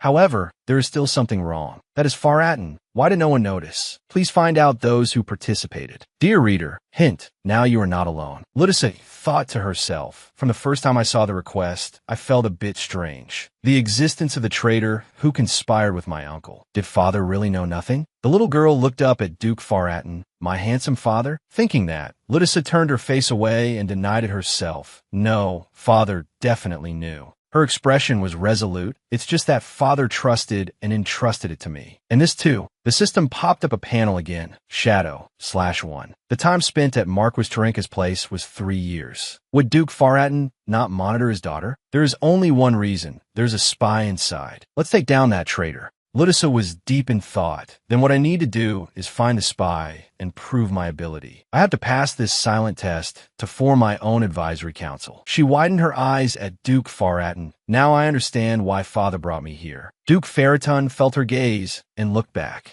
Ludisa smiled with satisfaction. Father believed I would realize this hidden meaning, right? This is the first time I've been expected so much. Ludisa whispered softly into his ear, Father, thank you for trusting me. The little girl was secretly determined. I must show Father that he trusted the right person. Meanwhile, the vassals, all of them were swayed by the scene just now. Ludisa looked on in astonishment. Did the Duke just smile after being kissed? A while later, everyone dispersed. Ludisa stepped out of the room. She thought to herself, the meeting is over. Should I finish those missions right away? The system popped up the missions again. Ludisa smiled smugly. Oh my, too easy. She called out in her sweet voice, "Brother Alex." Ludisa trotted over. "Eat with me. Let's eat jelly candies with Sola." Suddenly, the little girl stopped, her expression gradually becoming unnatural. "Eat something warm." There was an indescribable distance in the atmosphere between Ludisa and Alex. In an instant, Alex changed his attitude. He knelt down, his face bright. "Then let's eat." Ludisa quickly waved her hands. "If you are busy, it's okay." She thought to herself, did I see it wrong? Alex gently tapped the tip of her nose, speaking affectionately. "What could be more important than having tea with my little sister?" Ludisa lightly touched the tip of her nose. She froze for a few seconds, then quickly burst into a bright smile again. "That's wonderful." Ludisa helplessly slapped her forehead. "Great." Intricately carved gates, flowers, and extravagant fountains. The little girl exclaimed, "Everything is great." Ludisa looked at Ixen, and she screamed, "Why is Ixen here?" Ixen sighed, "What? I thought you would be happy that I came." "Cotton candy." Her inner self screamed, "Take a seat, guys. I'm afraid you two will jump at each other's throats again, which would be the death of me." The little girl cast a wary glance at the two people sitting in front of her, but Ixen and Alex looked at Ludisa with an affectionate smile, and Ludisa smiled back in satisfaction. Both of them were as beautiful as flowers. It was such a feast for the eyes. Alex spoke gently. "Sister, you look happy. Your cheeks are as red as bread." Ludisa was startled. She asked shyly, "Really?" Alex poked her cheek, but his pampering tone gave Ixen the chills, and he blurted out, "You look sweeter and softer than bread." Ludisa looked at him, smiling gently, but feeling flustered inside. The little girl looked at Alex with sparkling eyes. He really is an angel, saying such things without feeling embarrassed at all. Ludisa covered her mouth and whispered, "Alex, just grow up being like this, okay?" Ixen wiped the tea from his mouth, his tone sarcastic. "If this guy grows up like this, he'll become a monster." Ludisa gently reminded him, "Ixen, as for you, you should learn to speak more sweetly." Ixen got angry and yelled, "You sickly little brat." The little girl didn't hold back and retorted, "So what?" Alex spoke softly, "Lulu, I have a question." He wondered, "Why are you so interested in the mana stone mining business?" Alex's eyes suddenly turned sharp and cold. "You know very well that they are just empty stones." Ludisa seemed to sense something unusual from Ixen, and she widened her eyes in astonishment. Ludisa thought to herself, "This is like the request. This won't hinder me." Ludisa answered innocently, "Because it's interesting. Everyone says empty mana stones are useless. But what if I can use them? Wouldn't that be a success? That way, I'll make a lot of money." Alex seemed to understand something, replying with a sinister face, "I see." He smiled craftily. How bold. Ludisa panicked, because the atmosphere around Alex reminded her of the past. Not again, this uncomfortable feeling. The little girl tried to stay calm and looked at Alex. Alex was smiling sweetly. She told herself inwardly, ever since the first time we met until now. At this moment, Alex's fair hand gently picked up a cookie, and he offered the piece to Ludisa. "He always takes care of me. Alex is a sweet person." She hesitated, wondering, holding the cookie he just gave her. "Brother Alex, you're my family, right? You're my older brother, after all." Alex's eyes showed surprise. Then he quickly smiled and replied, "Why would you ask such an obvious thing?" Ludisa panicked, questioning herself, "But why?" The little girl asked Alex again, "Really?" She looked back at the system with doubt. "Why hasn't the request disappeared?" Alex smiled, replying to the little girl in a matter-of-fact tone, "Of course, my dear little sister." Ludisa looked at the system in astonishment. The request was still not completed. The atmosphere became scary. Alex looked at the little girl with a questioning tone. "Why ask that all of a sudden, my adorable little sister?" The little girl was terrified, feeling a chill down her spine after that answer. Ixen stood up, slammed his hand on the table, smirked coldly, and said in a probing tone, "Your acting skills are getting better and better, aren't they?" Ixen's tone was sarcastic, his eyes radiating utter disgust. "Why don't you take off that disgusting mask now? To you, being family means killing each other, right?" Alex maintained his calm eyes.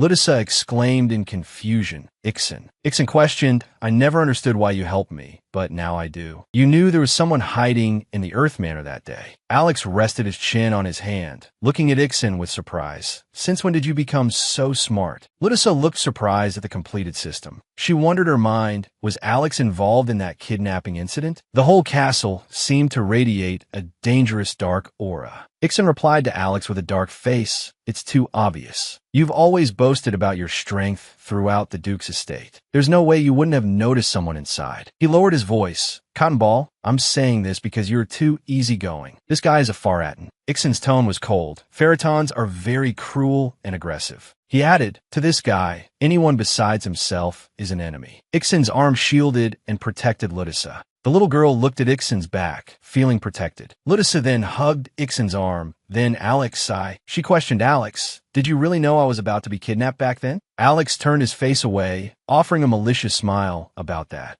A negative 666 suddenly appeared above Alex's head. He said calmly, I just wanted to play the role of a good older brother. Ludisa wondered, where is the difficulty level? Looking above Alex's head, the little girl was startled and panicked. Minus 666? The difficulty is minus 666? He slowly poured tea, his tone gentle. I knew exactly what happened that day. Alex maintained his composure. It's true that I ignored the situation. Ludisa snapped. Why? Why did you do that? The little girl asked again, trembling. How? How could you do that? Alex's face still bore a slight smile on his lips like a devil. Ludisa yelled, I gave you my heart and soul, Alex. At this moment, Alex stopped. The little girl continued scolding. After I raised you. Alex replied nonchalantly, no, you didn't do any of that. Ludisa's face darkened. She flared up and screamed. Then minus 666. What kind of devilish number is that? Am I the devil or something? Do you hate me that much? You lied to me. Ixon turned sharply to look at Alex, who was still smiling hypocritically. He cursed inwardly. This piece of trash.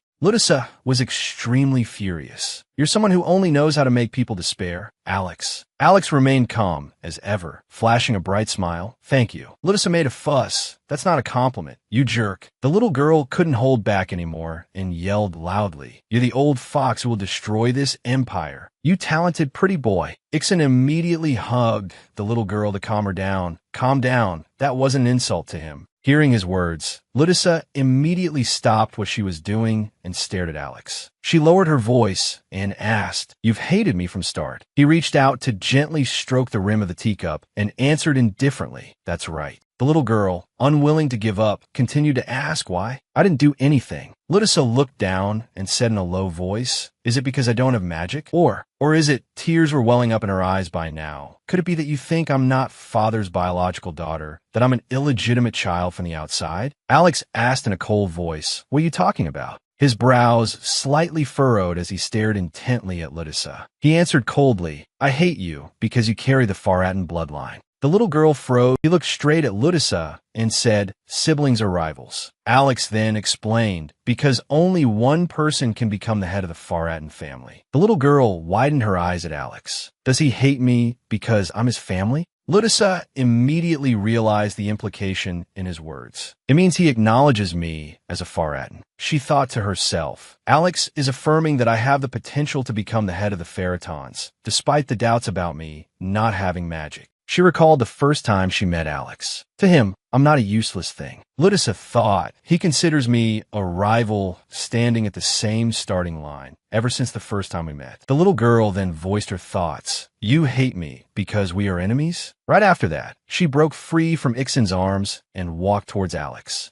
Ludisa walked right next to him and asked softly, then, what if I don't care about the position of the Faratin family head? Her eyes widened as she looked at Alex. Would you still consider me an enemy? Alex couldn't hide his astonishment. Seeing his expression, Ludisa asked, Don't you like hearing me say that? He seemed to be in disbelief, looking blankly at Ludisa. Seeing his expression, the little girl broke into a bright smile. Full of lively energy, she happily teased him. Getting back at you feels so refreshing, Alex. Are you annoyed? Do you want to hear your rival drop out of the game? Ludisa took a step forward and continued to ask, Do you know why? She pointed her finger at him, acting mysteriously, and answered, It's because brother Alex is starting to like me. After saying this, she thought to herself, even though our relationship is only at minus 666, oh well, whatever. Alex looked at the little girl, rambling on, staying completely silent. Ixon, standing nearby, was also stunned. Before anyone could say a word, Ludisa continued, I finally understand. The little girl said cheerfully, I will accept this hostility. He looked at the little girl with immense admiration. So cool. Ludisa acted all badass and turned her back to them, constantly praising herself inwardly. Great, I didn't even cry.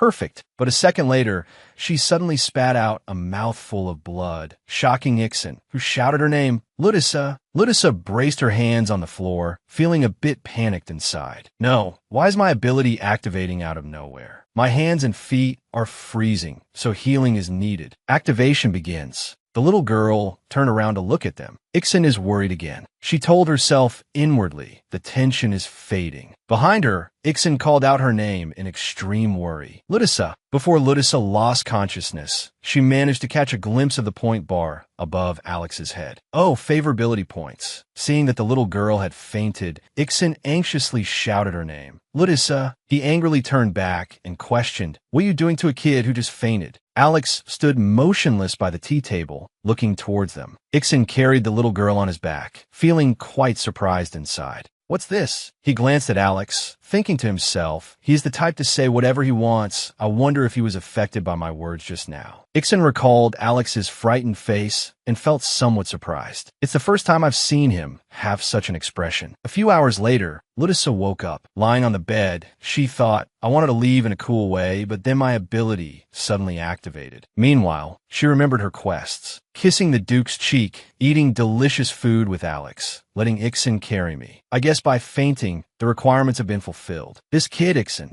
Suddenly, her eyes drifted to the person standing next to her. Huh, Alex? Alex stood beside her with his arms crossed, shooting her a cold look. Minus 582. He immediately mocked. You're truly as weak as a snail. Ludissa thought, actually, I'm getting stronger, you know. The little girl then sat up, all right. Alex was surprised to see her sit up. Why are you sitting up? The little girl answered casually, I want to get my things. He asked in astonishment, even after coughing up blood? Ludissa replied softly, yeah. The little girl pursed her lips slightly, thinking, I don't want to see Alex's face right now. If I look at him, I'll cry. Right after that, she turned to explain, because I don't have magic, I need to rest, whether it hurts or... Before Ludissa could finish, he grabbed her hand and pulled her back down on the bed. The little girl widened her eyes at Alex and asked, Alex, are you losing your mind? His voice had a hint of anger as he replied, I don't want to go up against someone who doesn't even know how to take care of themselves. The little girl looked away and said, I'm not in pain anymore, I mean it. Alex gently closed his eyes and sighed, asking, what are you planning to do? You don't have any support for the man of business, right? Ludissa looked over and answered, no, I'm going to catch the traitor who was involved in my kidnapping. The little girl said in a low voice, the one who conspired with my uncle to extort child support money from raising me and aided in that matter. Alex was astonished hearing these words from the little girl. This child, the little girl gritted her teeth. I will catch that bastard and make him pay. The murderous intent radiating from Alex is just like mine. Ludissa softly called his name, Alex. He immediately let go of the hand gripping Ludissa's wrist. We cannot let the traitor roam free. Alex looked down and answered coldly. The current situation is just temporary. Ludissa widened her eyes and stared intently at him. She held back a smile and asked, Let me repeat myself. Alex explained coldly. It's only temporary. I'm not doing it for you. Ludissa smiled and said, okay. We're just cooperating to catch the traitor, right?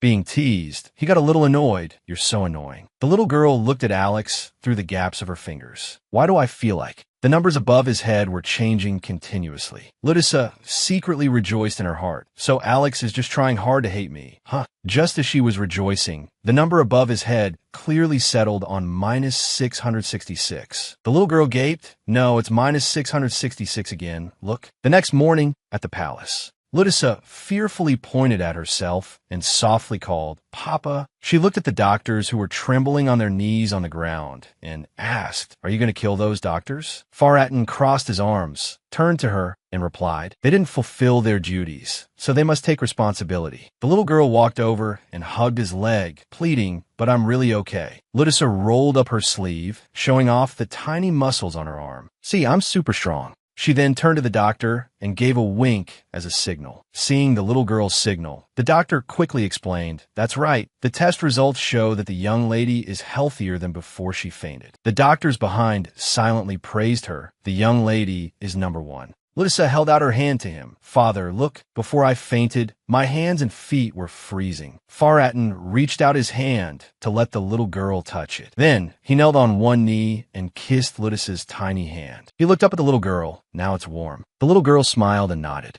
Shortly after, Faratin slightly furrowed his brows. Coughing up blood means the toxins were eliminated. The little girl looked at his face and thought, it seems father has lost weight. He gently flicked Ludus's forehead. Don't make me worry like that anymore. Hearing his words of concern, Ludus felt incredibly happy inside. So it's because father was worried about me. Suddenly, she wanted to eat bread. Father, I want to eat this kind of bread. Hearing that she wanted to eat, Faratin hurriedly asked, which one? Tell me quickly. Ludus replied, it's my absolute favorite in the whole world. The little girl raised her 2 small hands. Right after that, she danced and shot finger hearts at Faratin, saying, Papa, to explain a pang. Pang means bread, AP means dad, so basically Lulu is just playing a little joke on her dad. Everyone was stunned seeing the little girl's actions. Seeing their expressions, Ludus stopped what she was doing and thought, was it not funny? Faratin immediately shouted, did you hear that? The servants quickly responded, yes, my lord. The little girl was inevitably surprised by their actions. What is this? He held out his hand to the butler, and the butler respectfully placed a magic book into his hand. Faratin took the book, his whole body radiating a murderous aura. Ludus was stunned, staring at the book, thinking, what book is that? A book that can only be opened with magic. Could it be the family's secret weapon? He then opened the book and looked at the contents inside. Lulu Ping Princess Lulu, a parent's diary. In the book, a name was circled with a heart shape. Lulu Ping Princess Lulu, a parent's diary. The little girl looked at the contents inside the book and smiled softly, full of happiness. She couldn't hold back and let out a sound. A while later, Ludus sat tiredly on a chair, using her hands to massage her legs. Sigh, I'm only 4 years old. Why am I so incredibly busy? The little girl looked away and thought to herself, embarrassment is only temporary, but survival is a lifelong matter. Oh well, as long as the doctors are okay, that's fine. The moment the doctors were spared from the death penalty, they endlessly thanked Ludus.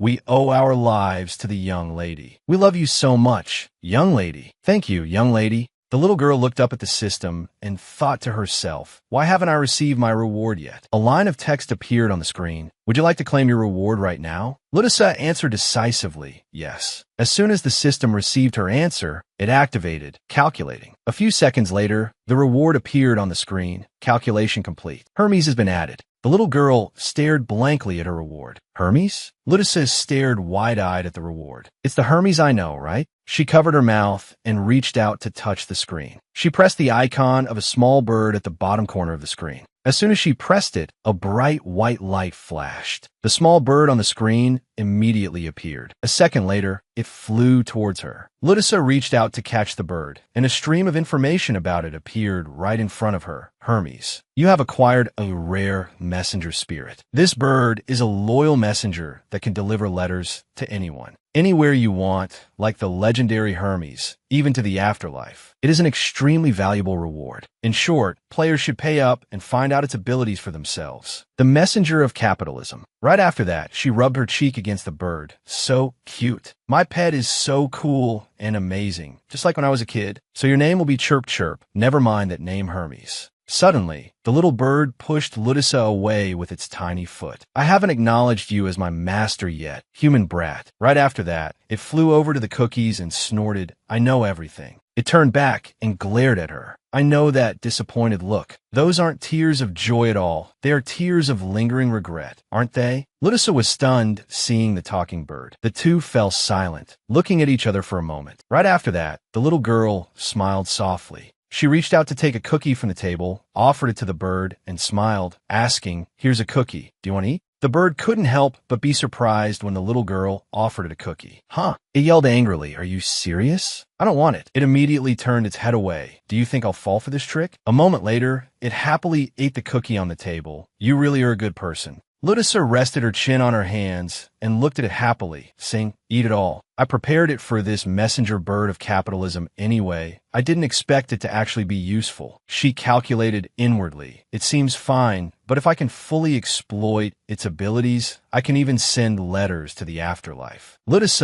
then summoned the system. Status window. She told herself, I have to do this well. She looked at the quests and thought, currently, these are the 3 ongoing quests. Quests in progress. 1. New wealth will constantly appear. 2. Clean up internally. 3. Establish my position in the household. The Mana Stone mining project can only be executed once I have an advisory board, so let's put it aside for now. 1. New wealth will constantly appear. 2. Clean up internally. Ludicate thought to herself, I have decided to cooperate with Alex to find the spy. 2. Clean up internally. 3. Establish my position in the household. That's all that's left. She looked at the 3rd quest, be acknowledged by Alex as family. 3. Establish my position in the household. Ludicate recalled Alex's words from yesterday. Family members are enemies, because only one person can become the head of Faratin. Suddenly, she realized something. Isn't this a bit? She stared blankly as she pondered Alex's words. Strange? It's weird that from our very first meeting, Alex considered me a competitor for the Faratin heir position. Doesn't that mean he has already acknowledged me as a part of this family? Ludicate couldn't help but wonder, why isn't the quest completed yet? The room was now filled only with the chirping of the bird. Suddenly, she realized Alex's true intentions. Alex doesn't consider me a member of this family, but a target to be eliminated. When Alex becomes the Duke, there will be no place for me in this family anymore. I do not belong in the future that Alex dreams of. Ludicate lowered her eyes sadly. There's nothing I can do if he hates me that much. She was surprised to find the bird resting in her hands. Hermes? The bird spoke up. If we meet 3 more times, I'll allow you to call me by my nickname. As if afraid Ludicate would misunderstand, it quickly explained, it's not because I hate you, okay? It's just that, isn't this our first time meeting? She thought to herself, he is comforting me. Right after that, she smiled and suggested, do you want to dance with me for a bit?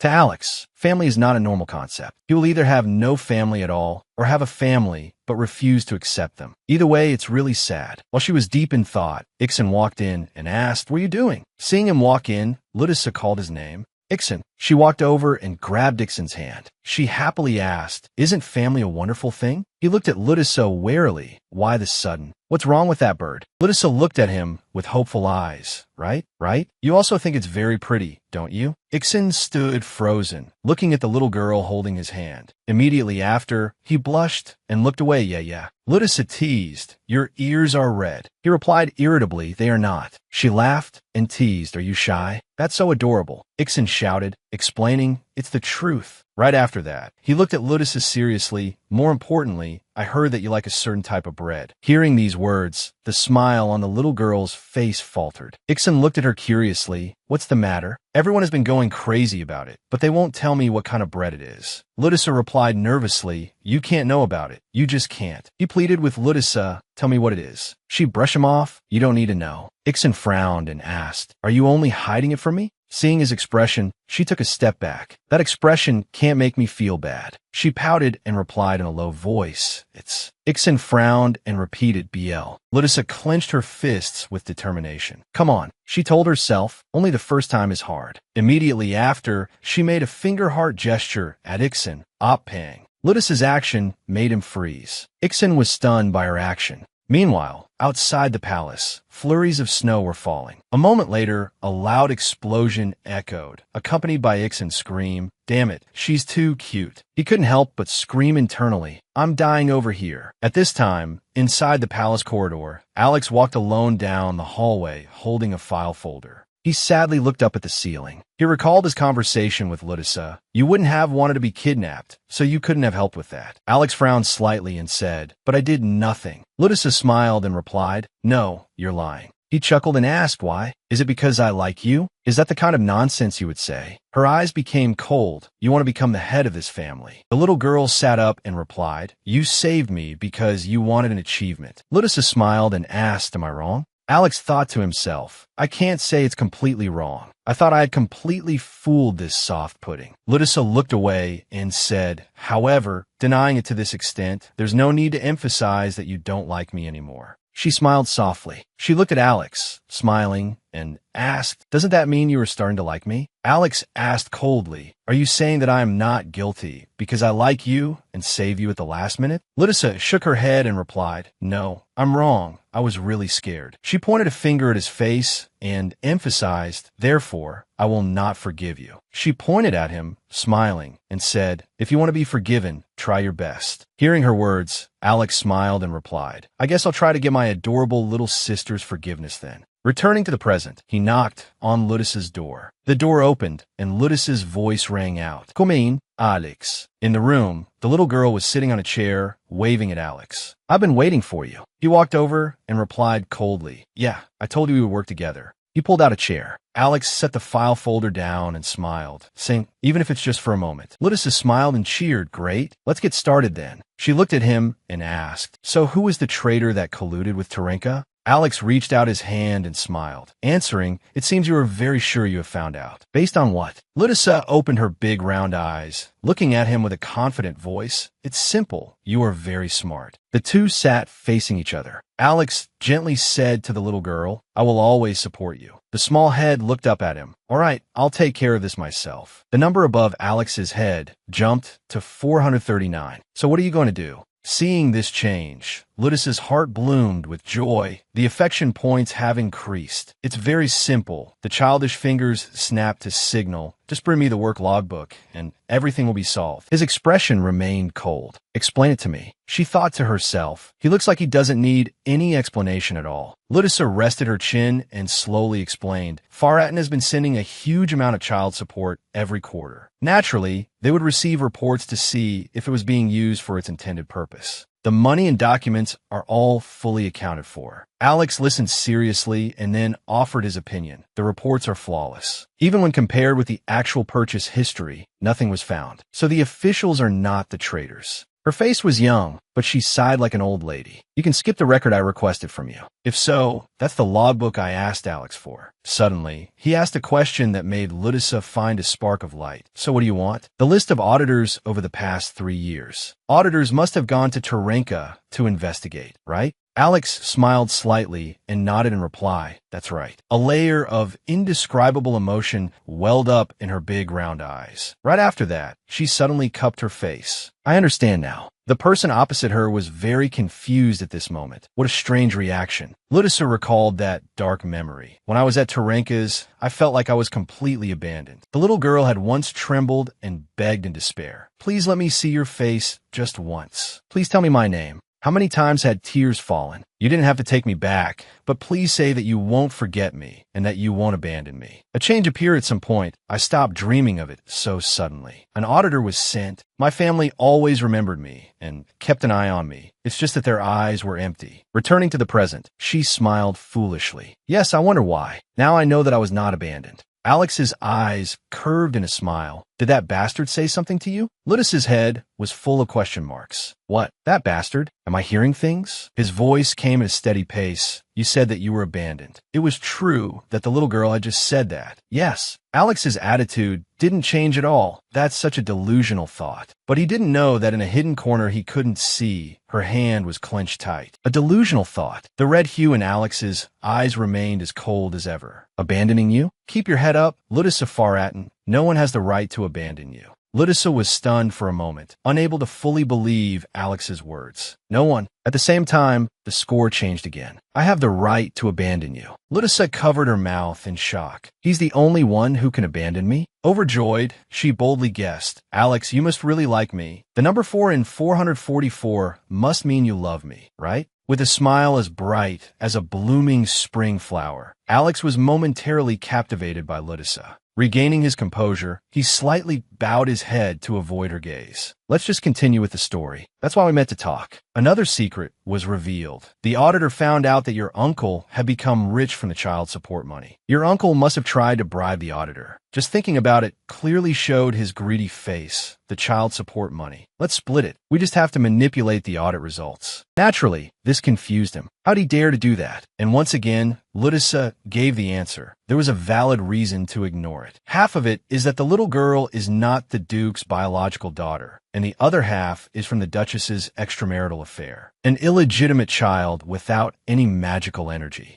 That was precisely why Tyrant had the chance to trample on the little girl. Even if she were his biological daughter, would the Duke care about such flaws? The child support was just a save face. Alex's emotionless eyes softened. Now I understand why you asked me that question. Ludisa had once asked him, "Do you think I'm not father's daughter?" And the truth is I'm just an illegitimate child. A file folder was presented. Here is the list of auditors. Ludisa's tiny body had to climb across the large table to reach it. "Look, did you already know everything? Tell me a little about them." She pulled the documents out from inside. David Alua and Sobiander came to audit every 6 months. Just looking at it drew a certain amount of attention. These two must definitely be involved in this, even their supervisor. Hearing this, Alex was somewhat curious. How do you know about their supervisor? Maybe he is just an incompetent person or was blinded by fake reports. The little girl held out the document and boldly said, "Alex, do you think I'm a fool? This list is the proof. They haven't changed the auditors in 3 years. That only raises suspicion." The piece of paper waving in front of his face left him speechless. To be honest, he hesitated for a moment and then asked, "So what is the supervisor's name?" He quickly got the answer, Asen Clausen. Ludisa slid off the chair to stand on the ground, then pointed her finger to the sky, as if discovering the ultimate truth. All the secrets have been solved. There is always only one truth. Her voice was clear, firm, and full of confidence. Asen Clausen, David Alua, and Sobiander. These three are the traitors who colluded with Nicholas Tarenka. A notification immediately rang out. Cleanup Quest 1 completed. Reward, 3,000 lottery tickets. Your influence in the Faratin Duchy has increased. Alex admires your logic. Alex folded his arms and watched the little girl goofing around. That's quite impressive, isn't it? What are you going to do with them now? Unexpectedly, the little girl was full of youthful enthusiasm. Of course.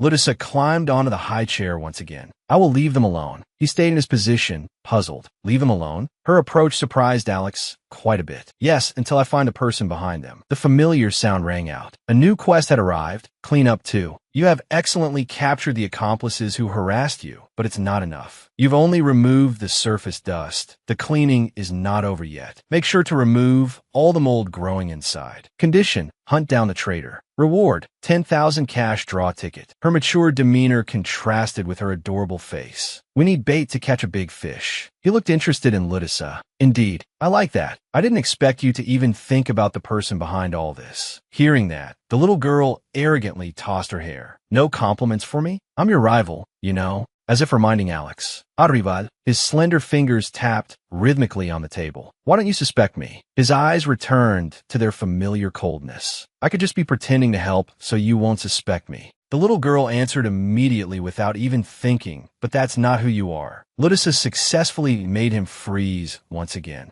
Alex smiled helplessly. "Do you really not know who I am?" Contrary to what he thought, the little girl winked playfully at Alex. "I'll take that as a compliment. My charm is like an onion. No matter how many layers you peel off, it will never run out." He suddenly thought of something. "Speaking of which, you like eating bread, don't you?" Her loving smile froze and shattered into pieces. Ludisa's expression looked like she had swallowed a bitter pill. "Please, oh God, stop talking about that." Meanwhile, the culprit put on an innocent look. "Why did he bring this up?" Alex smiled at her. "That's not funny at all. Did I say a joke?" Ludisa froze, her expression completely pausing. The little girl felt miserable inside. "So, who is the older brother you mentioned?" "He's a cunning old fox, but he had no intention of letting it go." "Is it Brother Alex?" In a splendidly decorated room, Ludisa was wearing an incredibly adorable nightgown. "Awesome. I got the ability I wanted. The perfect weapon to punish the corrupt officials." What she received was the tax bomb ability. In a world where the collapse of a nation means doom, what value does money still hold? It is money that sustains an entire country with an empty treasury. The corrupt officials, I will catch them all. Along with it, Ludisa also got the ability effect. You can track the income of the person standing in front of you and their after-tax income. Number of uses, 0/5. The little girl immediately realized this is the ability to track cash flow. She understood inwardly. Actually, the female lead in my husband's money is the one with the best skills. But do you want my power?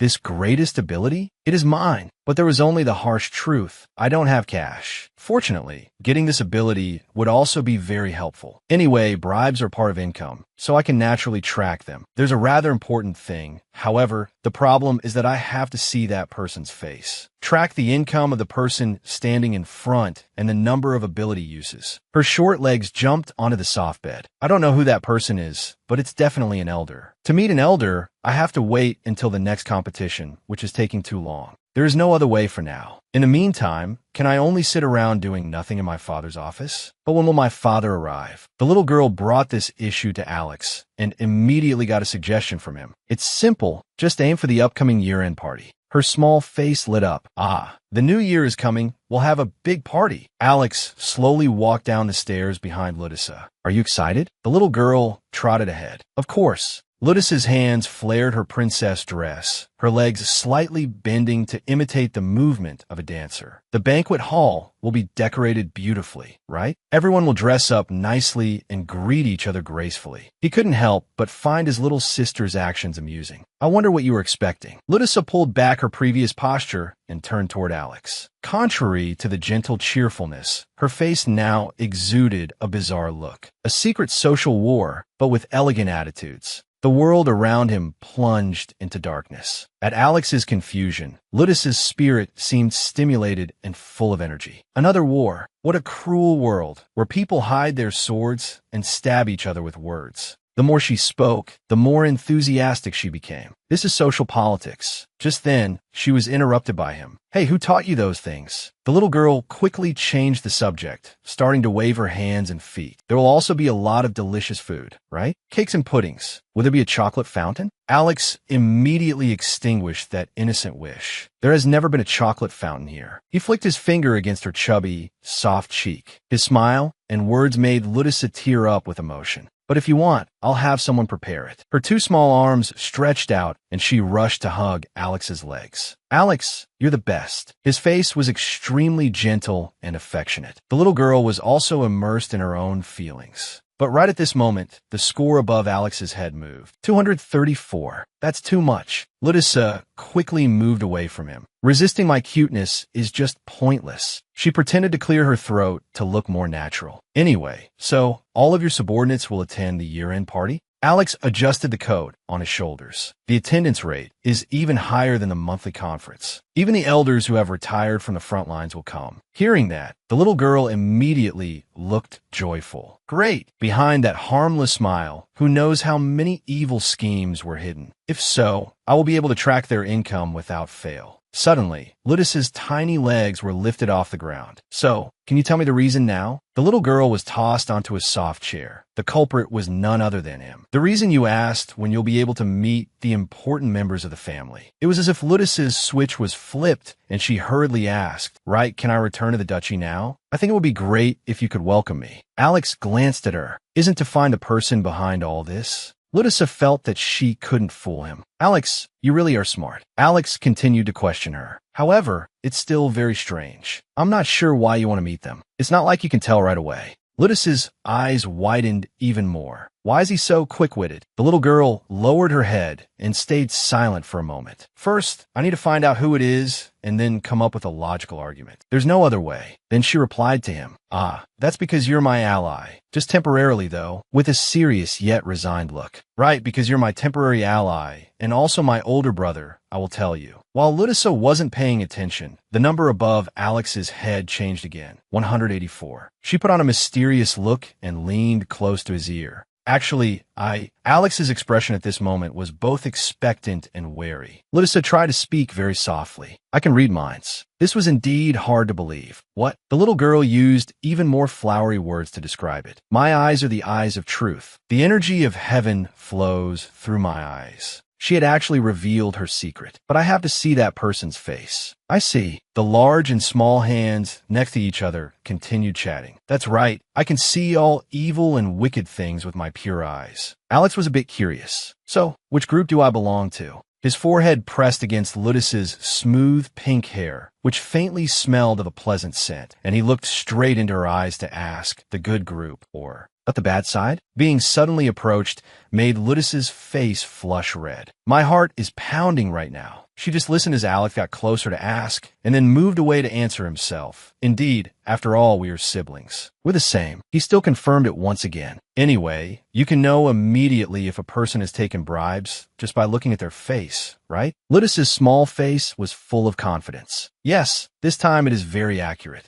Even though she was a child, this was Alex's own choice. Good. To be honest, I don't believe it, but we have already decided to cooperate. The little girl still carried a child's soul. Awesome. Is there anything more awesome than a chocolate fountain? Fried chicken. Fried chicken. Time passed quickly, and it was time for the party. At this time in the castle, in a pretty room decorated with gift boxes everywhere, all done, Anna gently asked Ludus, would you like to try it on? The little girl put on her new outfit like an incredibly adorable little princess stepping out of a comic book. All the servants were mesmerized just by looking at her. Everyone spared no praise. Our young lady is the cutest. The new year is when I finally admit my true age. Our young lady is so adorable. This is the first time I get to celebrate the new year with my beloved family. Amidst the praises from the others, our young lady is so adorable. Her clear eyes sparkled with joy. My name is Ludus Faratin. I am 5 years old this year. On another side, 3 men gathered in the hall. Alex coldly looked at the new arrival. Our little sister will not be pleased if you continue to behave so uncivilized. Ixon replied without any hesitation, to be honest, aren't you just like that? Didn't you see how happy Cotton Candy was when she saw me? Duke Faratin stood beside them, looking depressed at the scene. Come on, you two, stop it. A clear voice drew their attention back. Everyone is here. Right after that, it was as if sunlight shone down, blinding everyone.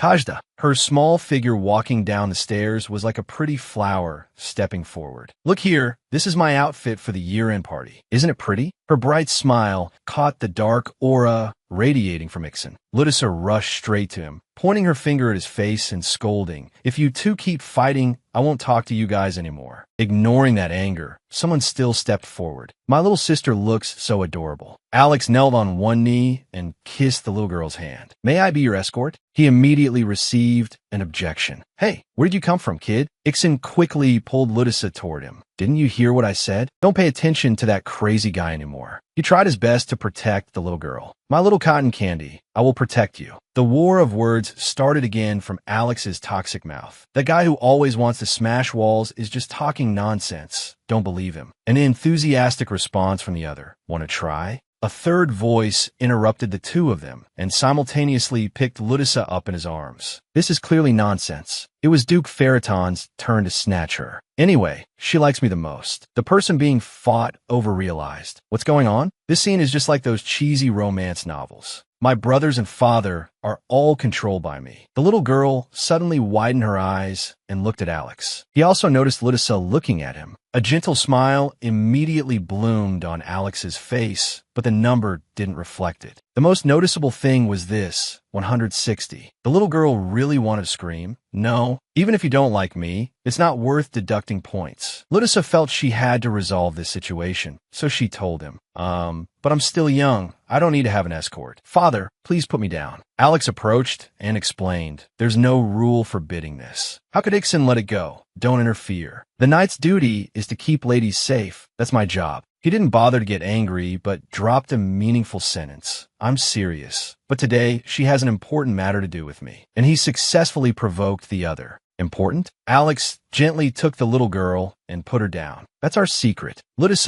also remembered it this time. That's right, for the quest, going with Alex will be better. Ludus wanted to wave her small hand. Brother, Alex. Seeing that, he accommodated the little girl's wish and tilted his head down, but Ludus spoke naturally as if stabbing Alex. I still haven't forgiven you. The little girl waved her hand while smiling wickedly. Alex still didn't quite understand. And then she moved out of the reach of the 3 men, while everyone was bewildered. The decision lies with me. This Lulu is cute enough to conquer the whole world. Taking a few steps forward, Ludus turned around. I have decided. Father, Ixon, and also Alex. She stretched her chubby, plump hand towards them. I will go with everyone. The little girl believed this was a wonderful proposal. Our whole family will go together. Ludus firmly believed she was right. There is nothing wrong with doting on your little sister and daughter. This is the precious family I have always dreamed of. Ixon was clearly unhappy. I have to go to the party with this idiot? Alex also showed his attitude plainly. I'm the one who's more annoyed about this. The little girl immediately offered another choice. If you're uncomfortable, I will go with Anna, Nancy, and Laura. The two who were just arguing became unusually united. Family must stay together. I'm so excited. As you wish, darling. Ludisa pulled Duke Ferriton's sleeve. What about you, father? Are you okay with it? Let's go. The corners of his lips curled up into a smile. Let's go together. And so, after compromising with the men in the family of four set off together. The crowded party was extremely bustling. Alex stood quietly alone, sipping the wine glass in his hand. He had been observing. Father just entered the council room with the elders earlier. The other two in the family were not as quiet as Alex. Ixon, as usual, acted like the eldest brother standing next to Ludisa. Deep down, he thought, I hate humans so much, but because he couldn't stand it anymore, he ran away. This showed signs of getting better. Anyway, he wasn't crazily trying to kill people anymore. This was also a big improvement. Ludisa's eyes were glued to the food, and there were always affectionate people watching her. The most important thing to care about right now was, now the elders will come out of the council room. It was time for the chess pieces to reveal themselves, the officials supporting Duke Ferriton. In other words, the ones with the highest chance of betraying us. Alex had faith in Ludisa. She probably understands too. We must act discreetly until we find concrete evidence. Just a small action like the little girl's nod in response made him more reassured. Not very surprising, she understood immediately. At this time, someone approached. My lady, you have arrived. The man in the lead was very polite, even though the subject was only Ludisa, a 5-year-old girl. May I ask, are you enjoying the party? Ludisa honestly answered, yes, it's very fun. Alex stood still, watching the movement. Good. The meeting went smoothly. There was one thing he was still curious about. It's really interesting. How can she know who is behind this just by meeting them? I still don't understand. The wine glass in his hand tilted down. I hate uncertainty. Looking at that tiny figure through the wine glass. Why still can't I explain it? Perhaps I should continue observing. His eyes lacked any emotion. I can't believe it. He just locked his sight on a Ludisa. I will never.